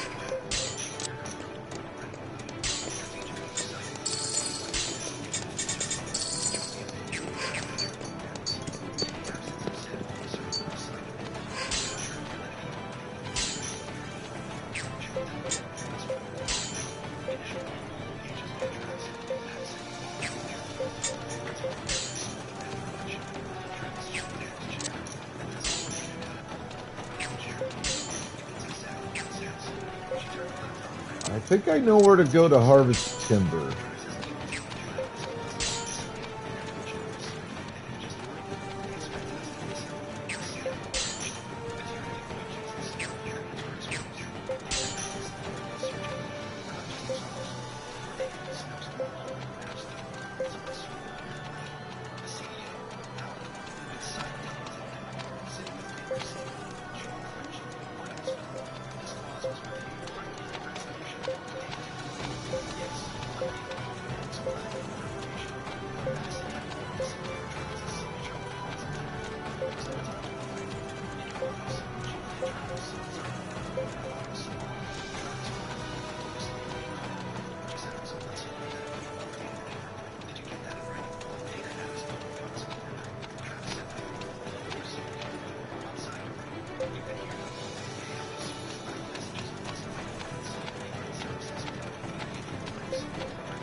I think I know where to go to harvest timber.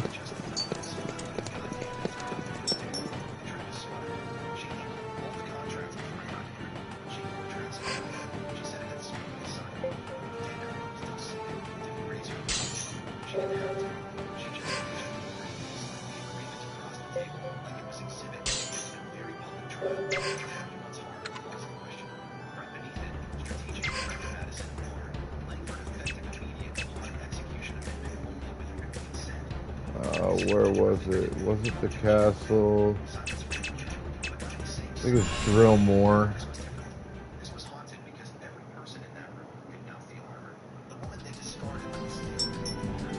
Yeah, this is where I was wanting to come to try that. So I think I know where to do it.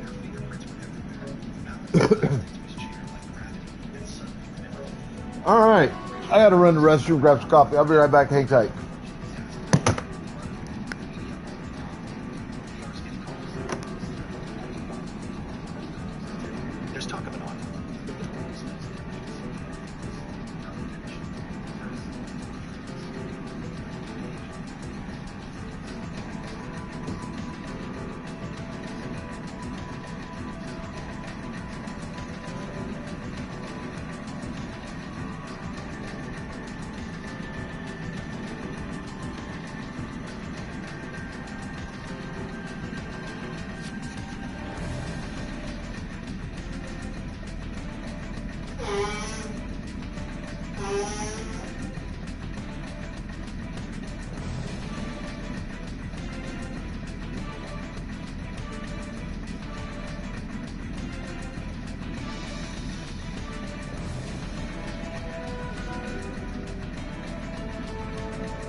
Alright, obviously I am back. I relied on staff recommendations. She nodded once, eyes like razors. But she persisted on the pale shape. Data scanned inside. Directly into the ion chamber. It was closed the information on track systems underneath.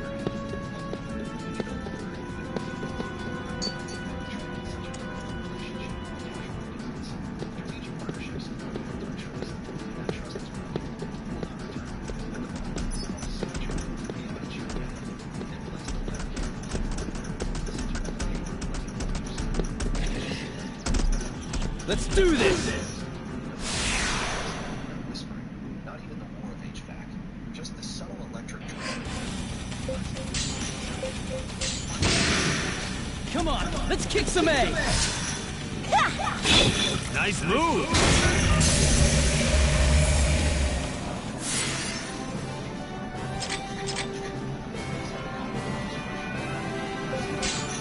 Fallen through it being built, installed, and polished by the very moment. Now there's no max. Just the silence of Let's do this! off calendar and 3 hours late. No catered lunch. No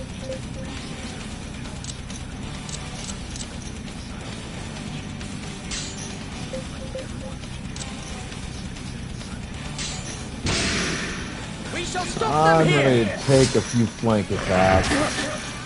Finish it! It's fine.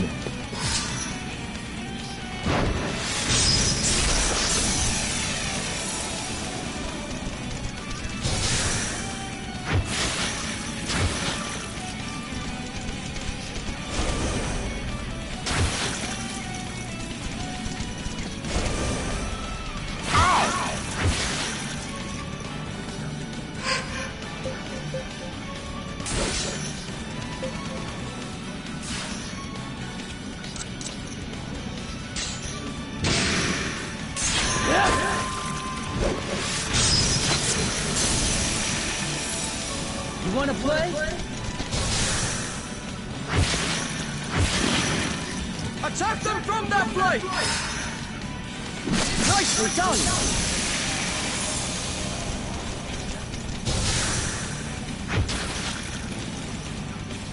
Yeah! This is our big chance!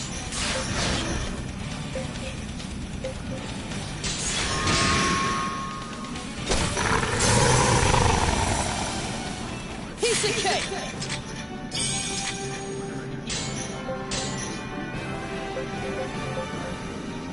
Alan's fingers hovered over the contract, like touching it might somehow undo his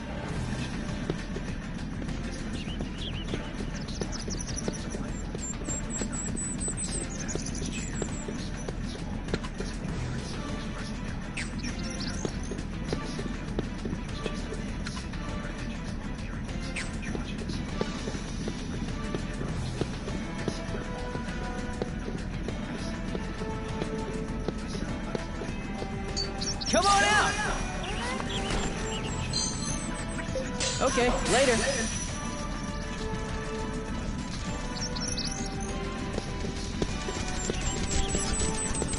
Let's do this! I think it's just let's go back.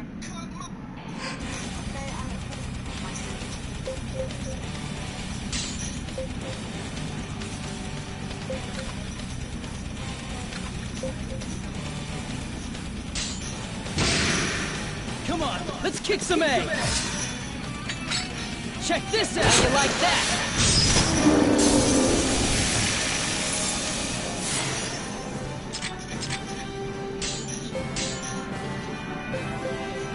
Ooh, nice. They do look vaguely like something you pull out of a surgery tray. But because my daughter was not Let's do this! it did. In her head, anyway. Ava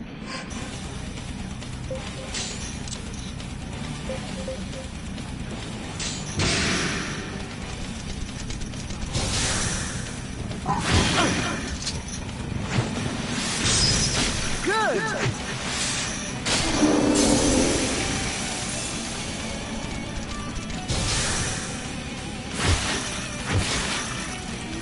Smash him from the side!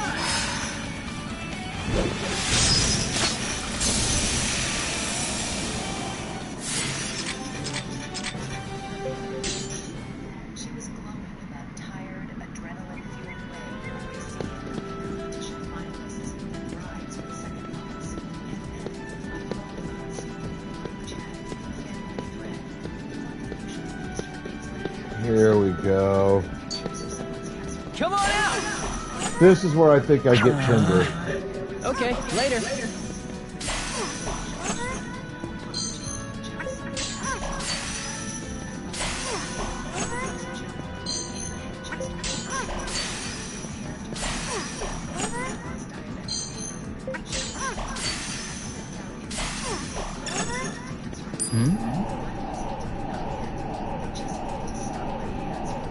All right!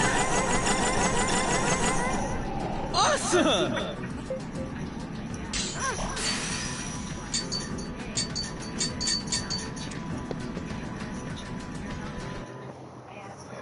God damn it.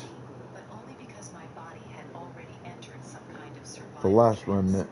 No, we changed plans. It was just easier this way. We are already here. You're at the restaurant right now? I asked. Yep, just sat down. The last remnant. Everyone's here. A pause. Why? Because Ava's been cooking for 3 days. I said, you said we'd host it here. She made enough food for 23 people. She's been up since 5 this morning. He was quiet for a second. Oh, well, tell her not to take it personally. She can freeze the leftovers, can't she? Gotta go. Waiter's here. Click. I stared at the phone. Then, I called my mom. She picked up and said hello, like nothing was on fire. Did you really just not come? I asked. There was a sigh on the other end. Honey, don't start.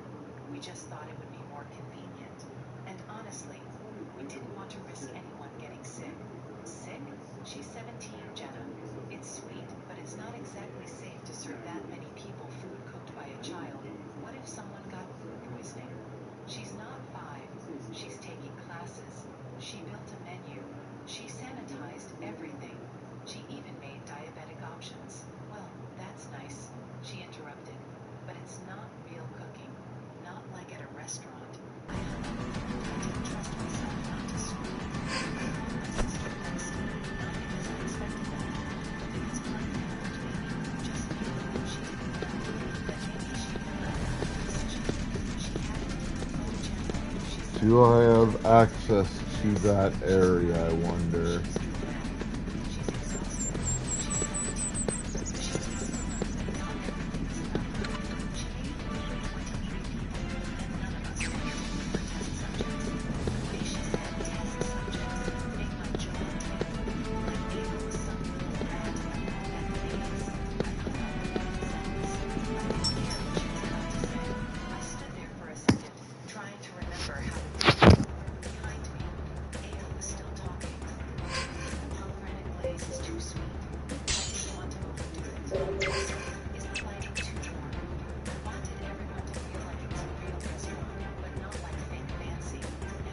I think this is what they were talking about.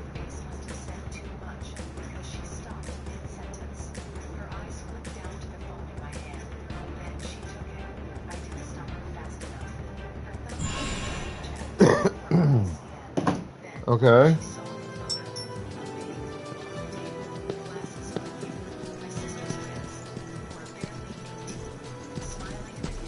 Come on out!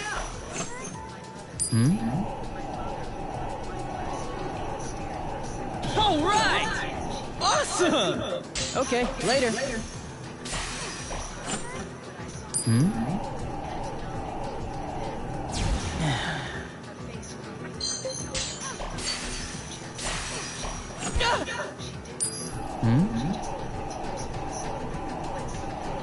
All right! Awesome!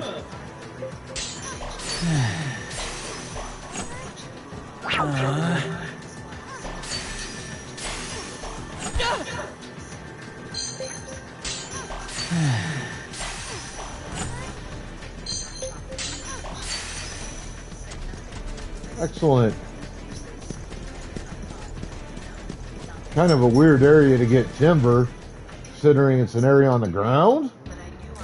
But, okay. I'm not gonna fucking argue with it. Not without saying what happened next. I used to think the worst kind of pain was seeing your kid cry. Turns out it's watching them try not to. Because they don't want to make you feel bad. That night, after everyone else was taking classes at a restaurant, I stood in the hallway outside the untouched. I've got 2, I need 4.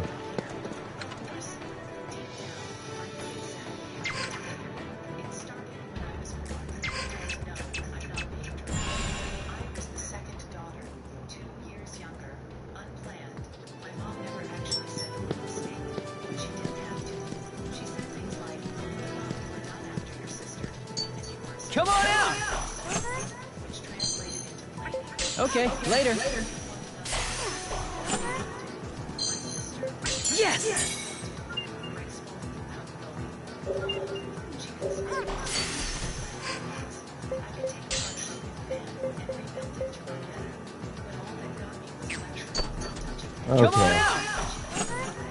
Come on Okay. out! Okay, later.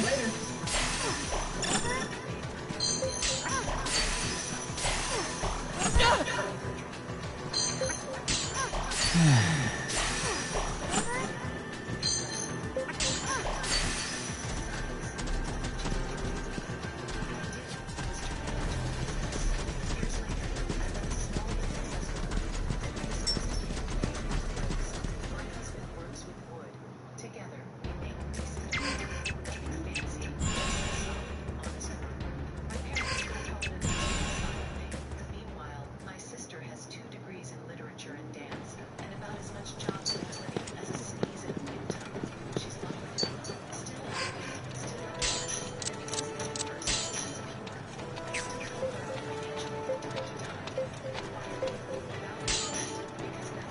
feel her on my nature from time to time.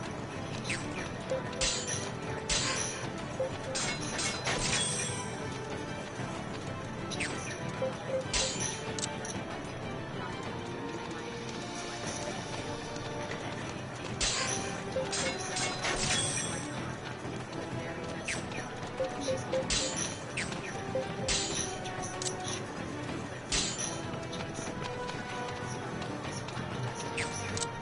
without comment, because that's what I do.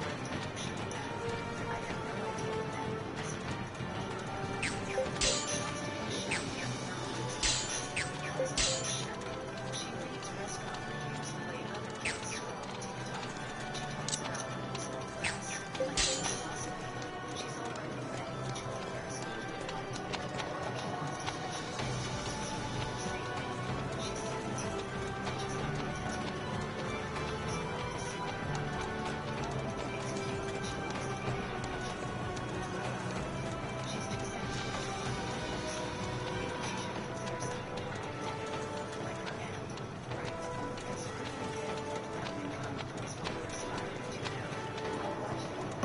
Alright.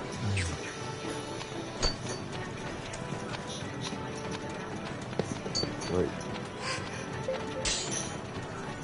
No, that's not what I want.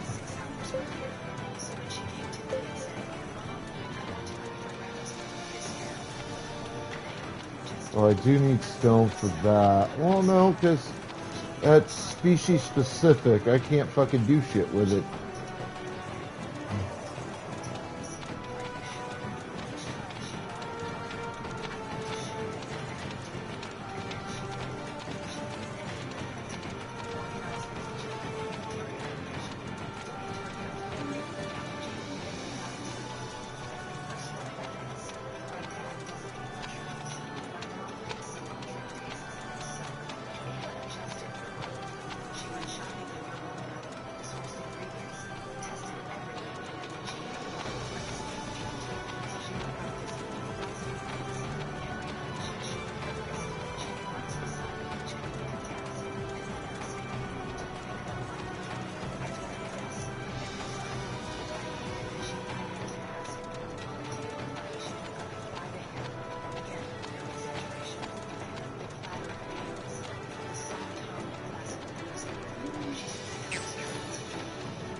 Alright, we're gonna go to Rebella Castle. Tabby 67 with dark chocolate curls.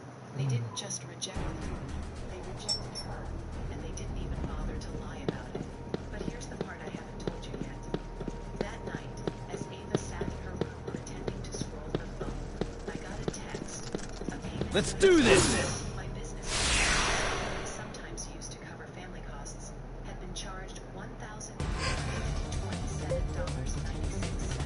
at a restaurant downtown, the same restaurant they were at, the same number of guests. They used my card to pay them.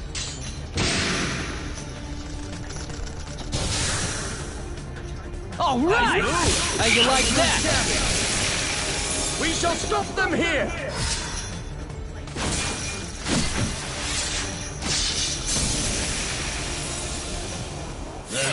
I know I'm good.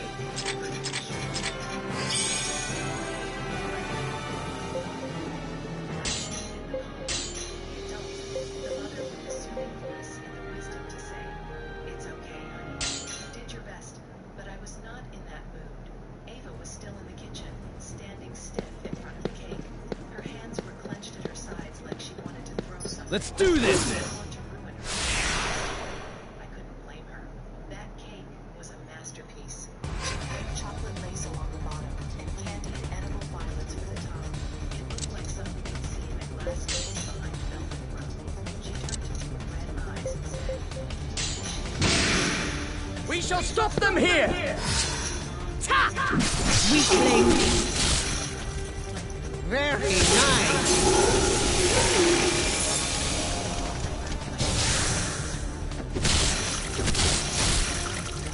Smash him from the side!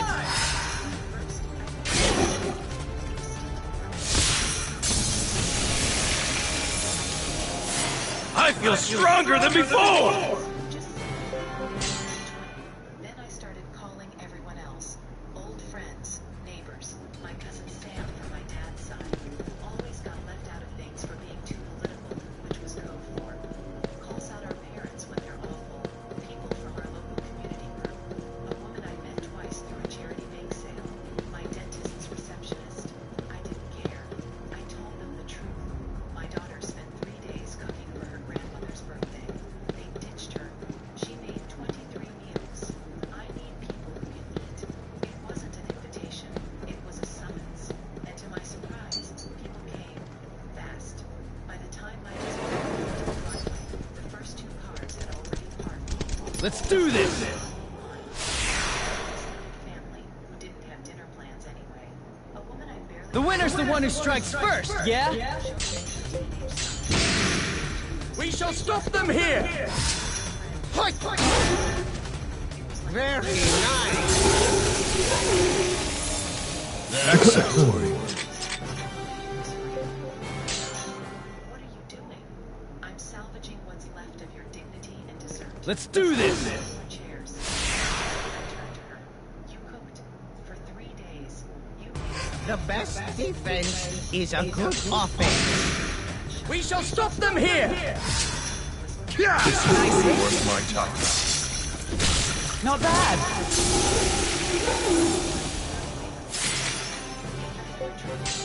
to reheat things and whisper panic to herself over sauce temperature.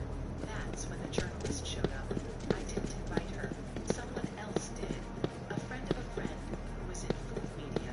She walked in with a small camera bag and a huge appetite for Let's do this! what happened. Was it okay if I Alright, now we're starting to go to places to target hunt specific things that I need to get. We shall stop them here!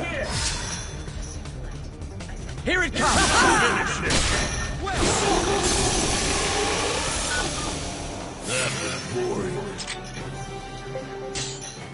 She whispered to me, "You know, she's better than some of the professional chefs I've reviewed, right?" I swallowed hard. Tell her that eventually the crowd settled. All 23 seats. Ava peeked from the kitchen like a nervous raccoon and asked, "Should I serve the appetizer?" I said, "No, you should serve your menu."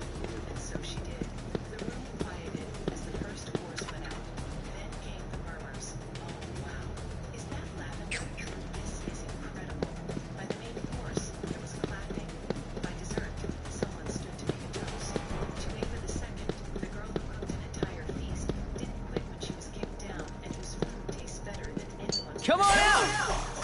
Supposed to be able to harvest commemorative Okay, metals later. here. And stone. I kind of need a little bit of both.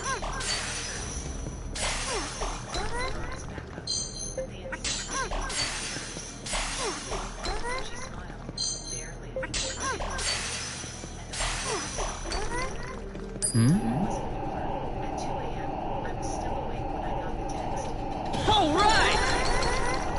Awesome!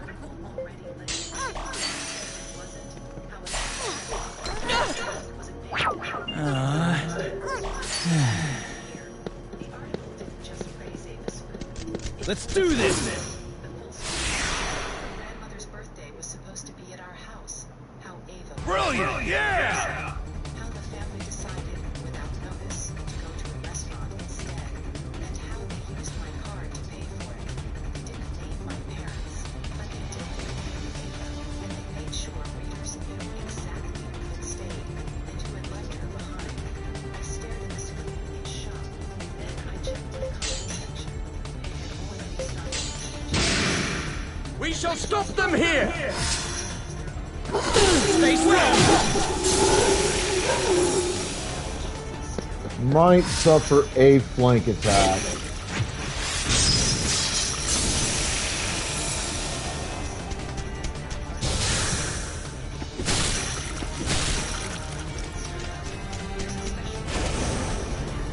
Okay, yep, one. I'm gonna crush these guys with my big toe!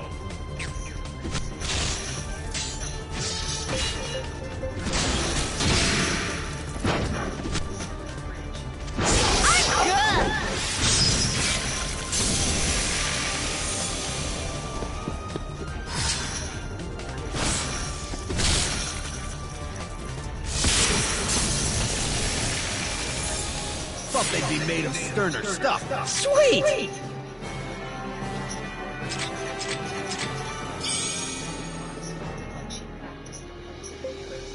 Was my sister. I opened the door because I was tired of hiding, but I didn't invite them in. You need to fix this, my dad snapped, skipping hello entirely. My mom chimed in with, do you have any idea what you've done to our reputation? My sister didn't say anything. Let's do this! The elders very old school of her. I blinked. What I've done? They shoved past me before I could stop them. Into my hallway, into my kitchen, into my home, like they still want me. Come on, let's kick some A! Stand your ground!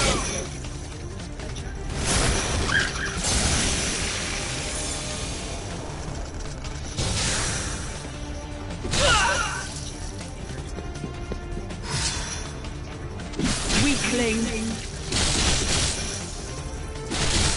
Stay strong!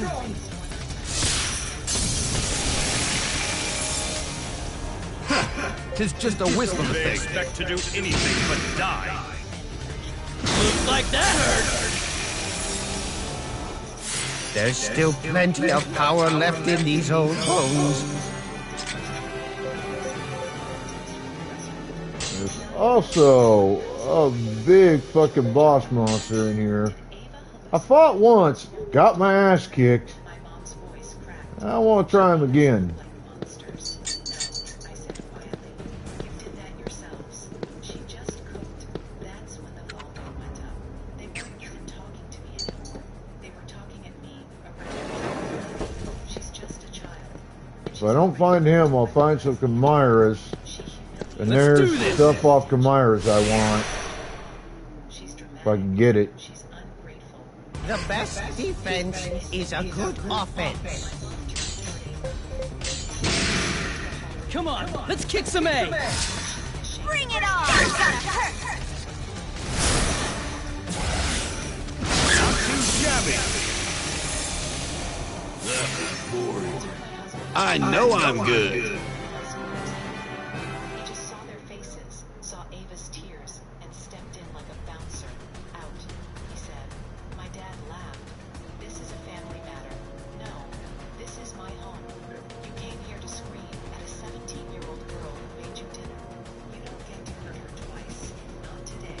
Not ever.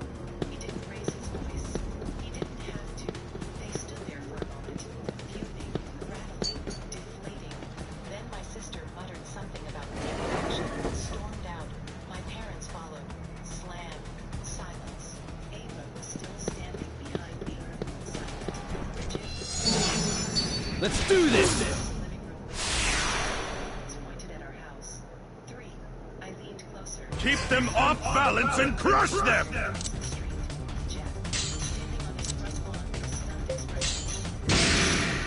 We shall stop them here! Ha! Finish him!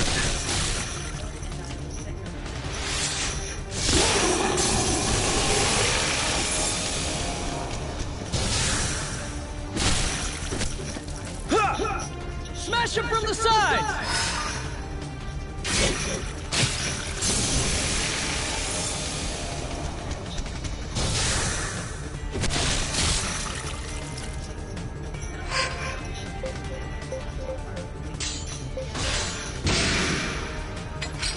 Check this out!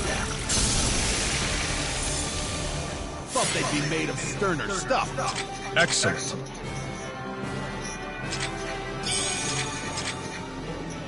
Action if you don't issue a correction. Then, this is elder abuse. Right. I didn't reply. I blocked all of them. My parents, my sister, their side of the group chat, and I deleted the card they used to pay for that dinner. That particular act of financial betrayal wouldn't happen again. Later, I posted something simple. Not a rant, not a call out, just a sentence. We stand by every word, and we're done protecting people who hurt our daughter. I expected backlash. What I got was support. Old friends messaged me. Strangers messaged Ava. A local chef invited her to stage in his kitchen over the summer. Someone from a culinary program she'd dreamed about said they'd be watching her journey with interest.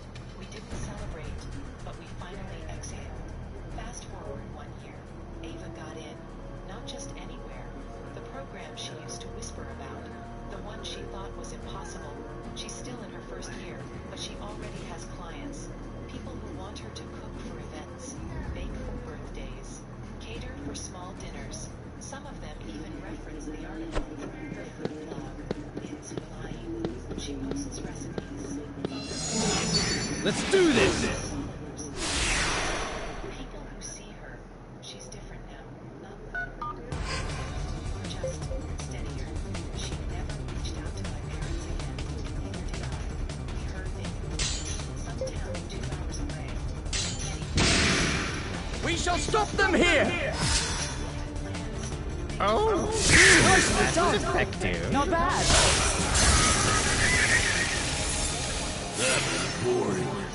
I hope I've grown For stronger the than glory of before. Athlon!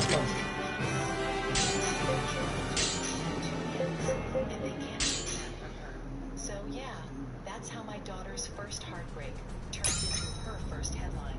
How a ruined birthday turned into a full-course rebirth. And how I stopped funding people who thought they could buy silence with guilt. I chose my daughter, and I'd do it again tomorrow. But tell me, did I go too far? Or just far enough? Let me know in the comments. And if you want more stories like this, Let's do this! hit the bell. Take the upper hand! Pokeballs out!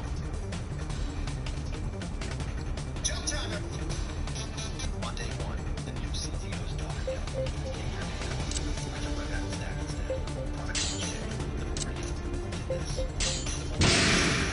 We shall stop them here!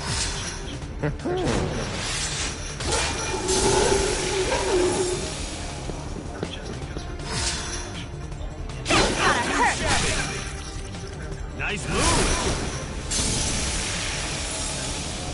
Thought they'd be made of sterner stuff. You can take your knitting home. We're building the future here. The room went dead silent. I could hear the hum. Let's do this! Just slid the final stitch off the needle, clipped the yarn, and The best defense is a good offense. because I have. We shall stop them here! How's that? Well done. I must grow stronger. That's corporate speak for kicking out the grown-ups and replacing them with people who say convention without irony. Now, before we get into the whole flaming mess, real quick, if you're enjoying this little saga of real-life vengeance, tap that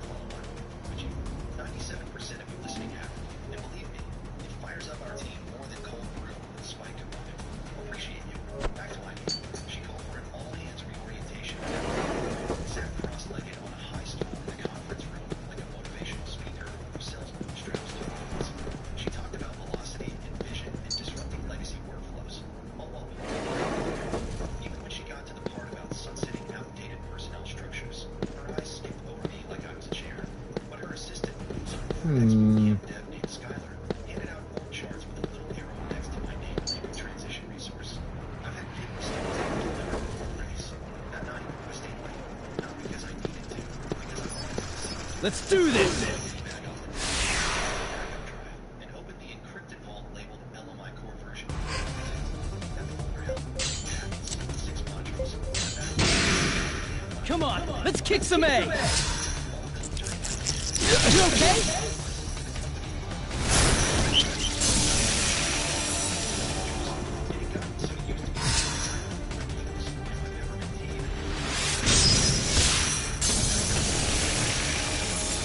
Thought they'd be made of sterner stuff. I'd set up after the first red flag back in Q2 when they started cutting Let's do this! The next morning, my access card didn't work on the main server room. Interesting.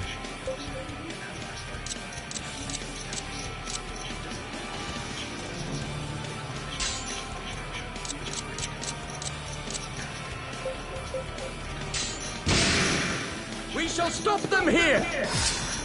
How's that? Weakling! I'm gonna take a few flank attacks. That's fine.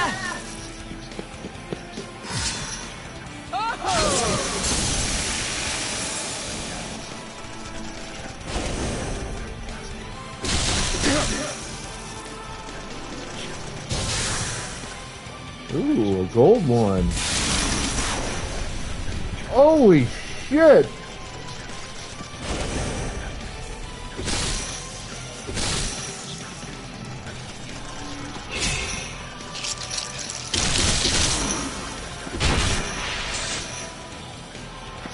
Keep it up!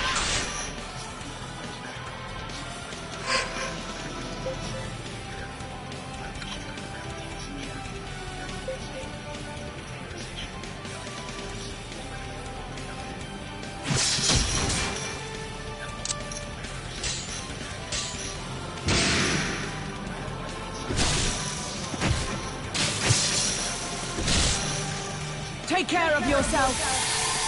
My gratitude. Stand firm!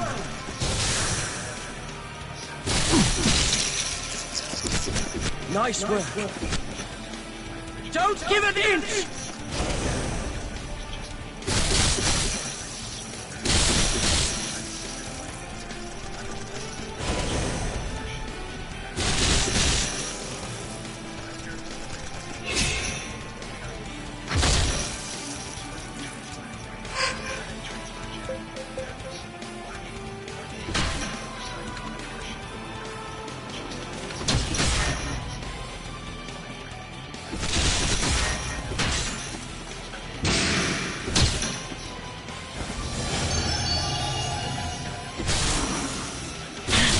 Do you require assistance?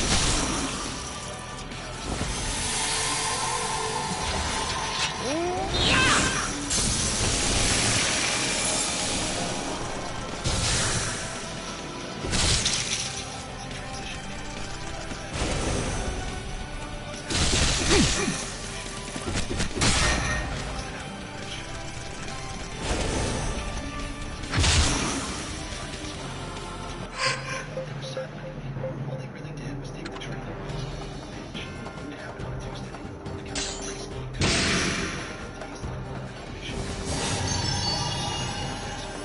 Are you alright?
hope I've grown stronger than before. Okay.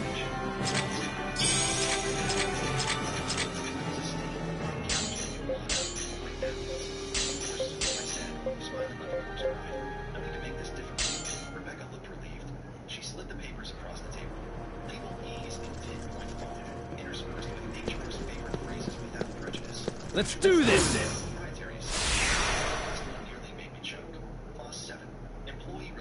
Keep them off balance and crush them!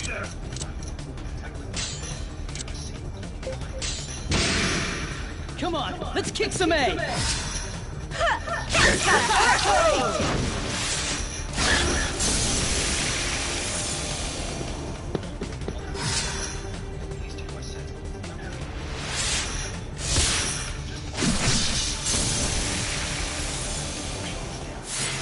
Sweet! There's still plenty of power left in these old bones.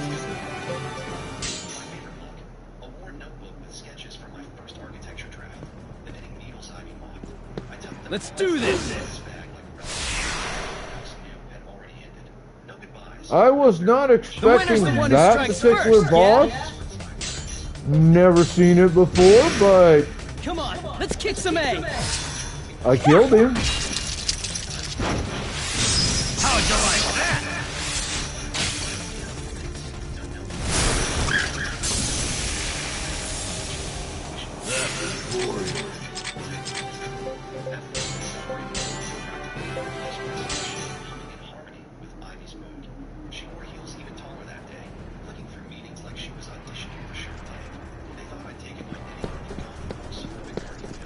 Let's do this!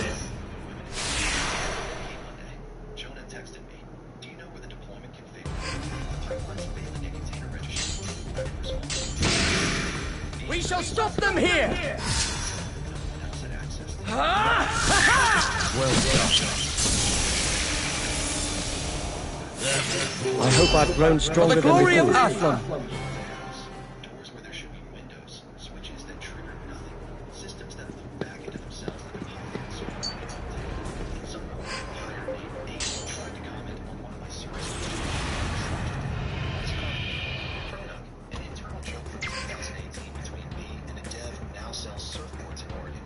It triggered a 3 a.m. crown job that handled rollback failovers during CI crashes. Without any components were now sprinting face burst into a wall. Ivy, of course, refused to panic. She doubled down, ringing out. She snapped during a team call, wearing a leather jacket that made her look like an angry flight attendant. Let's do this! Let's do this! Let's do this! Another smart people, skilled people, staring blankly at my code base like superior carved in lava.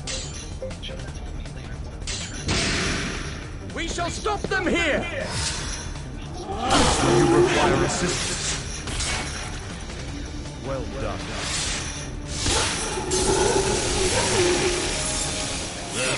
I know I'm good.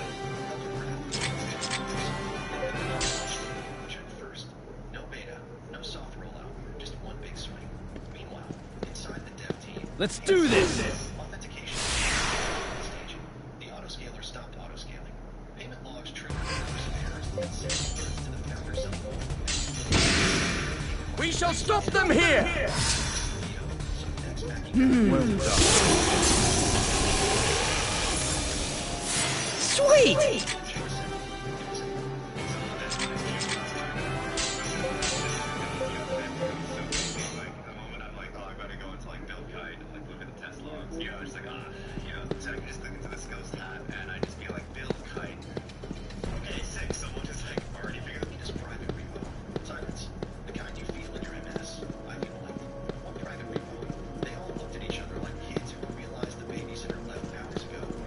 Let's do this!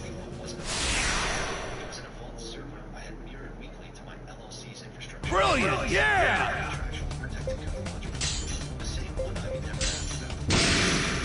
We shall stop them here!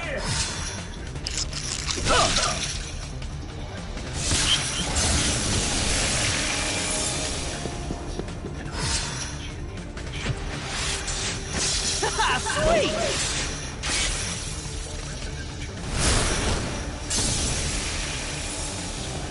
For Thought they'd be made I of know sterner I'm stuff. good. Affirmations about trusting the journey. He was the one pulling threads, and that's when he found it.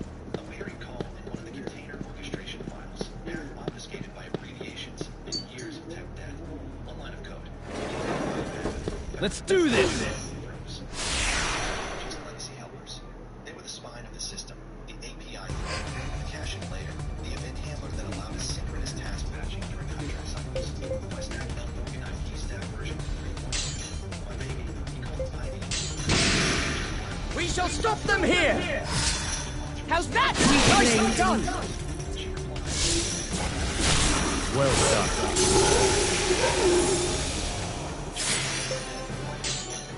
Downloaded the full dependency list. Every import, every hidden call, every nested class that whispered my name in the system logs like a ghost looking forwards. Meanwhile, I was in my kitchen drinking lukewarm tea and watching the logs roll in. I'd set up 2 weeks ago. Scripted and said, every time Let's do this! timestamped it, queued a billing entry. It didn't block the request. No nothing too kind. It just listened and tell. 1 week became 10, then became 100. We shall stop them here!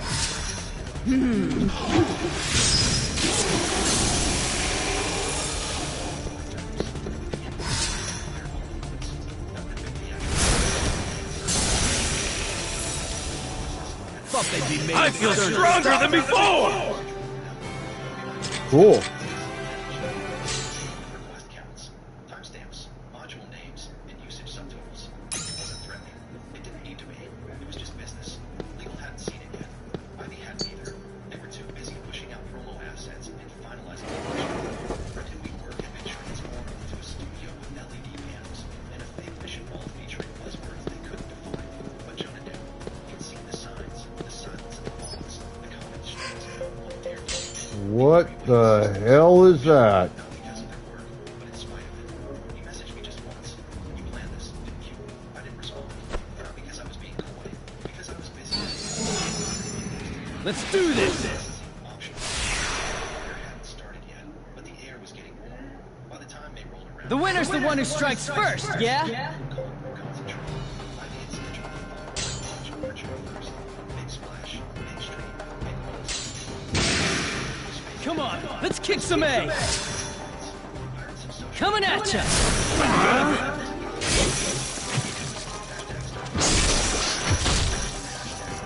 Pokeballs in chat, folks.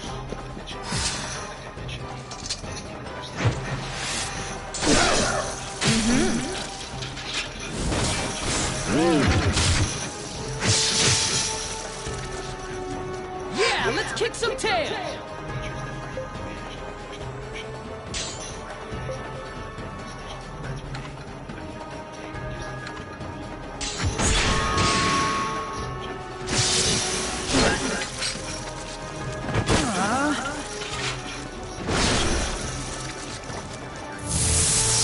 Wait, I still gotta...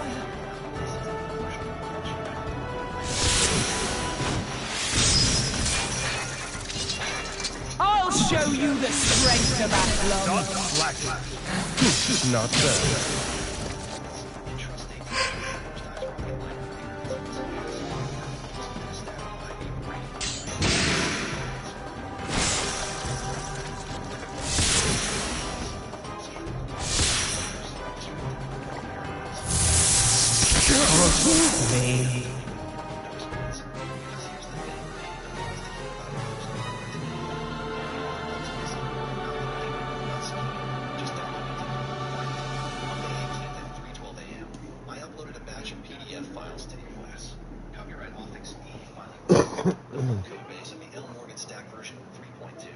Jesus Christ. I was not expecting to see that.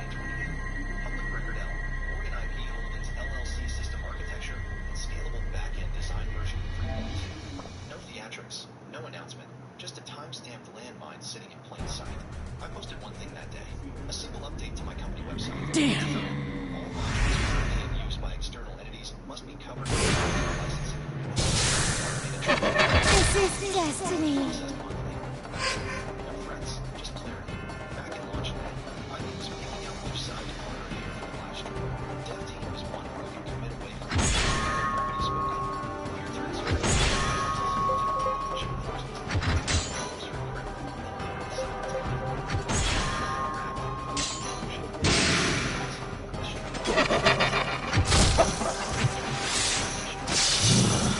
You all right?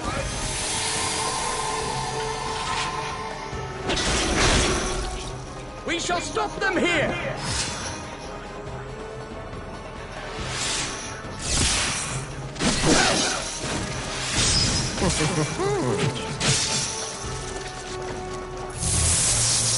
We'll avenge you.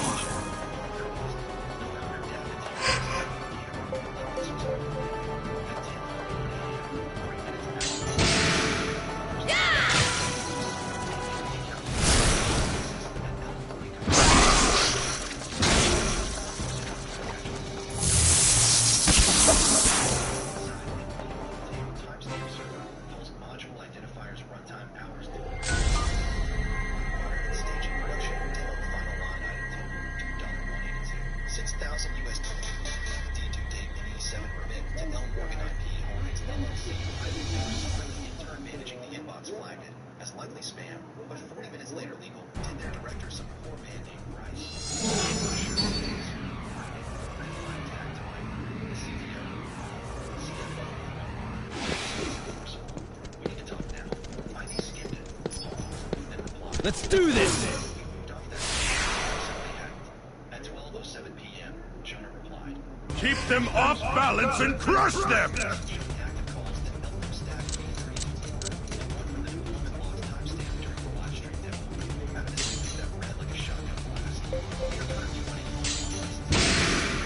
We shall stop them here!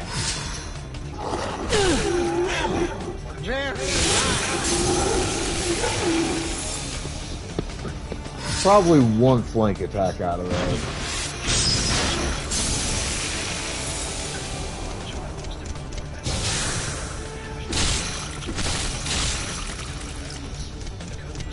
Guys aren't even worth fighting!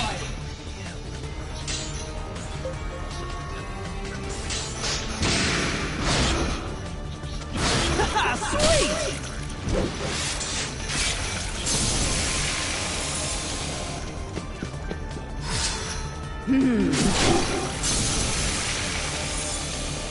Thought they'd be made of sterner stuff.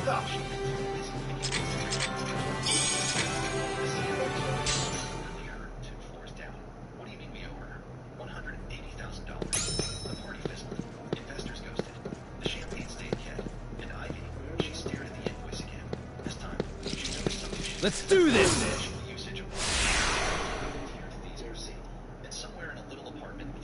Take the upper hand!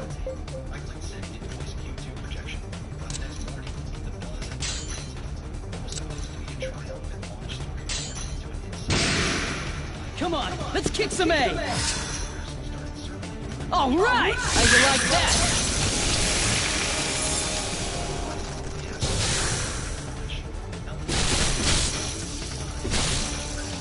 Attack them from that flank!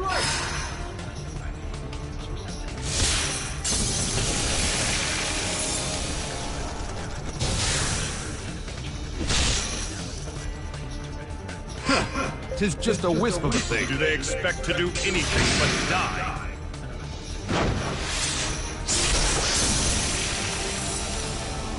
Piece of cake!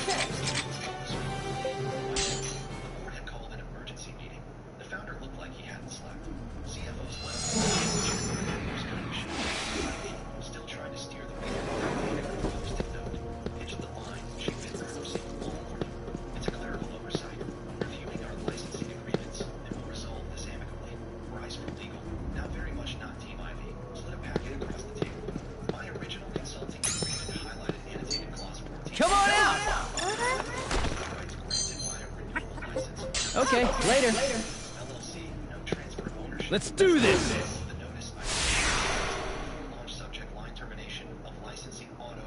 The winner's the one who strikes first, yeah? Come on, let's kick some A!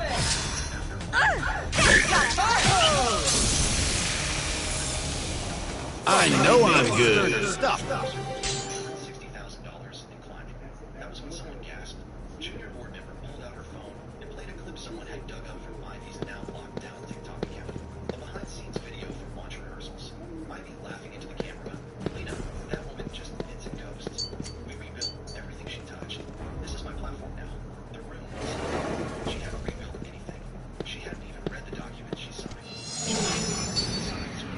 Let's do this! We're still hers. The founder looked at Ivy. Is this true? And for the Take the Damn upper thing hand! disappeared. Thank the goddess.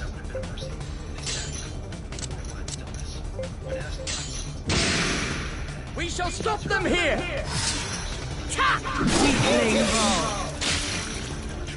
Not bad.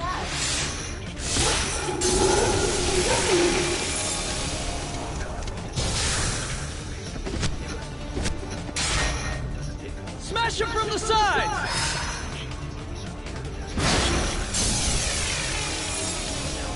Thought they'd be made of sterner stuff. Ivy's voice still hung in the air. That woman just knits and coasts. Correction. That woman.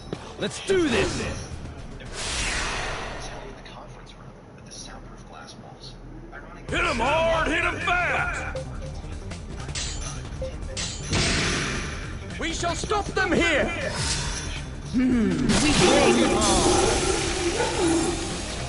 Piece of cake! Sweet! a strain of every venture-funded dream he ever sold. He didn't yell. He didn't need to. He did this. He asked, voice proof. No one answered. Rise for legal simply slid another printed invoice across the table. Q2 projection, $460,000. Notes included itemized usage, full copyright confirmation, and 3 polite notices. Jonah, seated near the door, didn't look up, just muttered. We all knew. Let's do this! Finally spoke, calm, tired, like someone reading a pitch that started as a pitch deck. You built this company on Star Tech. Ivy's job. No sound came out. She flipped over. We shall stop them here! Nice hit.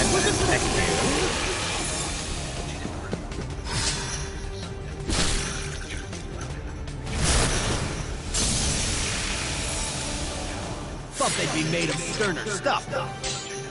Organ licensing reopened to negotiation for board and company name Compton.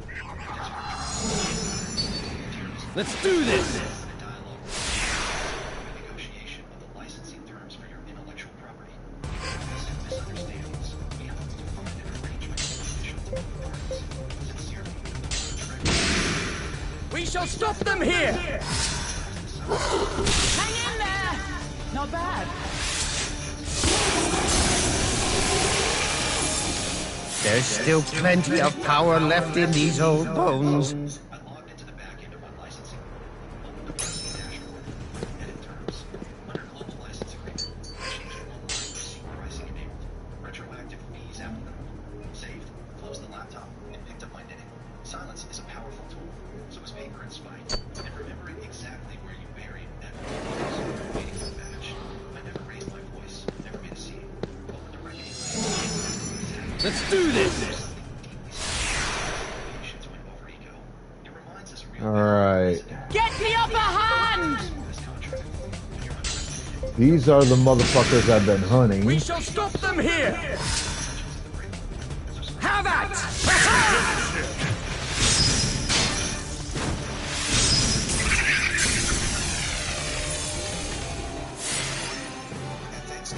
Excellent.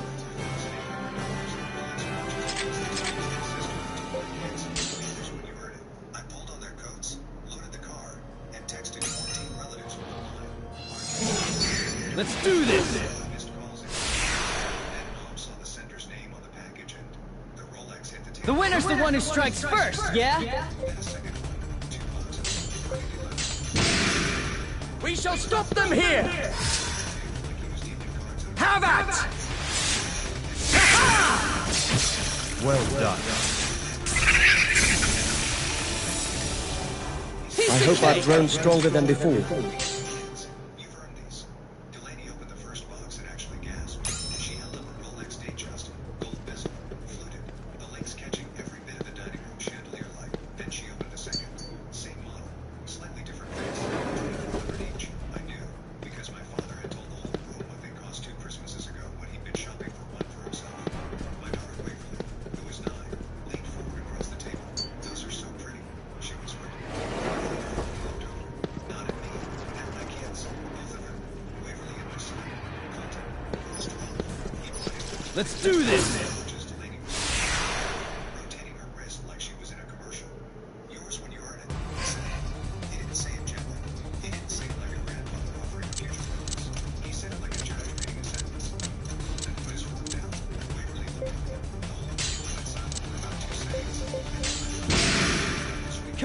Let's I'll kick some take ass. a couple of flank attacks off of this. All right. That's fine.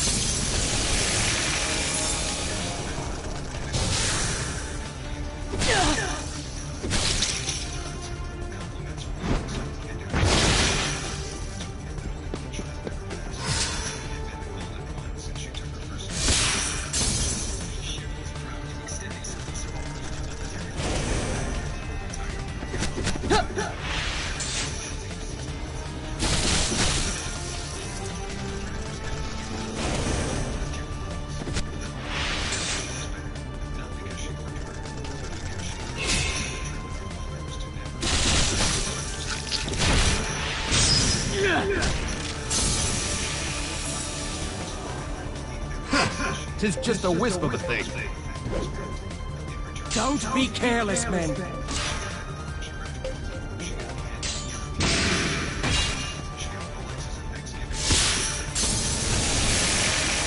You wanna play?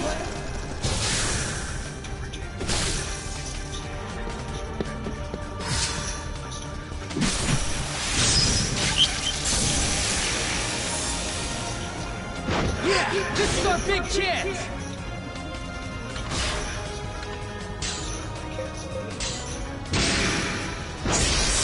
You all right?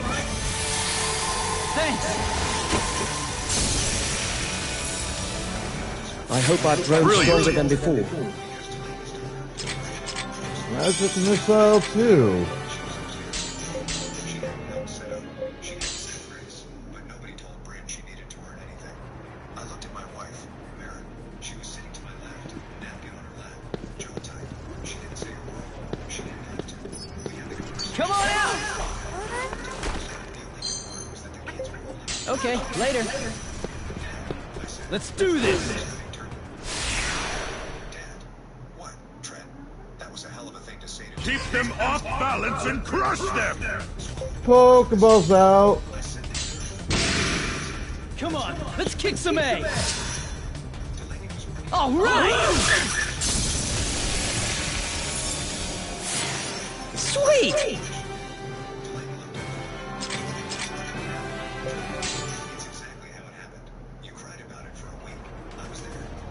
Let's do this!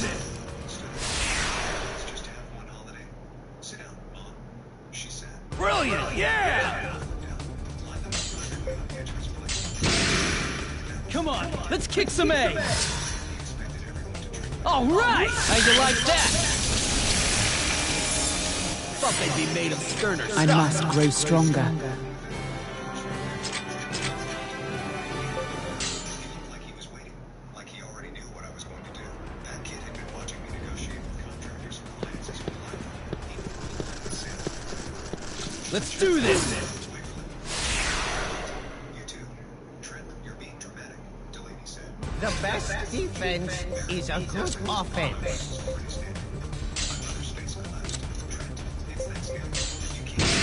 There'll be at on, least kick some one ass. flank assault here.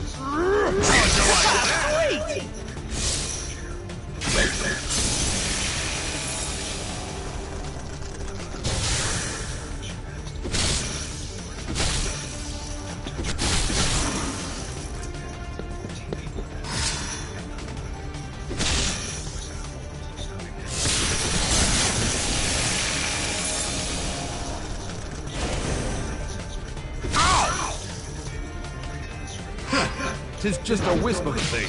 This isn't even worthy of a training battle. All right!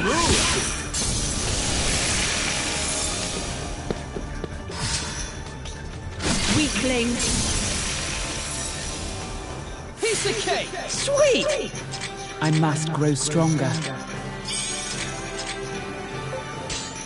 Nobody said anything for the first 5 minutes. Then Waverly, from behind me, said, Daddy, did Grandpa not like our pie?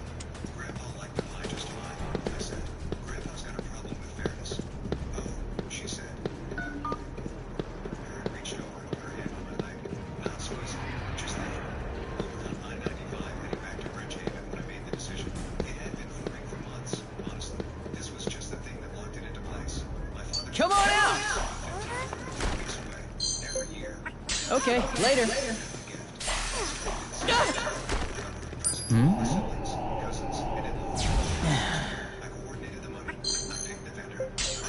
All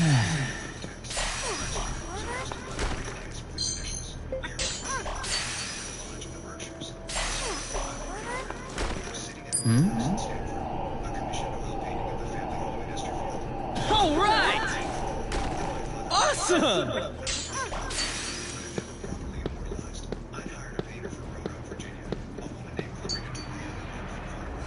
6 weeks ago, $3,000 on everyone had contributed. Everyone was expecting it to show. I rolled up the highway at the bridge and parked in our driveway. The kids went inside. Marin started making hot cocoa. I sat in the car for another minute, then took out my phone. I opened a family group text. 14 people in it. My parents, Delaney and Griffin, my Uncle Royce and Aunt Genevieve, their kids, Landon and Perry, my cousin Sutton. Marin's parents weren't in it, but my mother-in-law's sister died of us for some reason, and a few others who'd been at it over the years. Family friends who always came to Garrison Beck for events. I typed one line. I'll get shoes tonight. I hit send. Then I turned my phone. Not silent. I went inside, turned on the kids, and watched it. Some animated thing barely near me. Did not listen to the couch. Marin curled up next to me and was running. Sent a text. What kind of text? The kind that's on my She studied my face for a second, then said my better watching. I turned my phone back on at 9:47 p.m. 31 missed calls, 8 minutes, 14. 6 voice. From Griffin. I didn't think I'd ever call me voluntarily in his entire life. 3 flight. 2 was his son. His was the time. Another I didn't recognize. Text messages numbered in 60s. I didn't read them. I scrolled past walls of capital letters, question marks, and exclamation points, and the occasional call me right now, and went straight to the voicemails. First one, my mother, Trip, what does that mean? I gave up. Don't call. Trip, pick up the phone. Second, delete. Dad's going on. Dad is losing his mind. Just said, what's sugar? Third, Uncle Royce, Trent, your mother's in tears. Get whatever you're doing. You need to stop. Fourth, my mother again. Your father just tried to call the mayor. He found your number somewhere. Trent, what has happened? I paused on that one. He'd already tracked down the Laredo. That was fast, even for him. But it didn't matter, because Laredo wasn't the one shipping the painting. I was, and I'd already rerouted it. See, here's what nobody in that group texted me.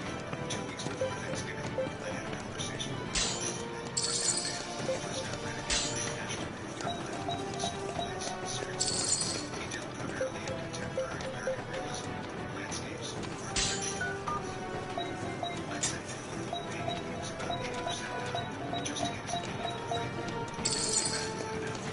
The painting was Gloria DeVoe. She's out of Roanoke. I know Gloria. She did a series with your collector in Charlotte last year. Trent, this is exceptional. I love that one.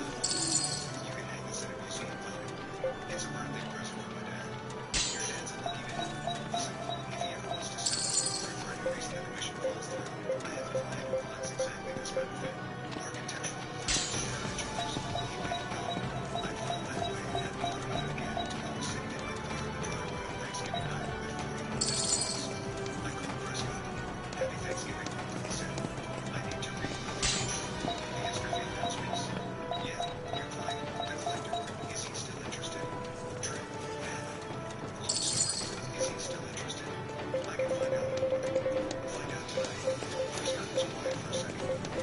Okay, give me 20 minutes. It took him 12. His client's name was National Montgomery. Long one. Savannah, Georgia. Collected American residential architecture paintings from the early period to the mid-20th century. He'd seen a photo of Gloria DeVoe piece at Prescott's gallery 6 months ago, and it has to be done within 15 cents. He's offering $2,200. Prescott said. The family one was $3,000. So he's offering $1,200. Plus money has already been paid. Right. 2 weeks ago. They needed him for $200 too. They thought the contributors their shares and pocketed it. I'm not pocketing anything. Too good. We'll figure that out. Kim Dash will wire the money by Monday. He'll order it tomorrow. A man doesn't wait on things he wants. Tell him yes. I'll redirect the shipment to your gallery. Even if I have. Done. I hung up and went to bed. Friday night, the day after Thanksgiving, I woke up at 6, made coffee, and sat at the kitchen counter with my laptop. I logged into the shipping account and set up a courier service in Stanford. The painting was scheduled to ship Monday to my mother's home in Yesterfield. I changed the delivery address to Prescott's gallery in Ashton.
Well then.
Okay, what do you want me to do?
Let's do this! Maybe it'll feel for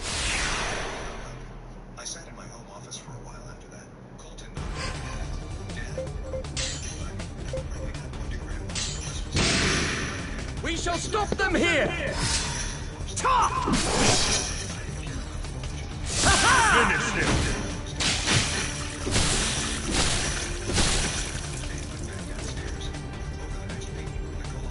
Smash him from the sides! Pokeballs out! All right!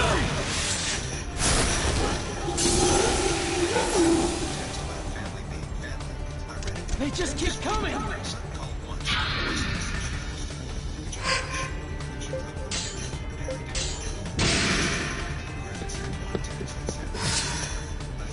Ha!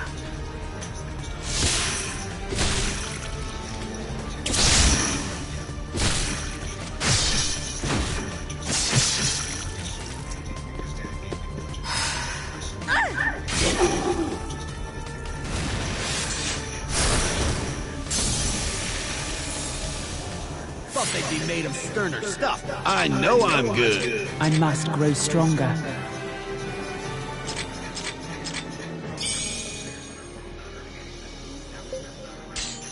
She didn't answer right away. Maybe he could have handled it better, she said. He handled it exactly how he wanted to, and I handled the painting exactly how I wanted to. She hung up. My father's birthday. I didn't call him, didn't text, didn't send anything. My mother sent a photo to a family group text. A dinner, cable, everyone around the table at the SUV house. The spot where Baron and I usually sat was taken by the lady's coat draped over a chair. Waverly's seat had a centerpiece on it. Colton's had nothing, just empty. Below the photo, my mother wrote, "Wonderful birthday celebration. Miss some of our family tonight." Baron showed me the photo. I looked at it for about 3 seconds. The centerpiece on Waverly's chair is new. I said, "Trent, I'm fine. I know you're fine. I'm saying the centerpiece is passive-aggressive. Everything about this is passive-aggressive. The architecture is passive-aggressive." She laughed. First time either of us had laughed about any of it in 3 weeks. Christmas came. We stayed in Bridgehaven. Baron's parents drove up from Glastonbury. Her mother brought ham. Her father brought bourbon and an old board game nobody Let's do this! as an open present. No rankings, no loyalty tests, no Rolexes. The best defense is a good offense.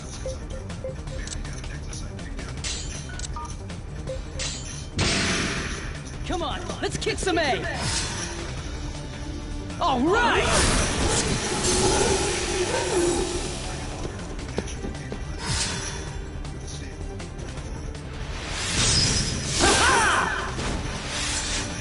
Shit, wrong one.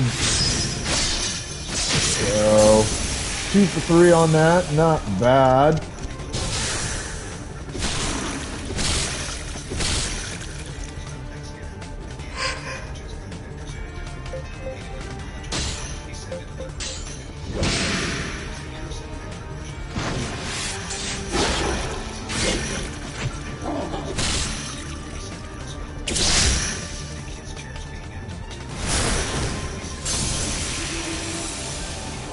Thought they'd be made of sterner I feel stuff. stronger than before! For the glory I of must Asgard! grow stronger.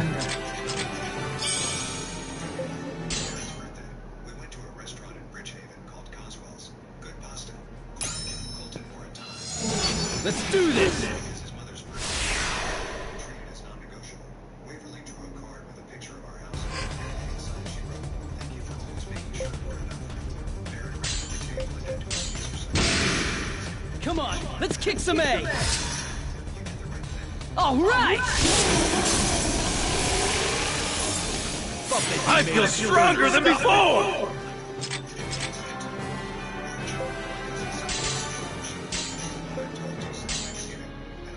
Ooh, inverted Vile Wizard scale, not bad. She said, "What?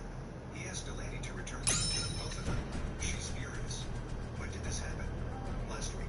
Nobody's talking about it. Delaney told Griffin, and Griffin told Landon, and Landon told me. Why did he take them back? I don't know. Your mom might have said something. Or maybe he just, I don't know, Trent. Maybe the empty chairs did something. I didn't respond. He's not going to call you, Sutton said. You know that. I know. But the watches are gone. That's something. It was something.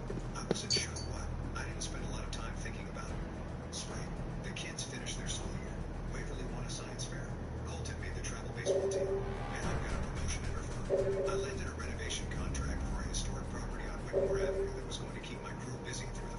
My father didn't call. My mother called twice. I answered the second time. She talked for 40 minutes. She didn't mention the painting, the watches, Thanksgiving, Christmas, or my father's birthday. She asked about the kids' school. She asked about Marin's promotion. She asked about the Whitmore Avenue project. She was careful. She was deliberate. At the very end, she said, "Your father misses the kids. He knows where we live. Trent. He knows where we live, Mom. The door's not locked, but he has to walk. Let's do this! He walks through a tree. The same, or he doesn't walk through it at all." She said, "Okay." Brilliant! Yeah! She just said, "Okay." I hung up. I put my phone on the counter and went out to the backyard, where Colton was throwing a baseball against the pitch bat net. The ball hit the net. We shall stop them here! Finish it!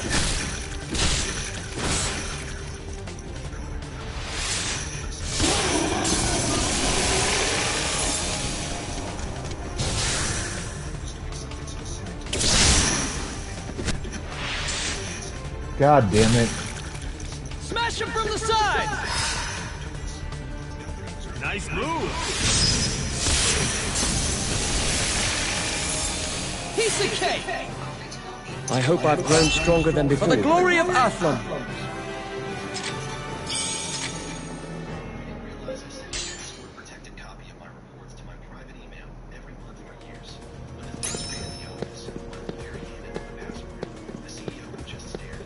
"I'm sorry, your taking numbers don't mean things now." My margin, with a whole portion guarded. That's the exact moment the CEO, Derek, with his laminated hair and a grin so smug it needed its own non-disclosure agreement, paused mid-sentence and looked directly at me. We were in the middle of a $30 million pitch to Series D investors, and this man had just referred to my wife as a cute little cautionary tale. Alright, bathroom, coffee, right back. Hang tight. Like manipulating deferred revenue was adorable. The investors chuckled nervously. The CFO looked like he wanted to crawl under the table. And me, I just smiled. The kind of smile women develop when they've been talked over by mediocre men for 20 years and have stopped waiting to be rescued. Anyway, if you're listening right now and you're part of the 97% who somehow forgot to tap that subscribe button, I mean, come on. These stories don't narrate themselves. It's free. It helps the team. And if you don't, Derek wins. Nobody wants that. So what was I? Right, Derek? He waved a hand at the screen behind him, my screen, my work, and said, "We've got great momentum. Don't get distracted by the noise in these internal reviews. They're for compliance, not storytelling. Storytelling as if my 18-page risk memo on channel stuffing and questionable expense timing was just a bedtime fable. As if the spreadsheet tabs labeled urgent SEC exposure and Q3 adjustments, potential liabilities were fanfiction. Here's what they don't tell you about being a senior financial analyst in a company that's growing faster than its ethics. You stop being a person. You become a plot hole. A footnote paperclip icon in someone's fantasy about an IPO. Derek wanted a narrative. I had the truth. And for 5 years, I tried to make those two align. I flagged risk profiles so glaring, even interns were whispering. I referred liabilities.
Ooh. Oh, I feel better. Let's do this! I looked at one person, Cal Whitaker, my lawyer. Hit him hard, hit him fast!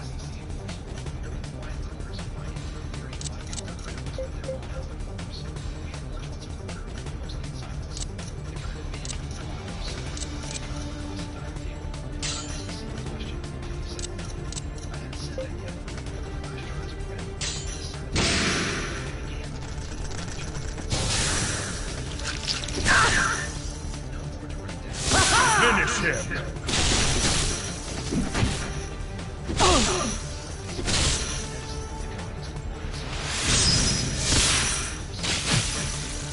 Come on, let's kick some A!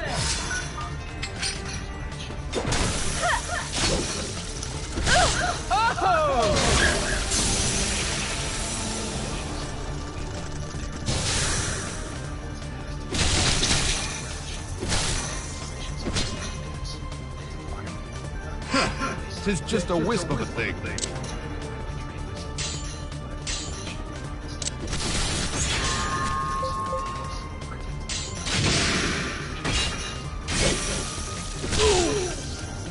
Here we go!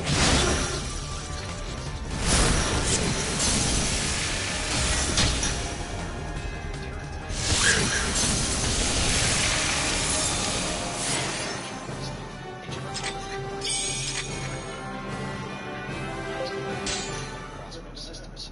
They claimed it was due to restructuring workflows.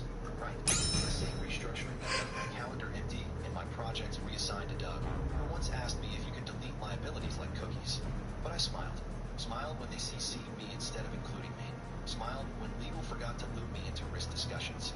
Smiled when my badge stopped working on the 12th floor because I had the receipts and the timeline, and every lie they tried to bury came with a corresponding spreadsheet that said, we knew.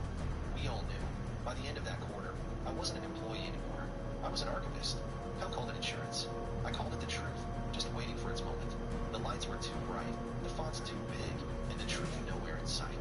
The company had rented out an event space that looked like a rejected Netflix set.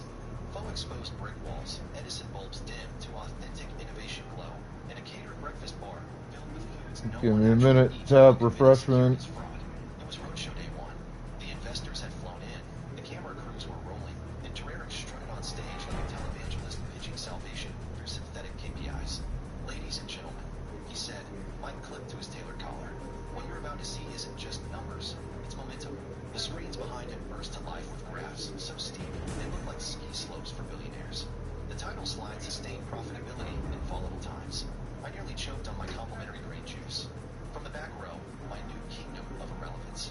I watched him click through doctored slide after slide. Margins widened, losses evaporated, and user growth became an unsourced miracle. Even repackaged layoffs as leading into operational agility. Translation: we fired people and are pretending it was on purpose.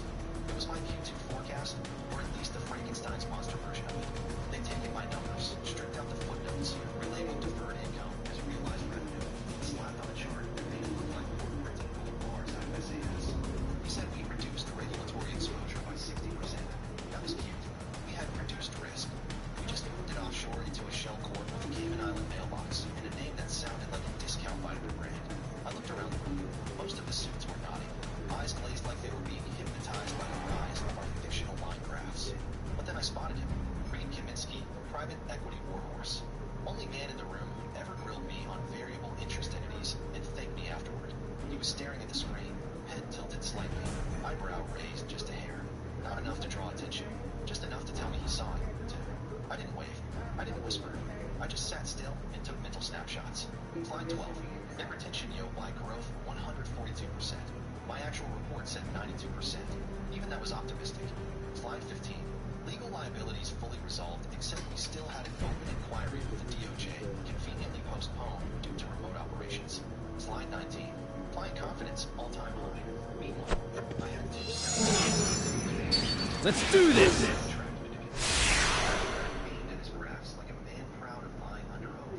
Hit him hard, hit him fast!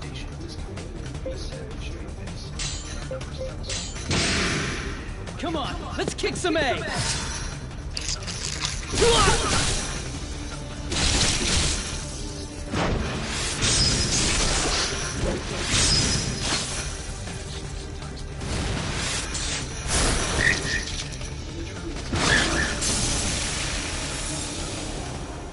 Sweet!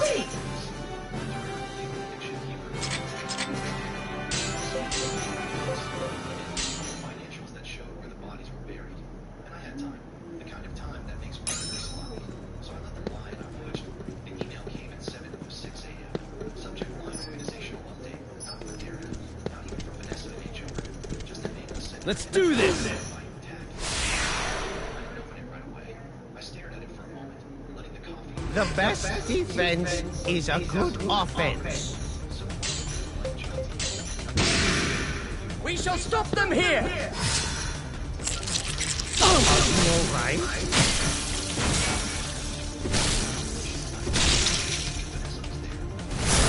Beautiful!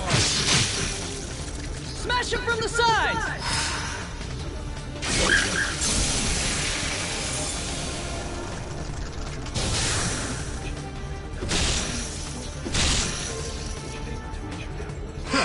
Tis just a wisp of a thing.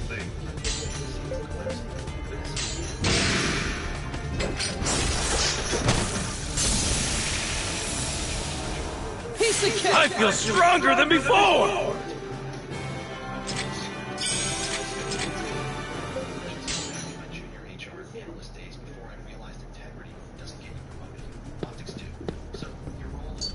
Come on out! Okay, later.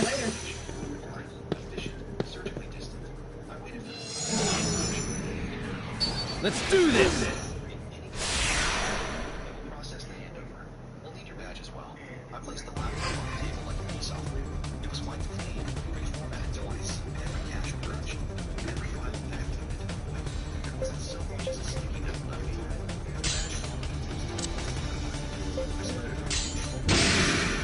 We shall stop them here!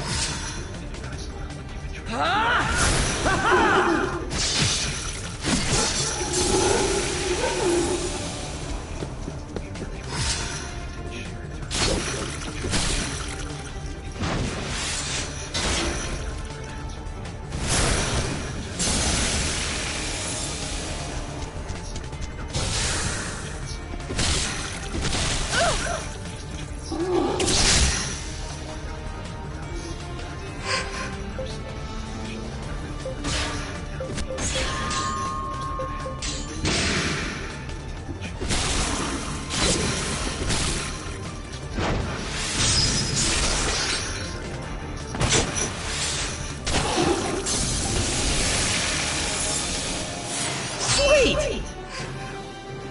Yeah! Years ago, Cal answered on the second ring. They finally cut the cord, I said. About time, he replied. Let's do this! For terabytes. Spun Trillium copy. Yeah, I said, starting the engine. The winner's the one who strikes first, yeah? We shall stop them here! Beautiful! Ha!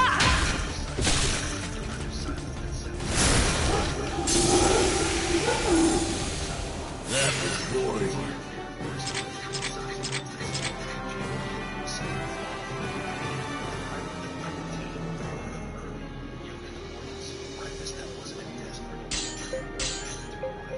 I had time now, real time, the kind that doesn't feel borrowed from some spreadsheets margin, but I didn't forget. Every week, I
Okay, later.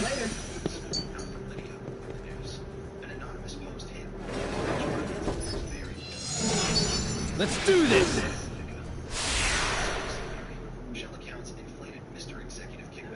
The winner's the one who strikes first, yeah? Come on, let's kick some A!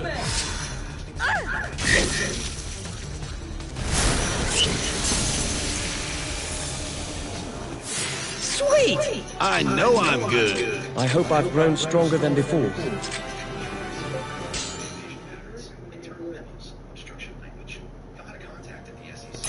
Come on out!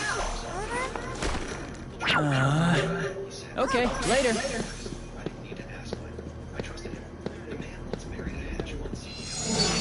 Let's do this!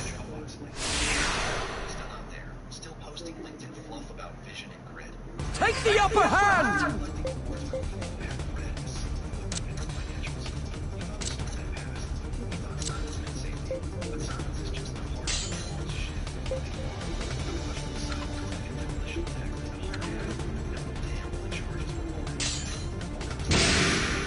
We shall stop them here! Yes, weakling! Finish him! Well fought! Probably get one flank attack on this one.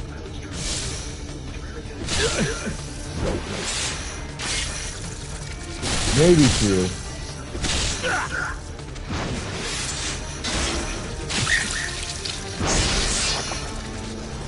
Alright, so two.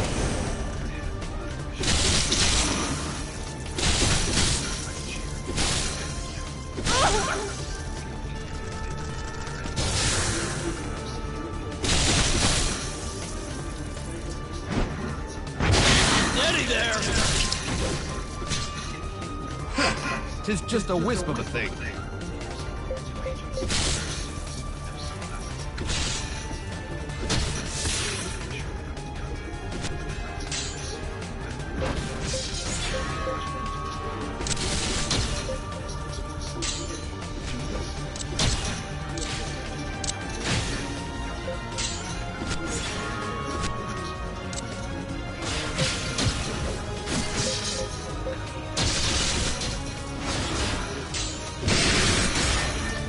We're counting on you!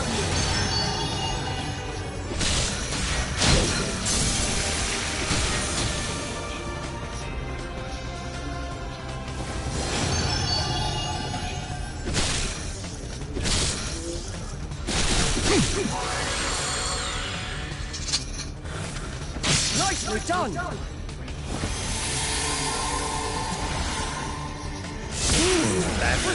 Gotta suck it up and stop these guys! Okay, so far just the two, probably three.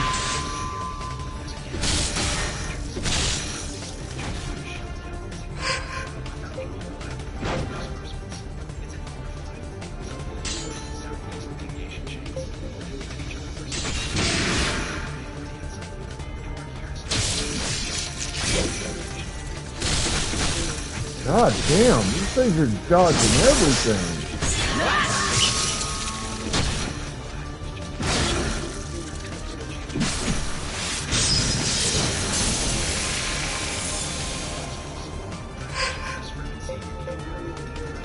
These opponents are not to be underestimated.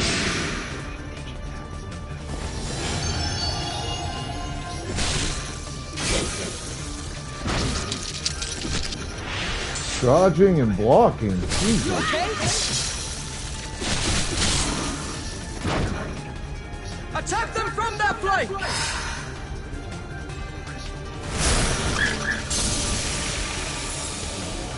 Thought they'd be made of sterner stuff. Excellent.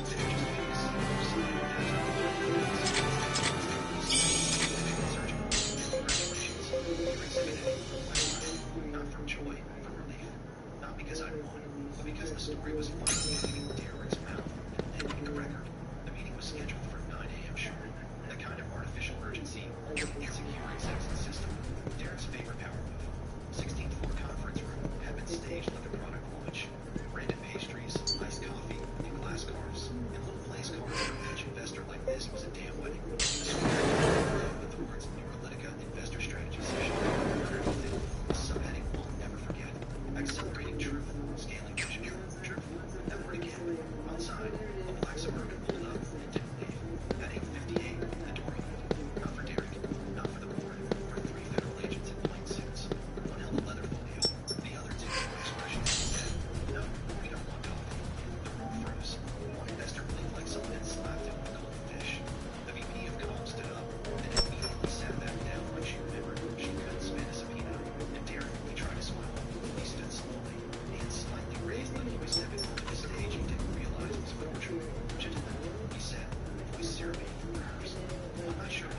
Thinking right down there.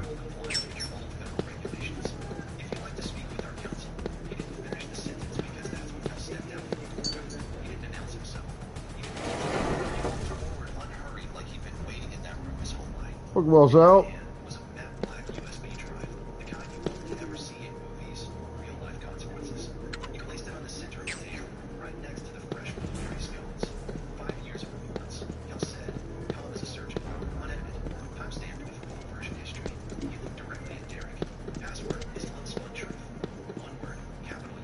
Let's do this! It didn't fall. It deflated like someone had poked a hole behind his eyes. Let the ego out. The lead agent nodded. With his laptop, he slotted the USB into the mechanic to find out because We shall stop them here! How's that? Nicely done!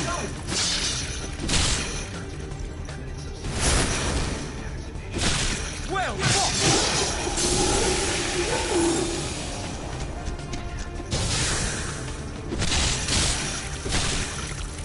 Smash him from the side! Here we go!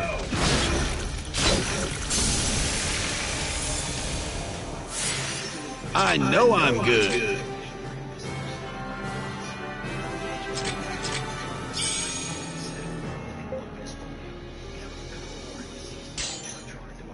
internal communications, and financial documentation relating to fiscal years 3 through 7. We'll also need access to your private flash entry, the one commissioner summary. Let's do this! It said, I wasn't even added to that channel. One of the agents said that. We know the investors don't finish the once only reach for his phone. It's something very large and very expensive. The board share reach for his water glass is existing in paper. We require assistance.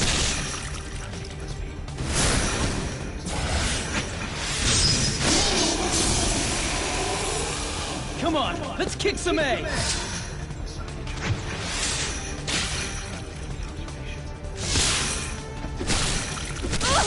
All right!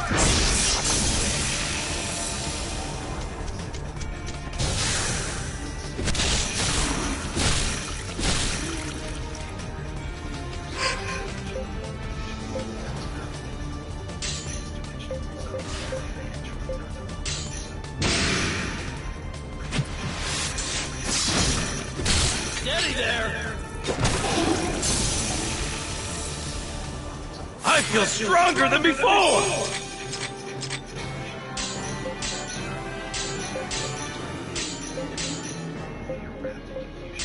He opened his mouth, maybe to plead, maybe to ask, maybe to explain, but I didn't stop walking.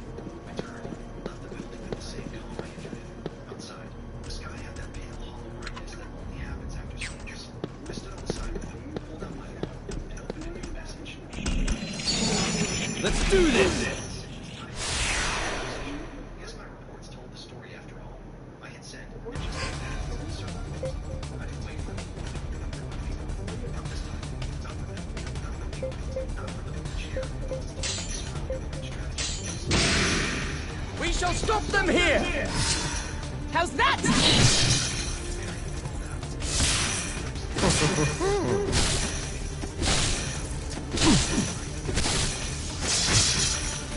Smash him from the side!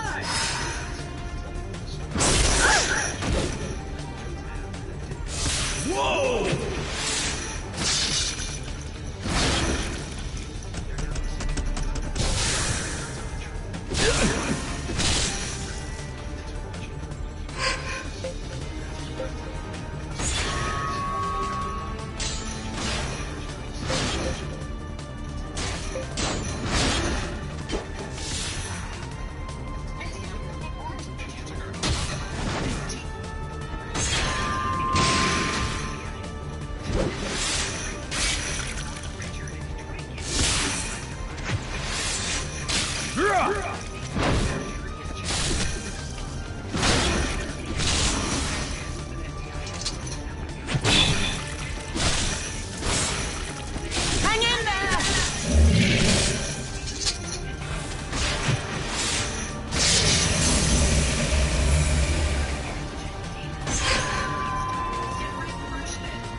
move.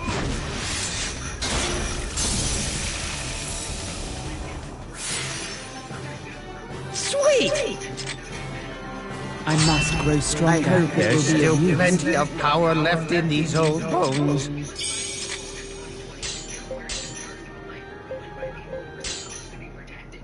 So, when the FBI tells you they got your back, just double check that they didn't put a target on it first. This team became the youngest FBI informant. This is the real story of...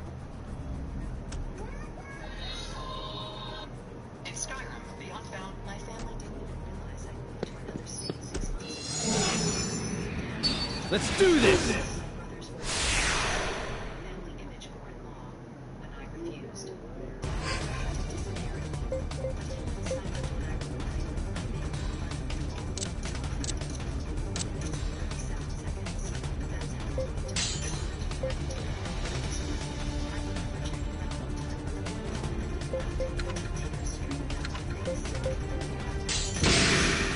Come on, let's kick some A! Bring it on! How you like that? Shit. There we go.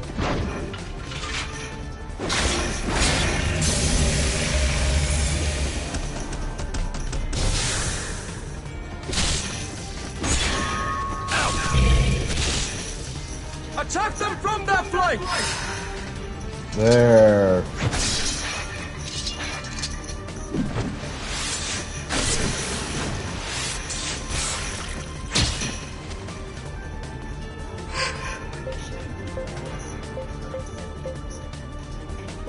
The time is now to victory!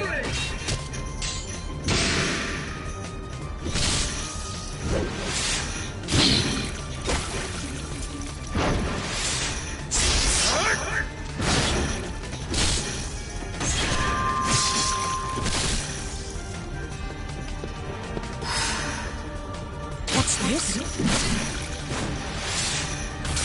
Well fought! There's still plenty of power left in these old bones. Simon walked in from the kitchen, wiping his hands on a dish towel. His dark eyes held concern beneath his casual tone. All clean. So remind me again why your family doesn't know about any of this. I sank down onto the hardwood floor, the cold seeping through my jeans. The sensation of his memories threatened to knit me under, because they'd never cared about my life. My mouth was dramatic, bland, factual. My breath exchanged. One of those looks the kind people share when you're witnessing something unbelievable, but don't know what to say. Family story for years, but I've never laid it all out. Alright, finally made it all the way down here. Find out the only thing that made me want to speak the whole truth aloud. When I was a kid, everything revolved around Elliot. From day one, he was the golden child.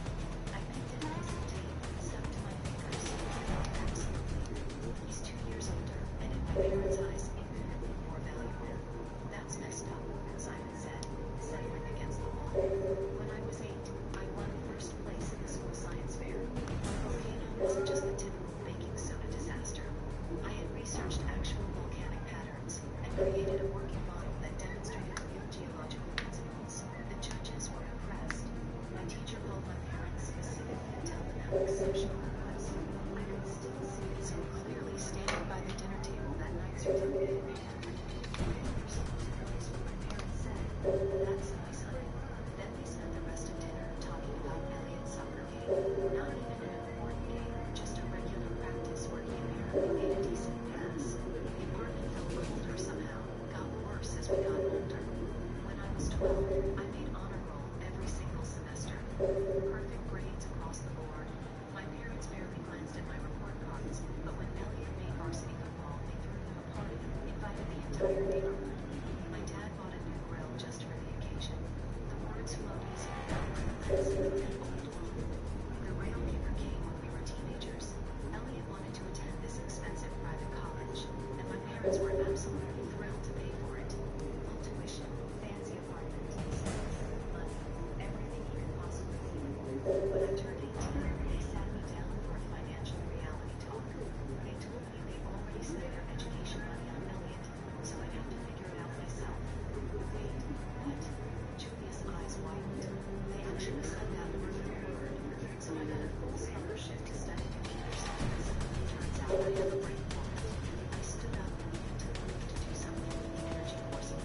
Part-time jobs for everything else, and basically stopped going home.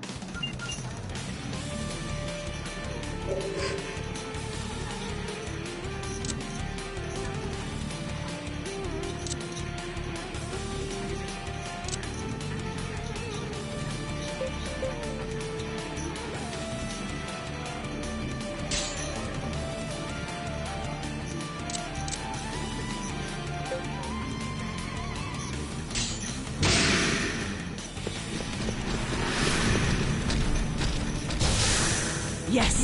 Don't underestimate them!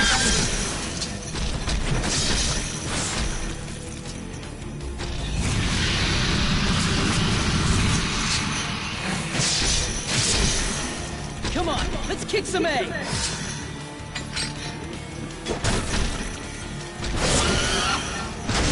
Stand your ground!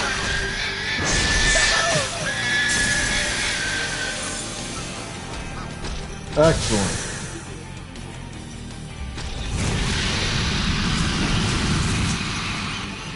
Okay, that's not good.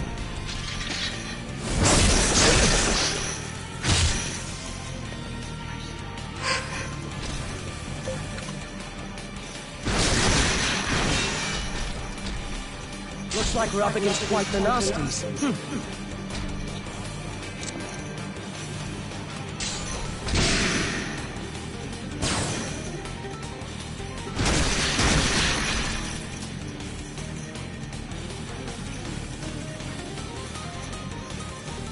Oh, god damn it.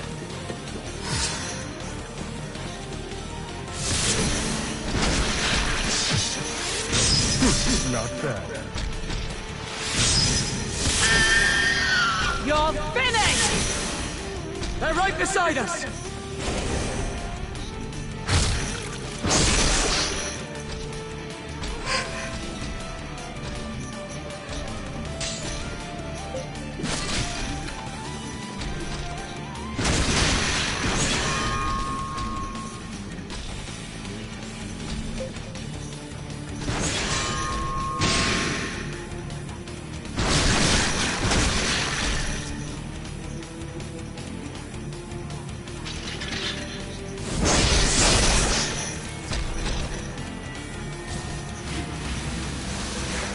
Take care of yourself! All right, back it up!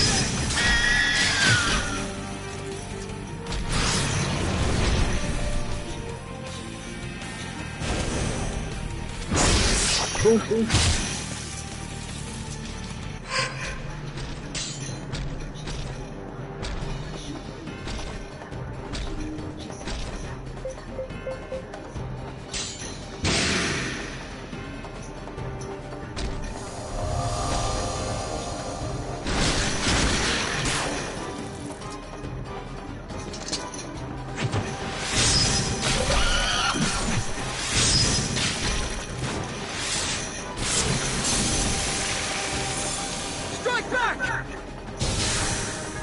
Hang in there!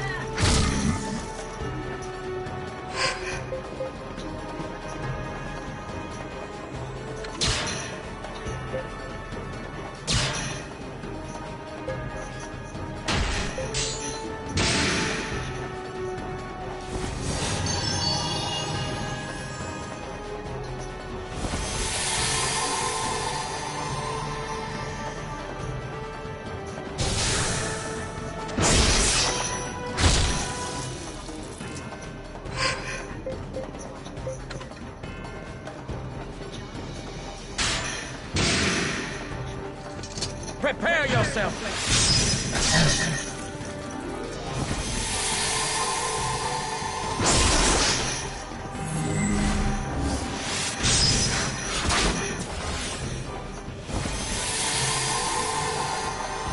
Pokeballs out.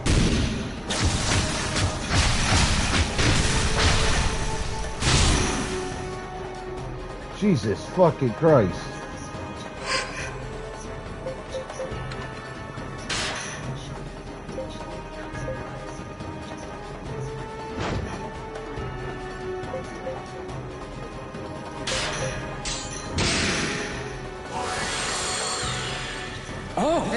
go.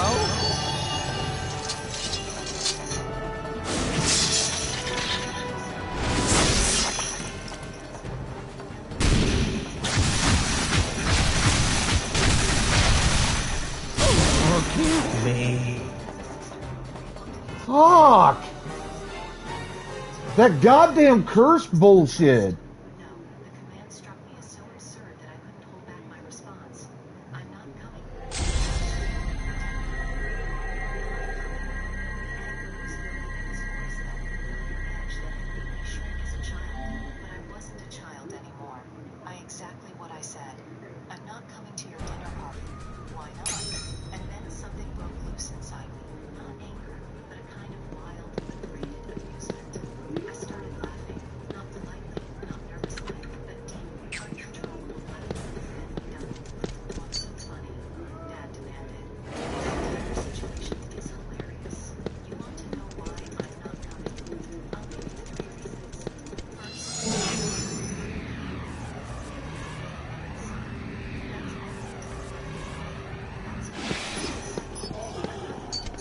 Come on out!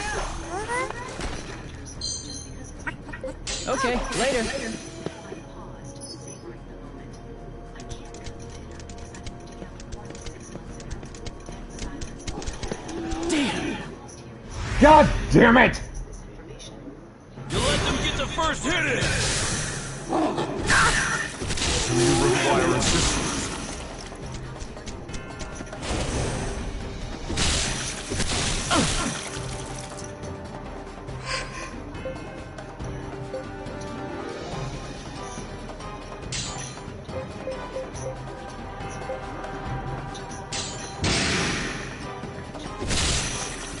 Pull it together! Thank you.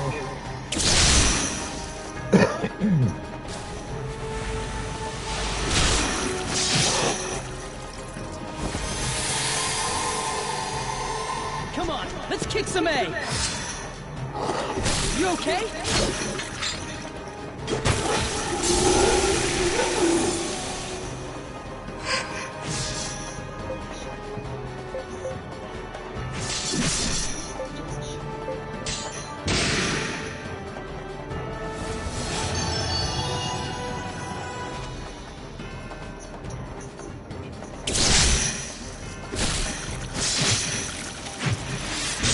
Weakling! Smash him from the sides!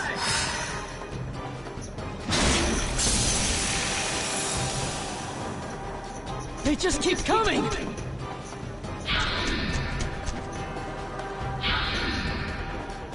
Yeah! Everybody's getting hyped!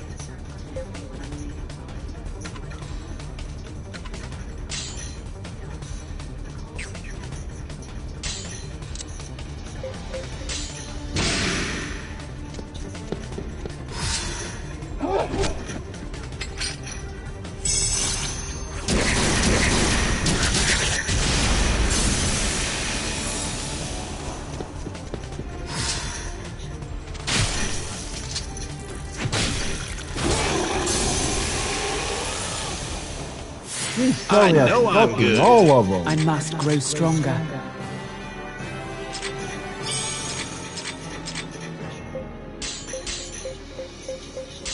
understand why you don't want to go. Thank you, Grandma. That means a lot. Your parents are upset that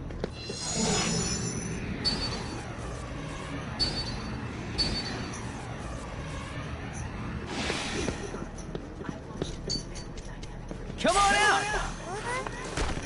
I've tried to talk to you. Okay, later. After we hung up, I felt lighter. At least someone in my family understood Saturday came and went. I spent it hiking in the mountains near my apartment, breathing clean air, feeling great. Sunday morning, I called. Again, chosen. Damn! Open the door, you retarded moron! The fuck?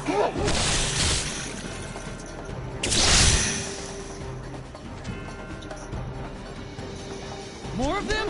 This is bad!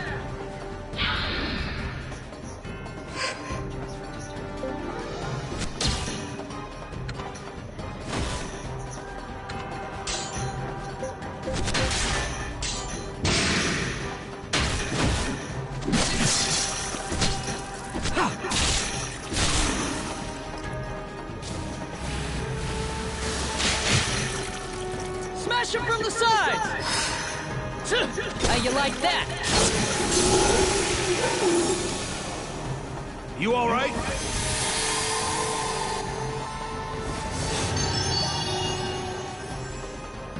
Stand firm! Stay strong!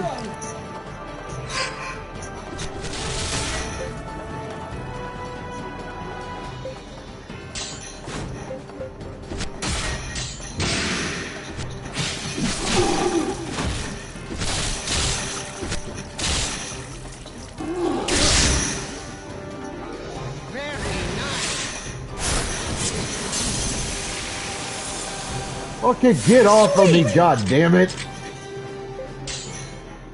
Now that they knew I was successful, they suddenly wanted me back in their lives. The only thing that had changed was the value they now believed I could bring to the family image. I blocked their numbers and deleted their contacts from my phone. I was done with all of them. On the past, the most peaceful. No guilt trips, no demands, just me, my work, and my California life. I narrowed my house search to a few promising properties. There were some beautiful places about an hour outside the city, quiet neighborhoods with good schools. Even though I didn't have children, I liked the stability of it, the permanence. My phone rang on a Sunday afternoon. My grandmother's name lit up the screen. Hello, sweetheart. How are you doing? Really good. I'm looking at houses online. I think I found a few. I want to see in person. That's wonderful.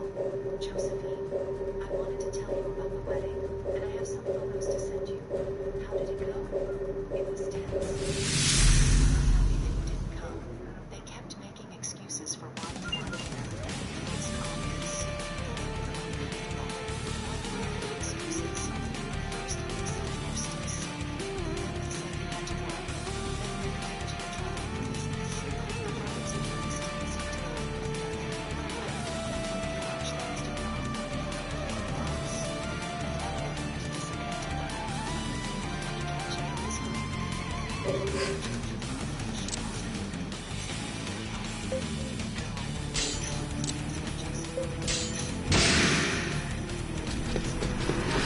We shall stop them here!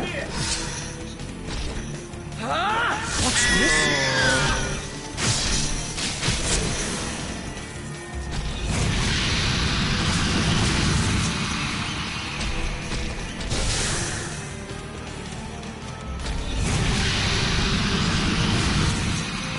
Are you fucking serious?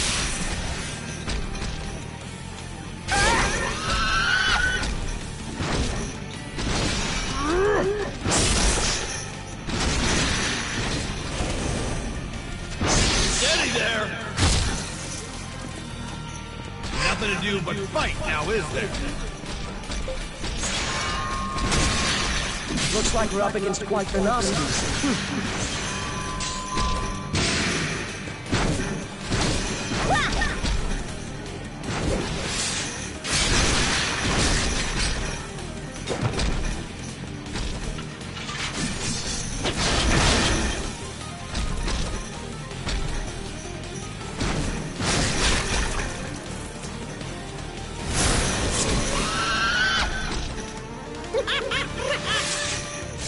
Stop slacking. Guys, they're to the sides! Get ready!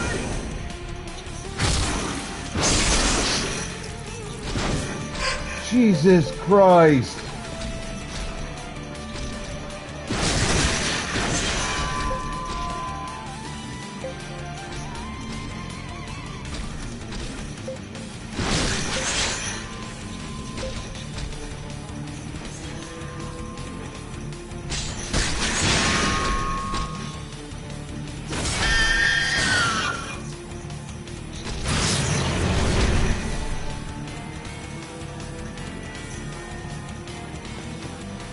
Keep it together!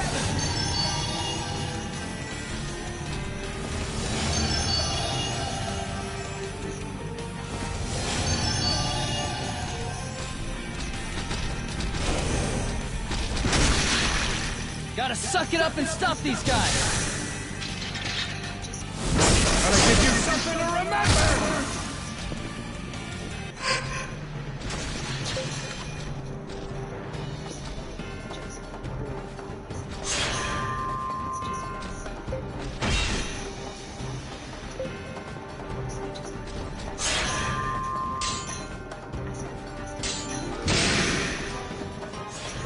I'm fucking dead. It's the goddamn curse bullshit. There's nothing I can do for it. Steady there!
Not bad.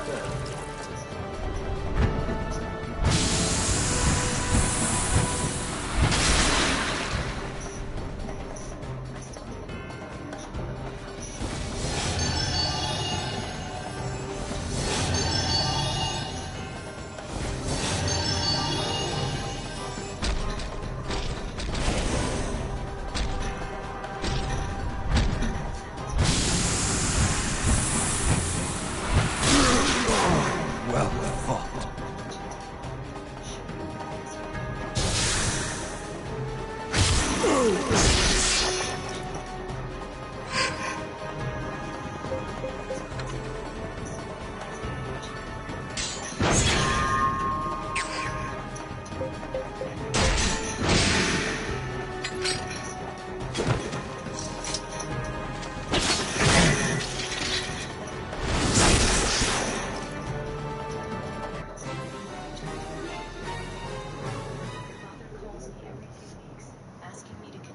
There's no fucking way.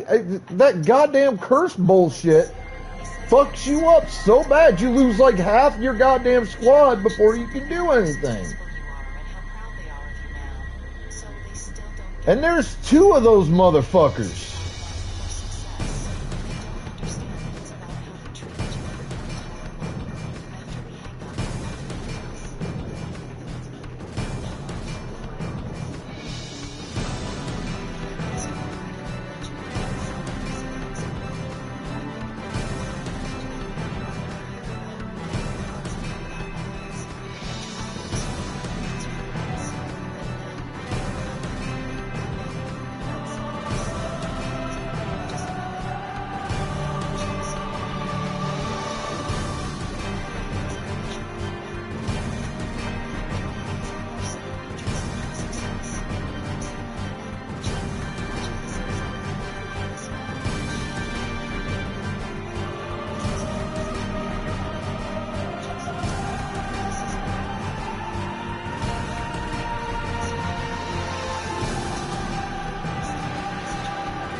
Make sure my address isn't listed anywhere online.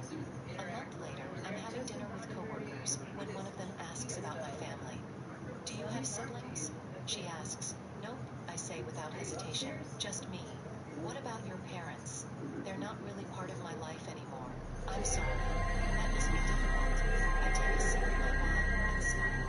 Actually, it's not difficult at all. It's been the best decision I ever made.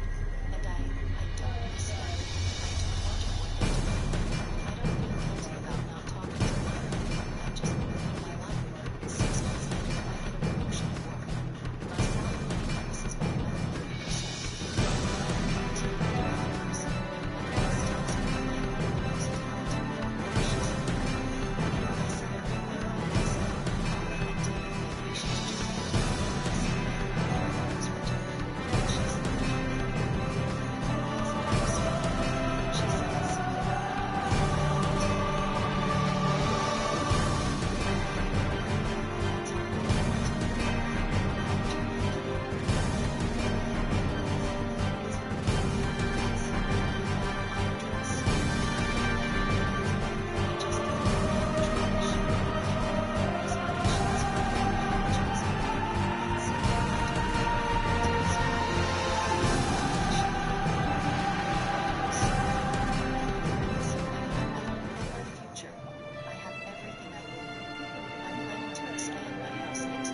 We'll be raiding out shortly.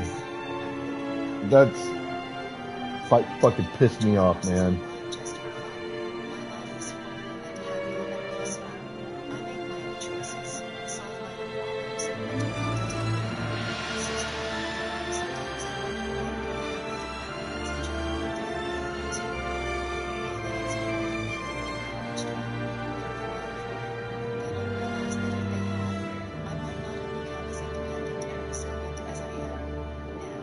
I gotta figure out some way to fucking beat that damn thing.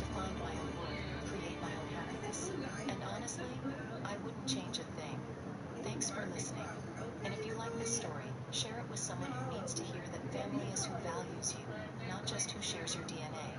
Don't forget to comment and subscribe for more stories about finding your worth in unexpected places. Sometimes the greatest inheritance is the strength to build a life entirely your own.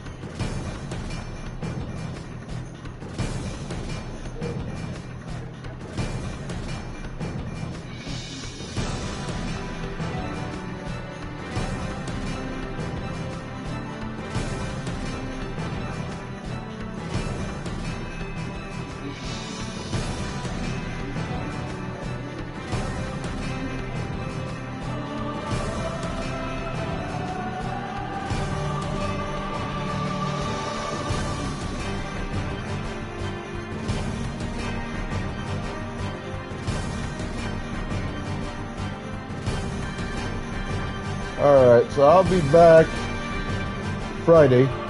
We're gonna try to fucking figure out how to beat this. Alright, until I'm back, be good to yourselves, each other, the planet, everything else. Have fun. Stay the fuck out of trouble. Exercise your rights, responsibilities, privileges, and or duties of wherever you happen to be from. As viewers, show that love and respect to the streamers that you watch, alright? We really appreciate it.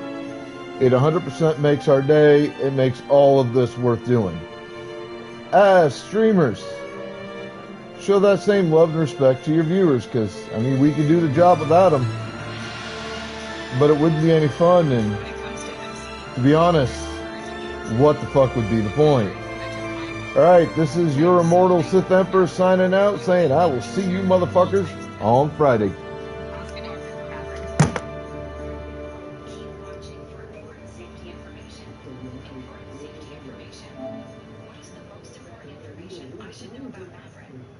Hepatitis B virus, Hep B reactivation.